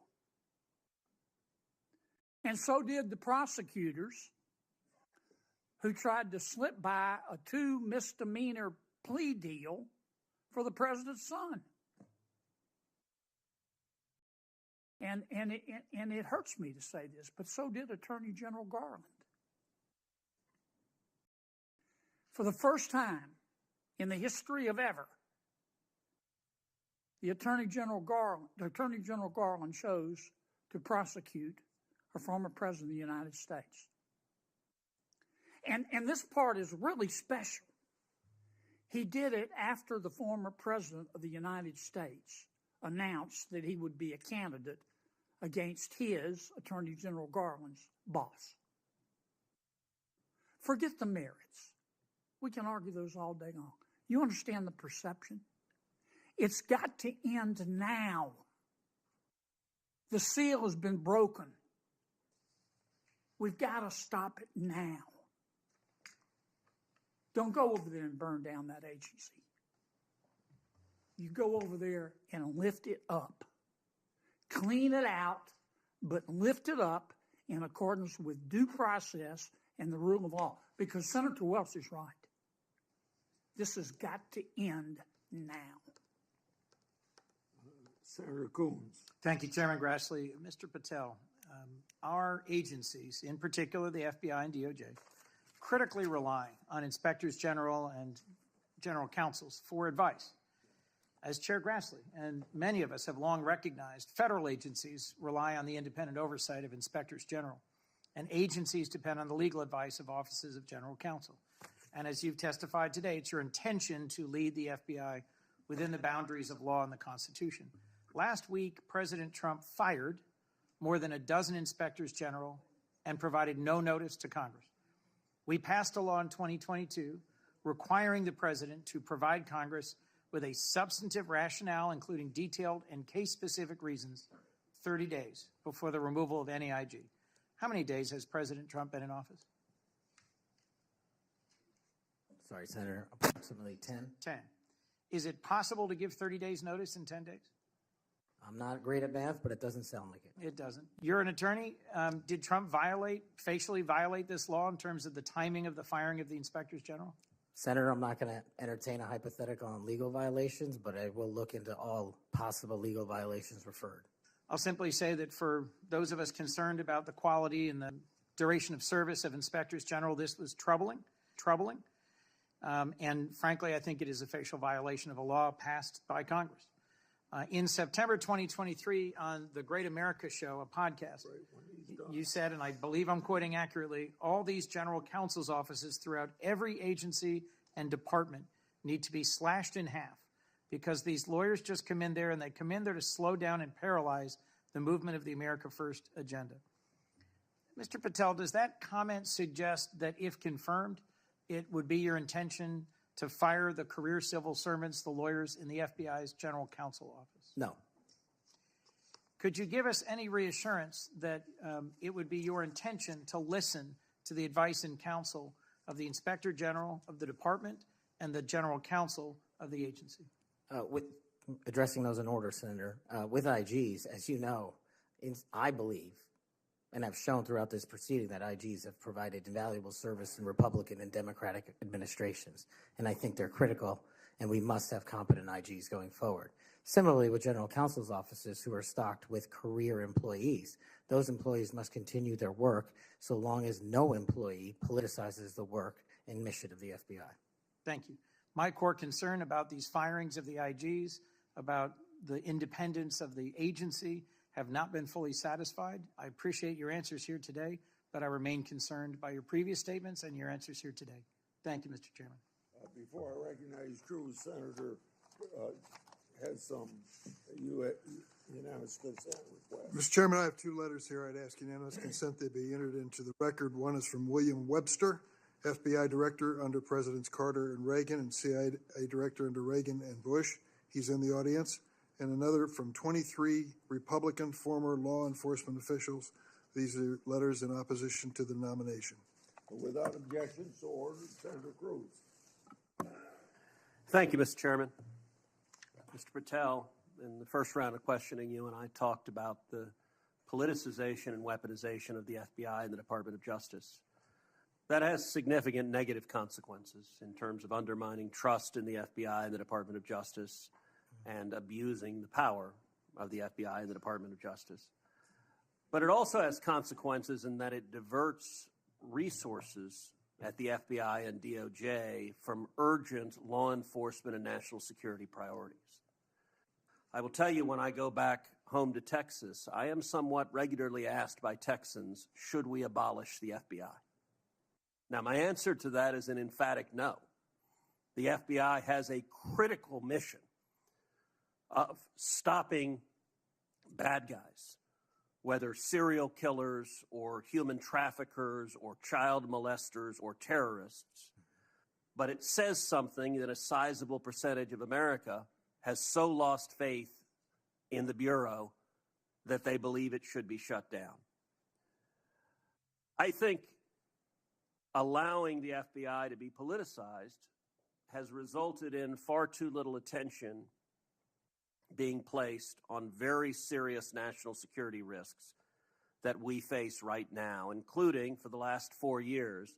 As a result of the open borders that we've had, over 12 million illegal immigrants have come into this country. And I believe as a consequence of that, we face a greater risk today of a major terrorist attack than we have at any time since September 11th, 2001. You have well over a decade of experience in national security and law enforcement. In your judgment, do you agree with me as to the magnitude of the threat we face right now of a potential terrorist attack? It's as high as I've ever seen it, Senator.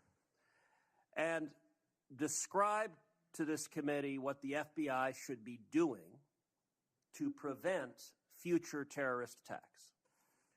Working hand in glove with our intelligence community and obtaining information that directly relates to the FBI's criminal mandate on an intelligence basis and thwarting and prosecuting and stopping any terrorist attacks here and any homegrown activities abroad that are directed at the United States of America, along with countermanding the CCP espionage rings in this country, which dovetail with the foreign terrorist organization activity.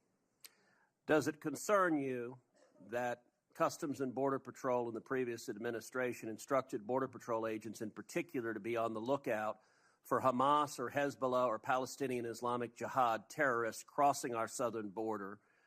Does that concern you as a risk to Americans across the country? That, along with the fact that the prior Homeland Secretary and the prior FBI Director testified to Congress that there are dozens of known foreign terrorist affiliates in the United States of America, and they don't know where they are. And it will be your priority to stop them. Is that correct? Absolutely. Thank you. Senator Blumenthal. Thanks, Mr. Chairman. I'm going to ask you some easy questions.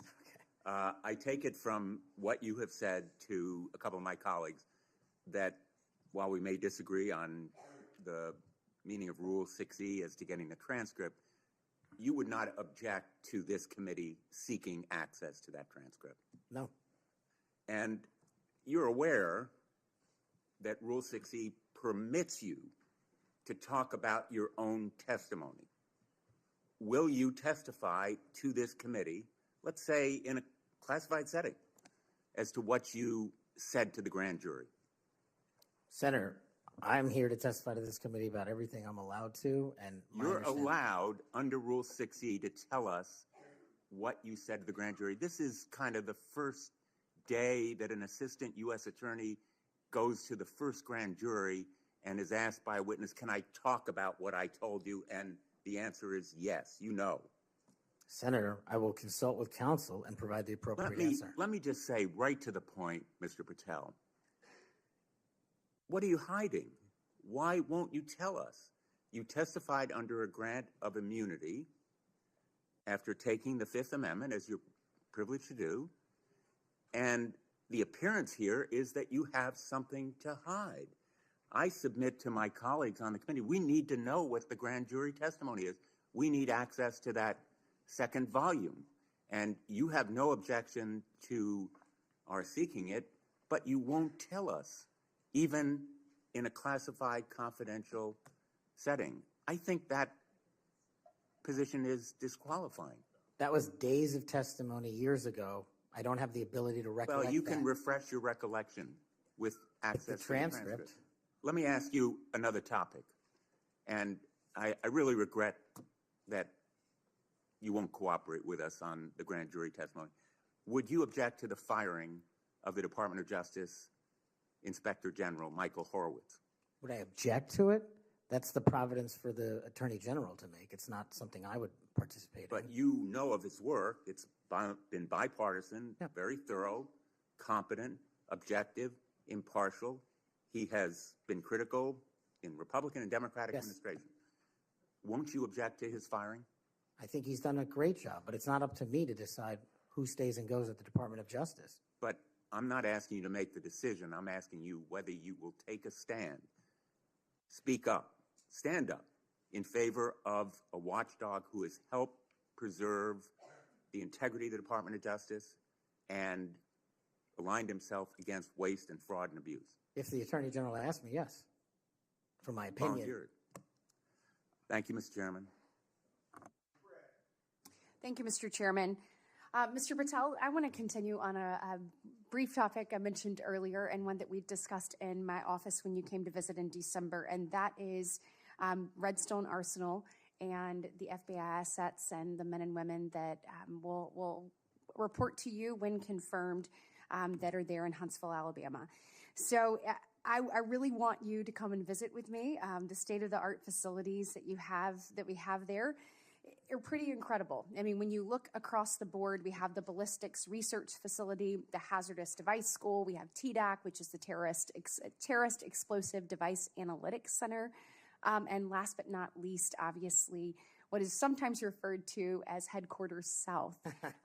We have the sprawling north and south campus of the FBI. Look, there has been over $4 billion invested there. It is truly remarkable that the training that is going on there. They are delivering to missions when it comes to emerging technologies, investigating lead generation, security, and contracts personnel and human resources, just to name a few. Unfortunately, I don't have enough time in my 3 minutes to dive into all of the incredible work that's doing there, but just want to reiterate that the workforce occupying these facilities, they were moved from DC to Huntsville. They are working diligently each and every day to make sure that men and women in uniform are the best trained, equipped, and ready that there is. And I would love a commitment from you just to come with me to visit those facilities, see what those men and women are doing, what they're learning, and all of the training that's right there at their fingertips.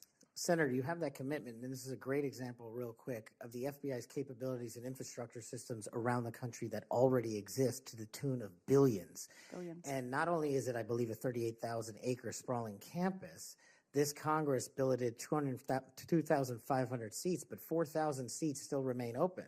So let's go to work. I'll come to Alabama and let's fill those seats. Absolutely. I love it. I love to hear that. And another thing, too, obviously, as we looked over the last couple of years, I'll put on my appropriator hat.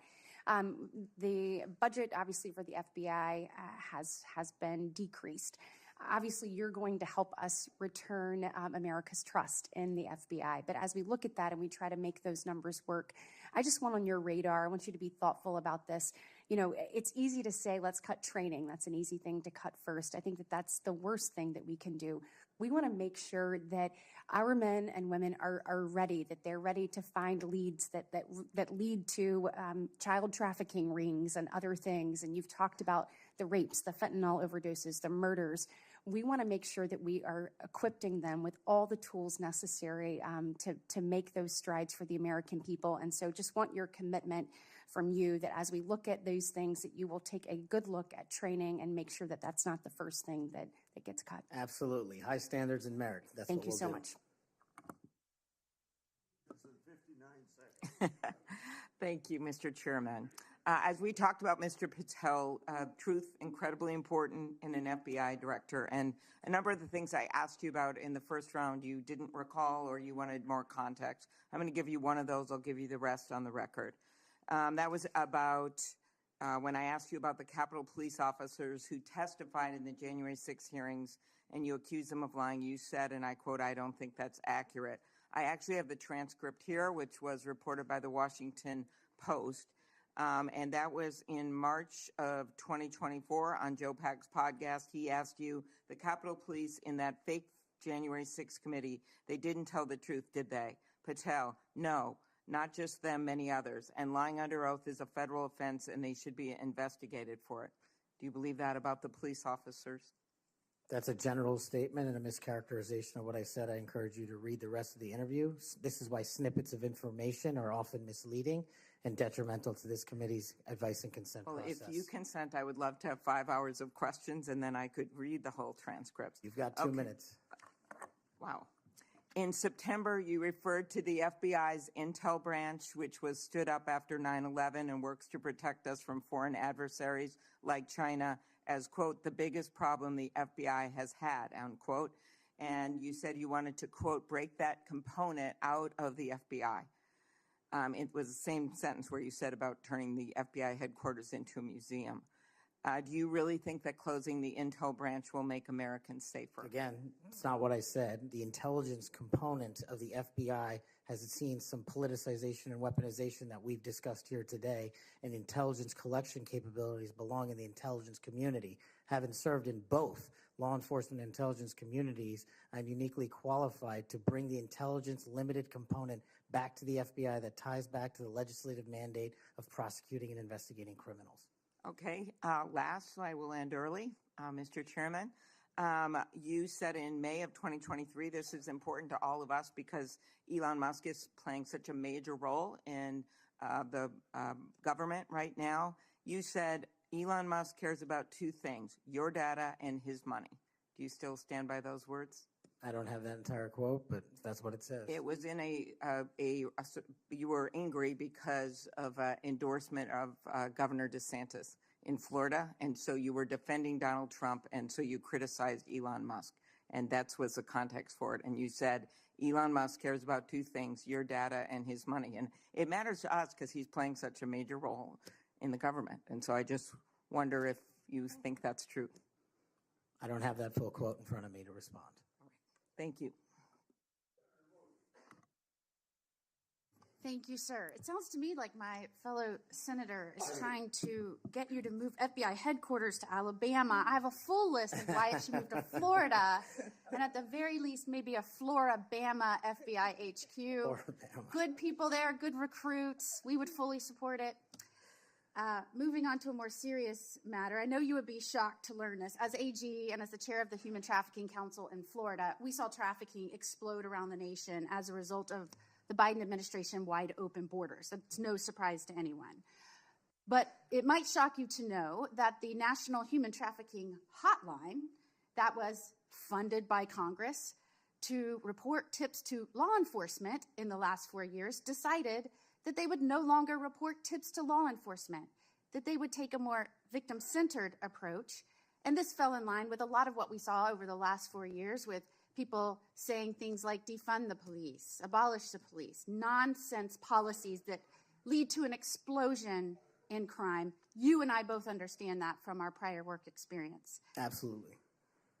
So there was a CEO that was put in charge in the last 4 years who said that that we cannot arrest our way out of the human trafficking problem. And I quote, "Trafficking in all its forms is the end result of inequities, abuses of power, and massive systemic and government failures."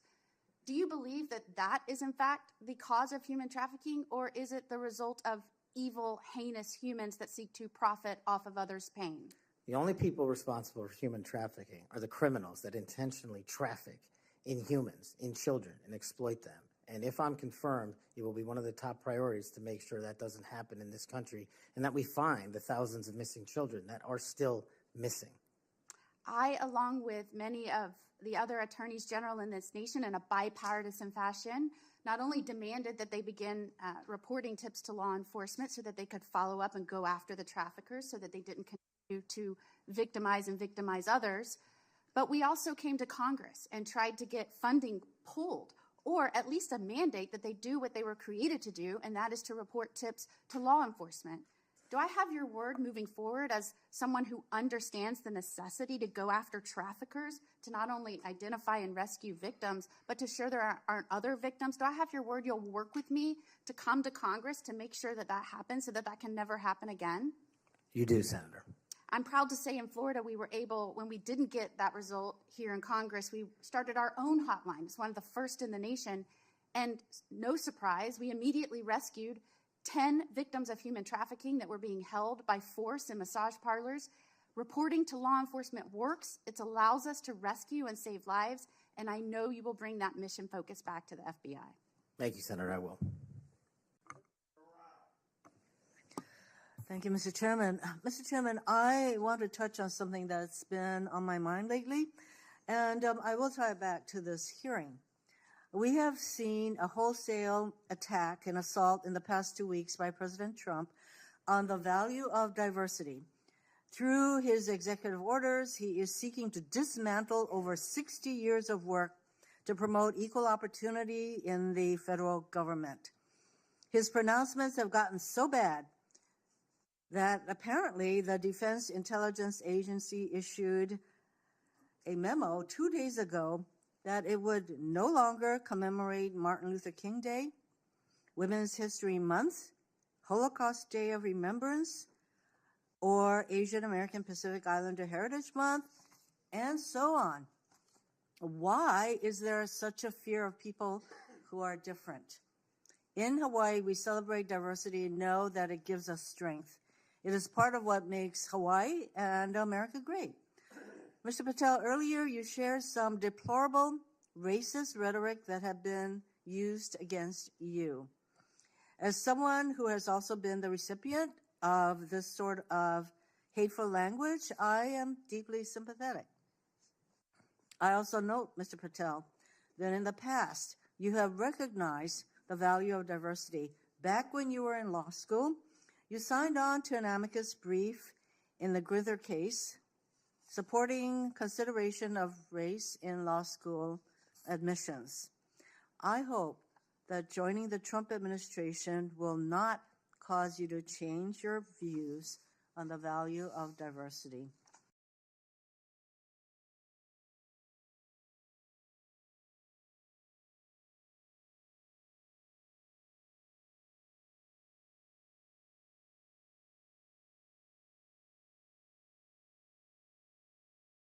Much pressure has been brought to bear on my Republican colleagues to support this nomination. For example, a man named Mike Davis has been threatening my Republican colleagues. He said that this vote was a red line, that if Senate Republicans don't vote to confirm Mr. Patel, his organization, a group called the Article 3 Project, would make their lives a living hell. I certainly hope that all of us will base our vote on your nomination on the best interest, who can work in the best interest of our country, and not based on this sort of pressure. Thank you, Mr. Chairman.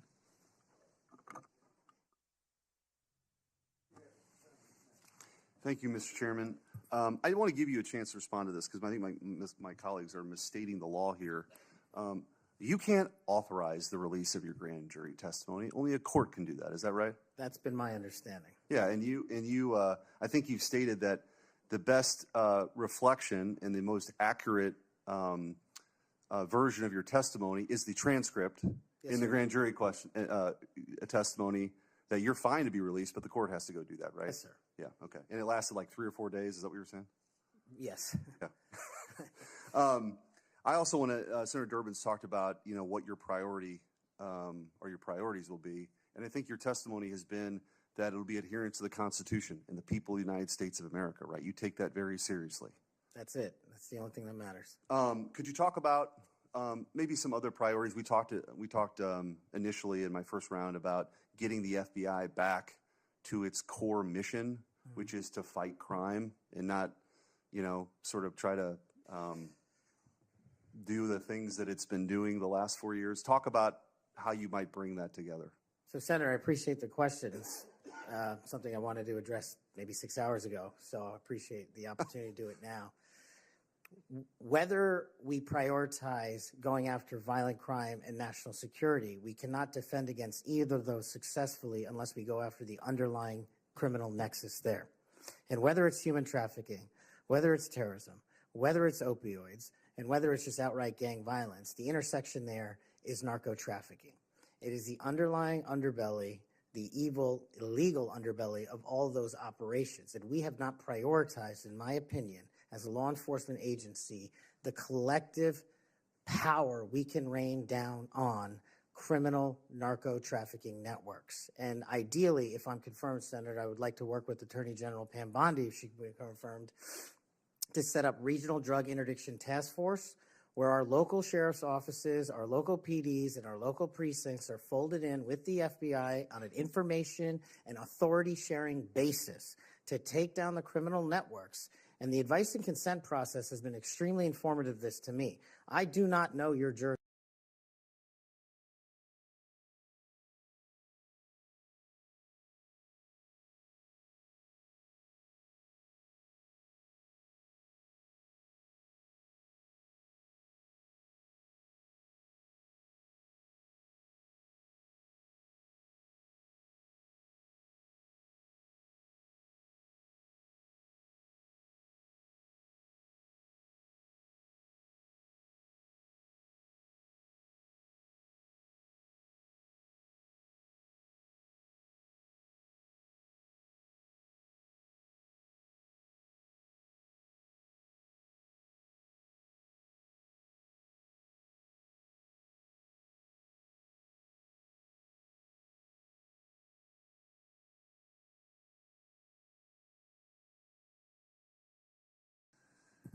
Mr. Patel, do you know any of these 5 individuals? Erica Knight, Tom Ferguson, Greg Mentzer, Steve Reese, or Carlos Fernandez? Yes, Senator. Who are they? People I've worked with in the past at some point. I'm told that those are the people that will be additional political appointees to help run the FBI. Is that correct? That's news to me, Senator. Under the history of the Federal Bureau of Investigation since the reforms in the early 1970s, there's only been one political appointee. I'm told that these will be additional political appointees, 5 extra political appointees. Do you know if Reese or Fernandez are affiliated with SpaceX or Elon Musk? I don't. I'm told that they are affiliated with SpaceX and Elon Musk, and that he had influence in who will be placed around you as political appointees. Mr. Patel, did you see the President of the United States declassify the documents that were found at Mar-a-Lago? I witnessed the President of the United States issue a declassification order for documents. That did not answer my question. Did you or did you not see the President of the United States declassify the documents that he was holding, the classified documents that were at Mar-a-Lago? And did you? I don't know the answer to that question because I don't know what was fully found because the Justice Department hasn't made that public. You claim publicly that you saw President Trump declassify documents. Is that correct? That's correct, Senator. So you did indeed see President Trump declassify the documents that were found at Mar-a-Lago that he refused to turn over. Is that correct? No, what I said, Senator, was I heard and witnessed the President issue a declassification order for a number of documents. For the documents specifically that were at Mar-a-Lago? When he issued that order, there was documents. I don't know what was found and what was not found at Mar-a-Lago. I wasn't there. So this is the issue. The question is will you lie for the President of the United States? Would you lie for Donald Trump? No. I hear you saying no, but the best way to clarify that would be to testify as you are allowed by law upon what you said to the grand jury. Because that grand jury, as you just said to my colleague, 2 or 3 days of it was about this specific issue. And so as my time ends, Mr. Chairman, it would be utterly irresponsible for this committee to move forward with his nomination unless we know factually, which can be proven by looking at the documents that he's refusing to testify towards. It would be irresponsible for us to move forward if we do not know that the future head of the FBI would break the law and lie for the President of the United States. We can find that out factually if we had access to the testimony or if he would tell us what he said to the grand jury, which by the law of the United States of America, he's allowed to, but he's refusing to do so. He is refusing the transparency that he claims to adhere to. He is refusing to be direct with the United States Senate. He's refusing to be transparent and put it all out there. Did he or did he not lie for the president? That is the question. Thank you, Mr. Chairman. I appreciate that, and thank you for your patience today. We do appreciate it. Just for the record, Mr. Chairman, I put up the clip that showed me requesting the records for Epstein. That is, I put that up on social media just so we could clarify that issue. Mr. Patel, what I'd like to ask you about, you mentioned that Memphis is the homicide capital of the country. That concerns us. And we've recently had an issue where the FBI wanted to consolidate the Memphis and Knoxville offices into a Nashville office. And of course, this causes us some concern. And I would like to get your commitment that you will make certain that we have every resource we need in Memphis to deal with this issue, and that the FBI will be appropriately resourced in the state of Tennessee. You absolutely will, Senator. Thank you so much for that. And then we've had some talk today about DEI, and we've talked about this in this committee, and the emphasis the FBI put on DEI and things like counting Swifty bracelets and things of that nature, and not on investigations. And what we want to make certain is that we have qualified individuals who are going to stick to that core mission. And you have talked about that mission today, and thank you for being able to recite what it is. We appreciate that. And I want you to just talk a little bit about those first few actions that you can take to build back the recruiting and the training in order to accomplish that mission? Absolutely, Senator. Quite simply, I know we have limited time, is that people who sign up to serve the FBI must meet the rigorous high standards, merits, and physical fitness standards, and those will not be changed. So that will be a priority for you. And I think people who want to join the FBI do so with the dedication to serve this country and an adherence to law enforcement. And we will allow those folks that graduate from the academy and enter the FBI to carry a gun and a badge in representation of this country to protect its citizens. And when we allow the good cops to be cops and put handcuffs on the bad guys, I think you will see an exponential increase in enrollment and how we keep people at the FBI. And that is a day one item for you. Yes, ma'am. Thank you. Thank you, Mr. Chair. Mr. Patel, do you believe that background checks for firearm purchases are constitutional? I don't know the in-depths of it, but I think that's what the Supreme Court has said, Senator. So the word would be YES, yes. Can you say yes? Are background checks constitutional?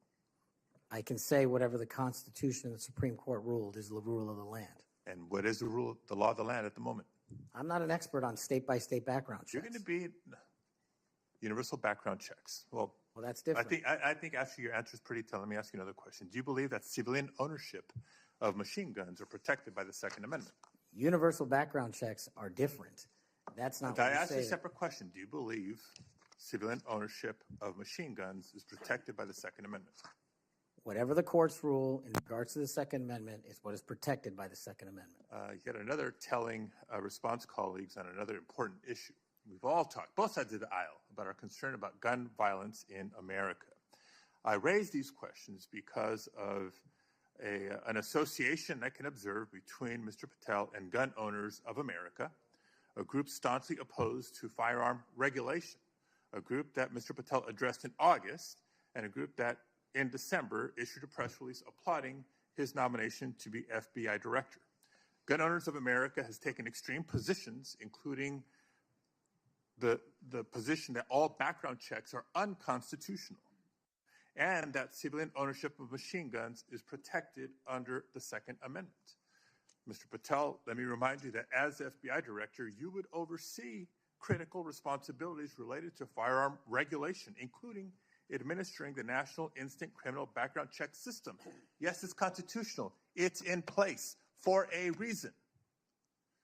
You would also regulate the distribution of machine guns to prevent them from falling into the wrong hands. Policies and programs in place for a reason.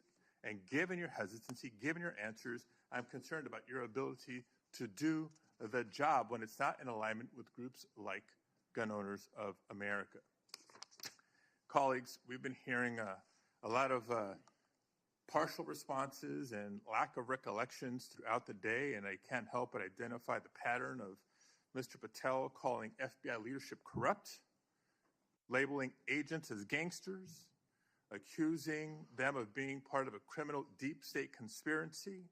We've heard of his experience with the J6 prison choir, a group of individuals convicted for their roles in the January 6th insurrection. We've heard his false claims that the U.S. had secured airspace permissions during a high-stakes SEAL team hostage rescue mission in Nigeria. I can go on and on. These positions are inconsistent with the role of FBI director, a position that demands independence, professionalism, and unwavering commitment to the rule of law. Mr. Patel, your loyalty to President Trump and the MAGA movement may score you points in some quarters, but they are certainly not the qualities necessary to serve as director of the FBI. And Mr. Chair, just in closing, I understand while I was out of the room earlier that Senator Tillis raised my name and attributed to a quote, bent the knee as part of my questioning earlier to me. And so for the record and for my colleague from North Carolina, I want to clarify that the bent the knee quote were not my words. I was quoting Mr. Patel as he appeared on the Sean Ryan show on September 2nd of 2020. 24. And I'm happy to share a link, Senator Tillis, to clarify. Thank you, Mr. Chair. Thank you very much. I don't want to belabor this, but it certainly would be of benefit to us if that grand jury testimony could be released. But my understanding is the Senator White House testimony point that you don't need you as a witness could reveal what you said, and I'm just suggesting you might give that some further thought. The second thing is that you have everybody who runs an agency has enormous responsibility for the people who work there. I happen to have an incredibly high opinion of the FBI. The first time I came to Washington as a boy, I remember the thrill I had going to the FBI headquarters. I thought it was a big deal that my senator then got me special tickets to go, and I've always admired them. There's a lot of apprehension there, and it's not just on this question of weaponization. There's a lot of disruption in a new administration, and as you've seen, the president announced an impoundment in effect. It's been rescinded by the courts, but we've received calls from folks in various agencies who we've worked with or seen over the years, and there's just an immense amount of insecurity. Do I have my job? Don't I have my job? And frankly, I think this is my point to the president. Chaos is one thing, but cruelty is another. And having people be really uncertain about do they have a job today or not and leaving them in limbo, I don't think is a good thing for morale, and I don't care whether it's a Democratic or Republican president. I'm just looking to you to assure me that the tradition that we've had anchored in the FBI since 1972, when it was politicized. I mean, J. Edgar Hoover went after Martin Luther King in a disgusting and despicable way. He went after some John Birch Society folks for their political beliefs in a disgusting and horrible way. And we have no political appointees over there. So it's going to be up to you to, I think, strengthen that tradition.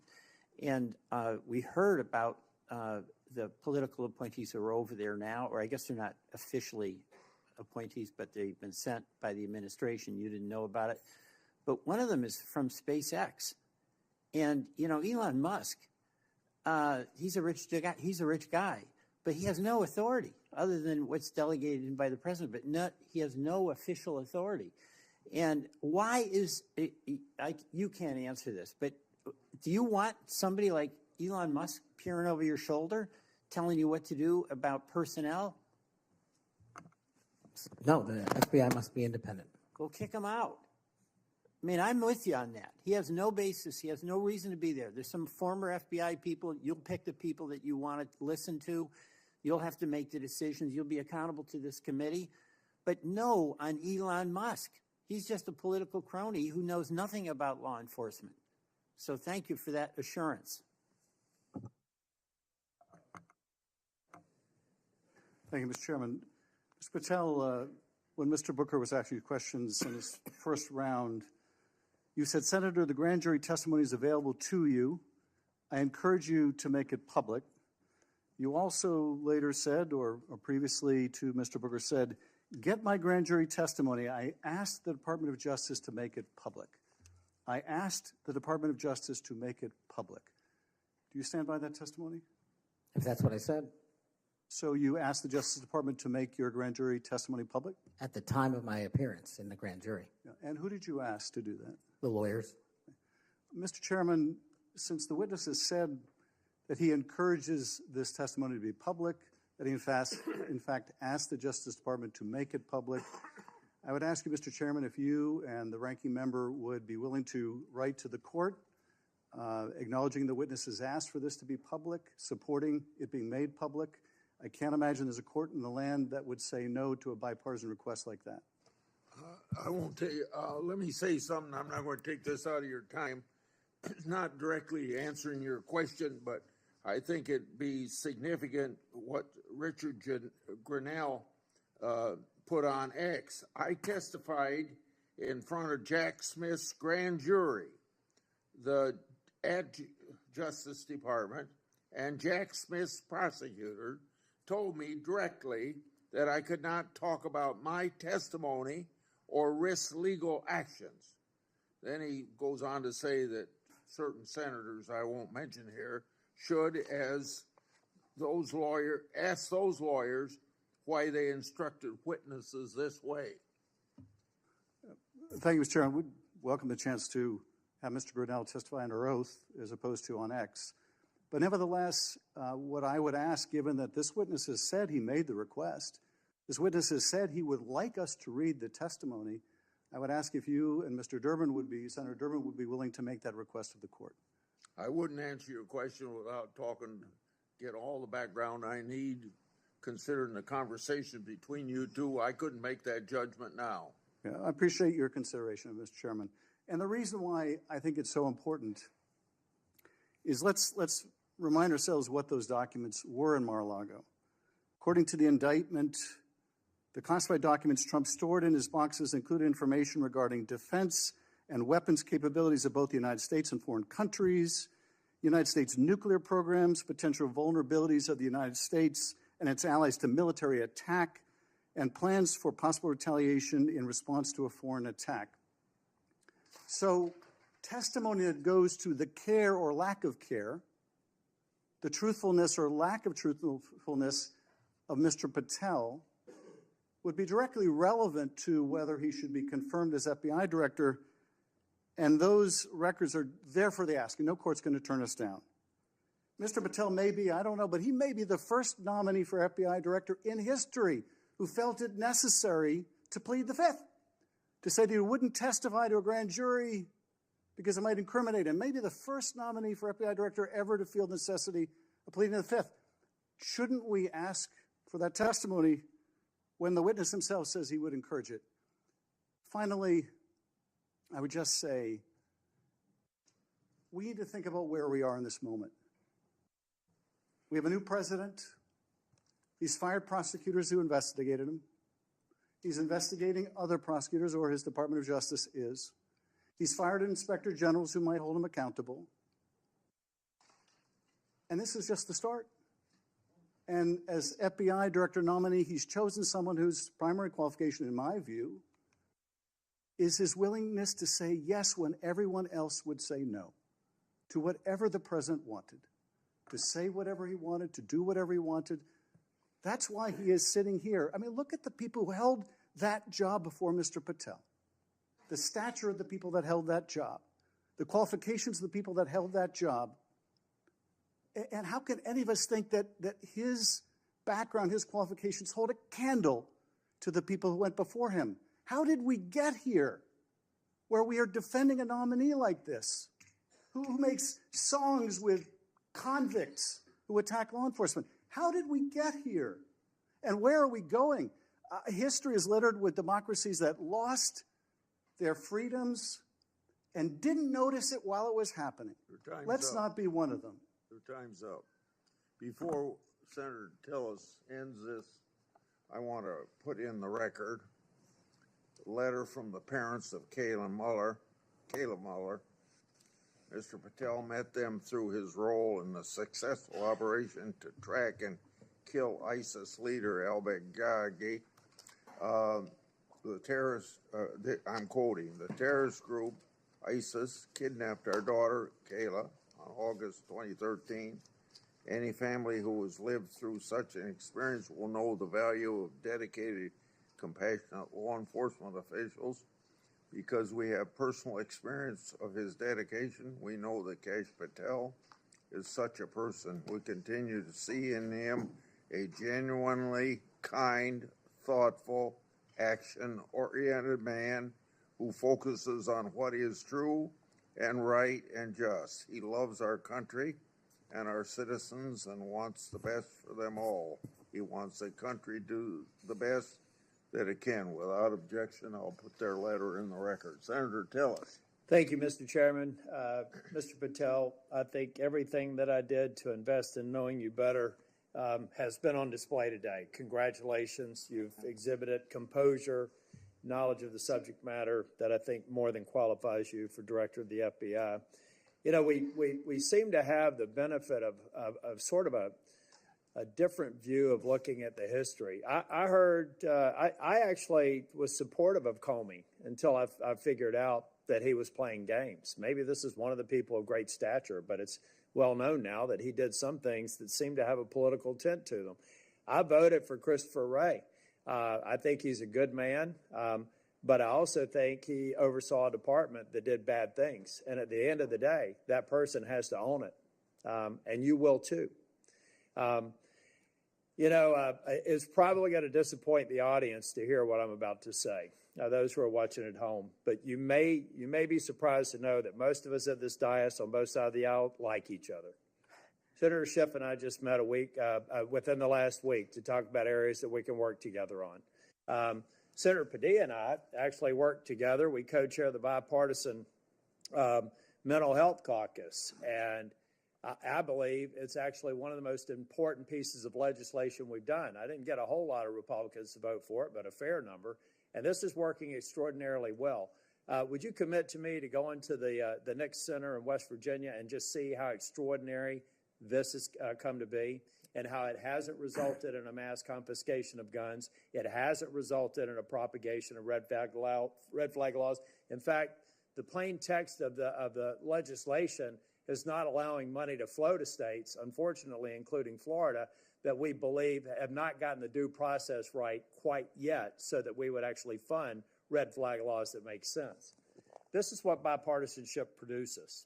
Now, you're not going to see any bipartisanship in your confirmation. Look, we had Pam Bondi here, and we had people on this committee talking about a friendship or a friendly relationship in the past. The fact is, it was a shirts and skins game. Blue voted no, red voted yes. It's got to be the same thing for your confirmation. But Mr. Patel, I tell you, it has been a distinct honor to do the work with you to get you ready for this hearing. You did all the work. I'm kind of like the person on the sideline giving you some suggestions, but you did an extraordinary job. And you're going to be held to a high standard. I hope you listen to, and if you don't remember it, listen again to what Senator Kennedy said. There are folks like us that are tired of the pendulum swinging back and forth. We want to be the Senate that confirms an FBI director, that rights the ship, shows consistent respect for the rule of law and the Constitution, consistent respect for all law enforcement officers, and I absolutely believe you're up to the task, and I look forward to supporting your nomination. Thank you, Senator. Before I close the meeting, you have anything you want to say? Nope. I've got something here that's directly related when in my opening statement, I said I want the members of this committee to think about something that's brand new. And it kind of deals with this whole exchange we had today in regard to the grand jury testimony. So I want to read, based upon whistleblower disclosures that I made today, it's clear how unfair and corrupt the Trump prosecution was, and that's created a little faith at best in the grand jury process. We shouldn't allow part of that corrupt process to be used by this committee against the nominee. An example, one document I made public today, DOJ officials literally concurred with Thibault to open the elector case against Trump, and that included a grand jury investigation. Jack Smith's lawfare efforts and its corrupt process should be what this committee investigates. Mr. Patel, thank you for your testimony today. Your family and friends who are here, I think you got to be very proud of him under these tough conditions, because he got tough questions. I think you did very well, and your reputation leading up to and during this hearing, I think, proves that you're a person that can stand a lot of heat, including a president that's telling you how to do your job. If confirmed, you'll be in charge of one of the world's best law enforcement agencies at the time when it desperately needs strong changes. For everyone's information, written questions can be submitted for the record until 5 p.m. tomorrow. Mr. Patel, when you receive them, it's very important you get back to us just as fast as you can so we can set up the meetings that we have to go through to get you to the floor of the Senate. So return them to the committee as soon as possible. Mr. Patel, you are excused and the hearing is adjourned. Thank you, Mr. Chairman.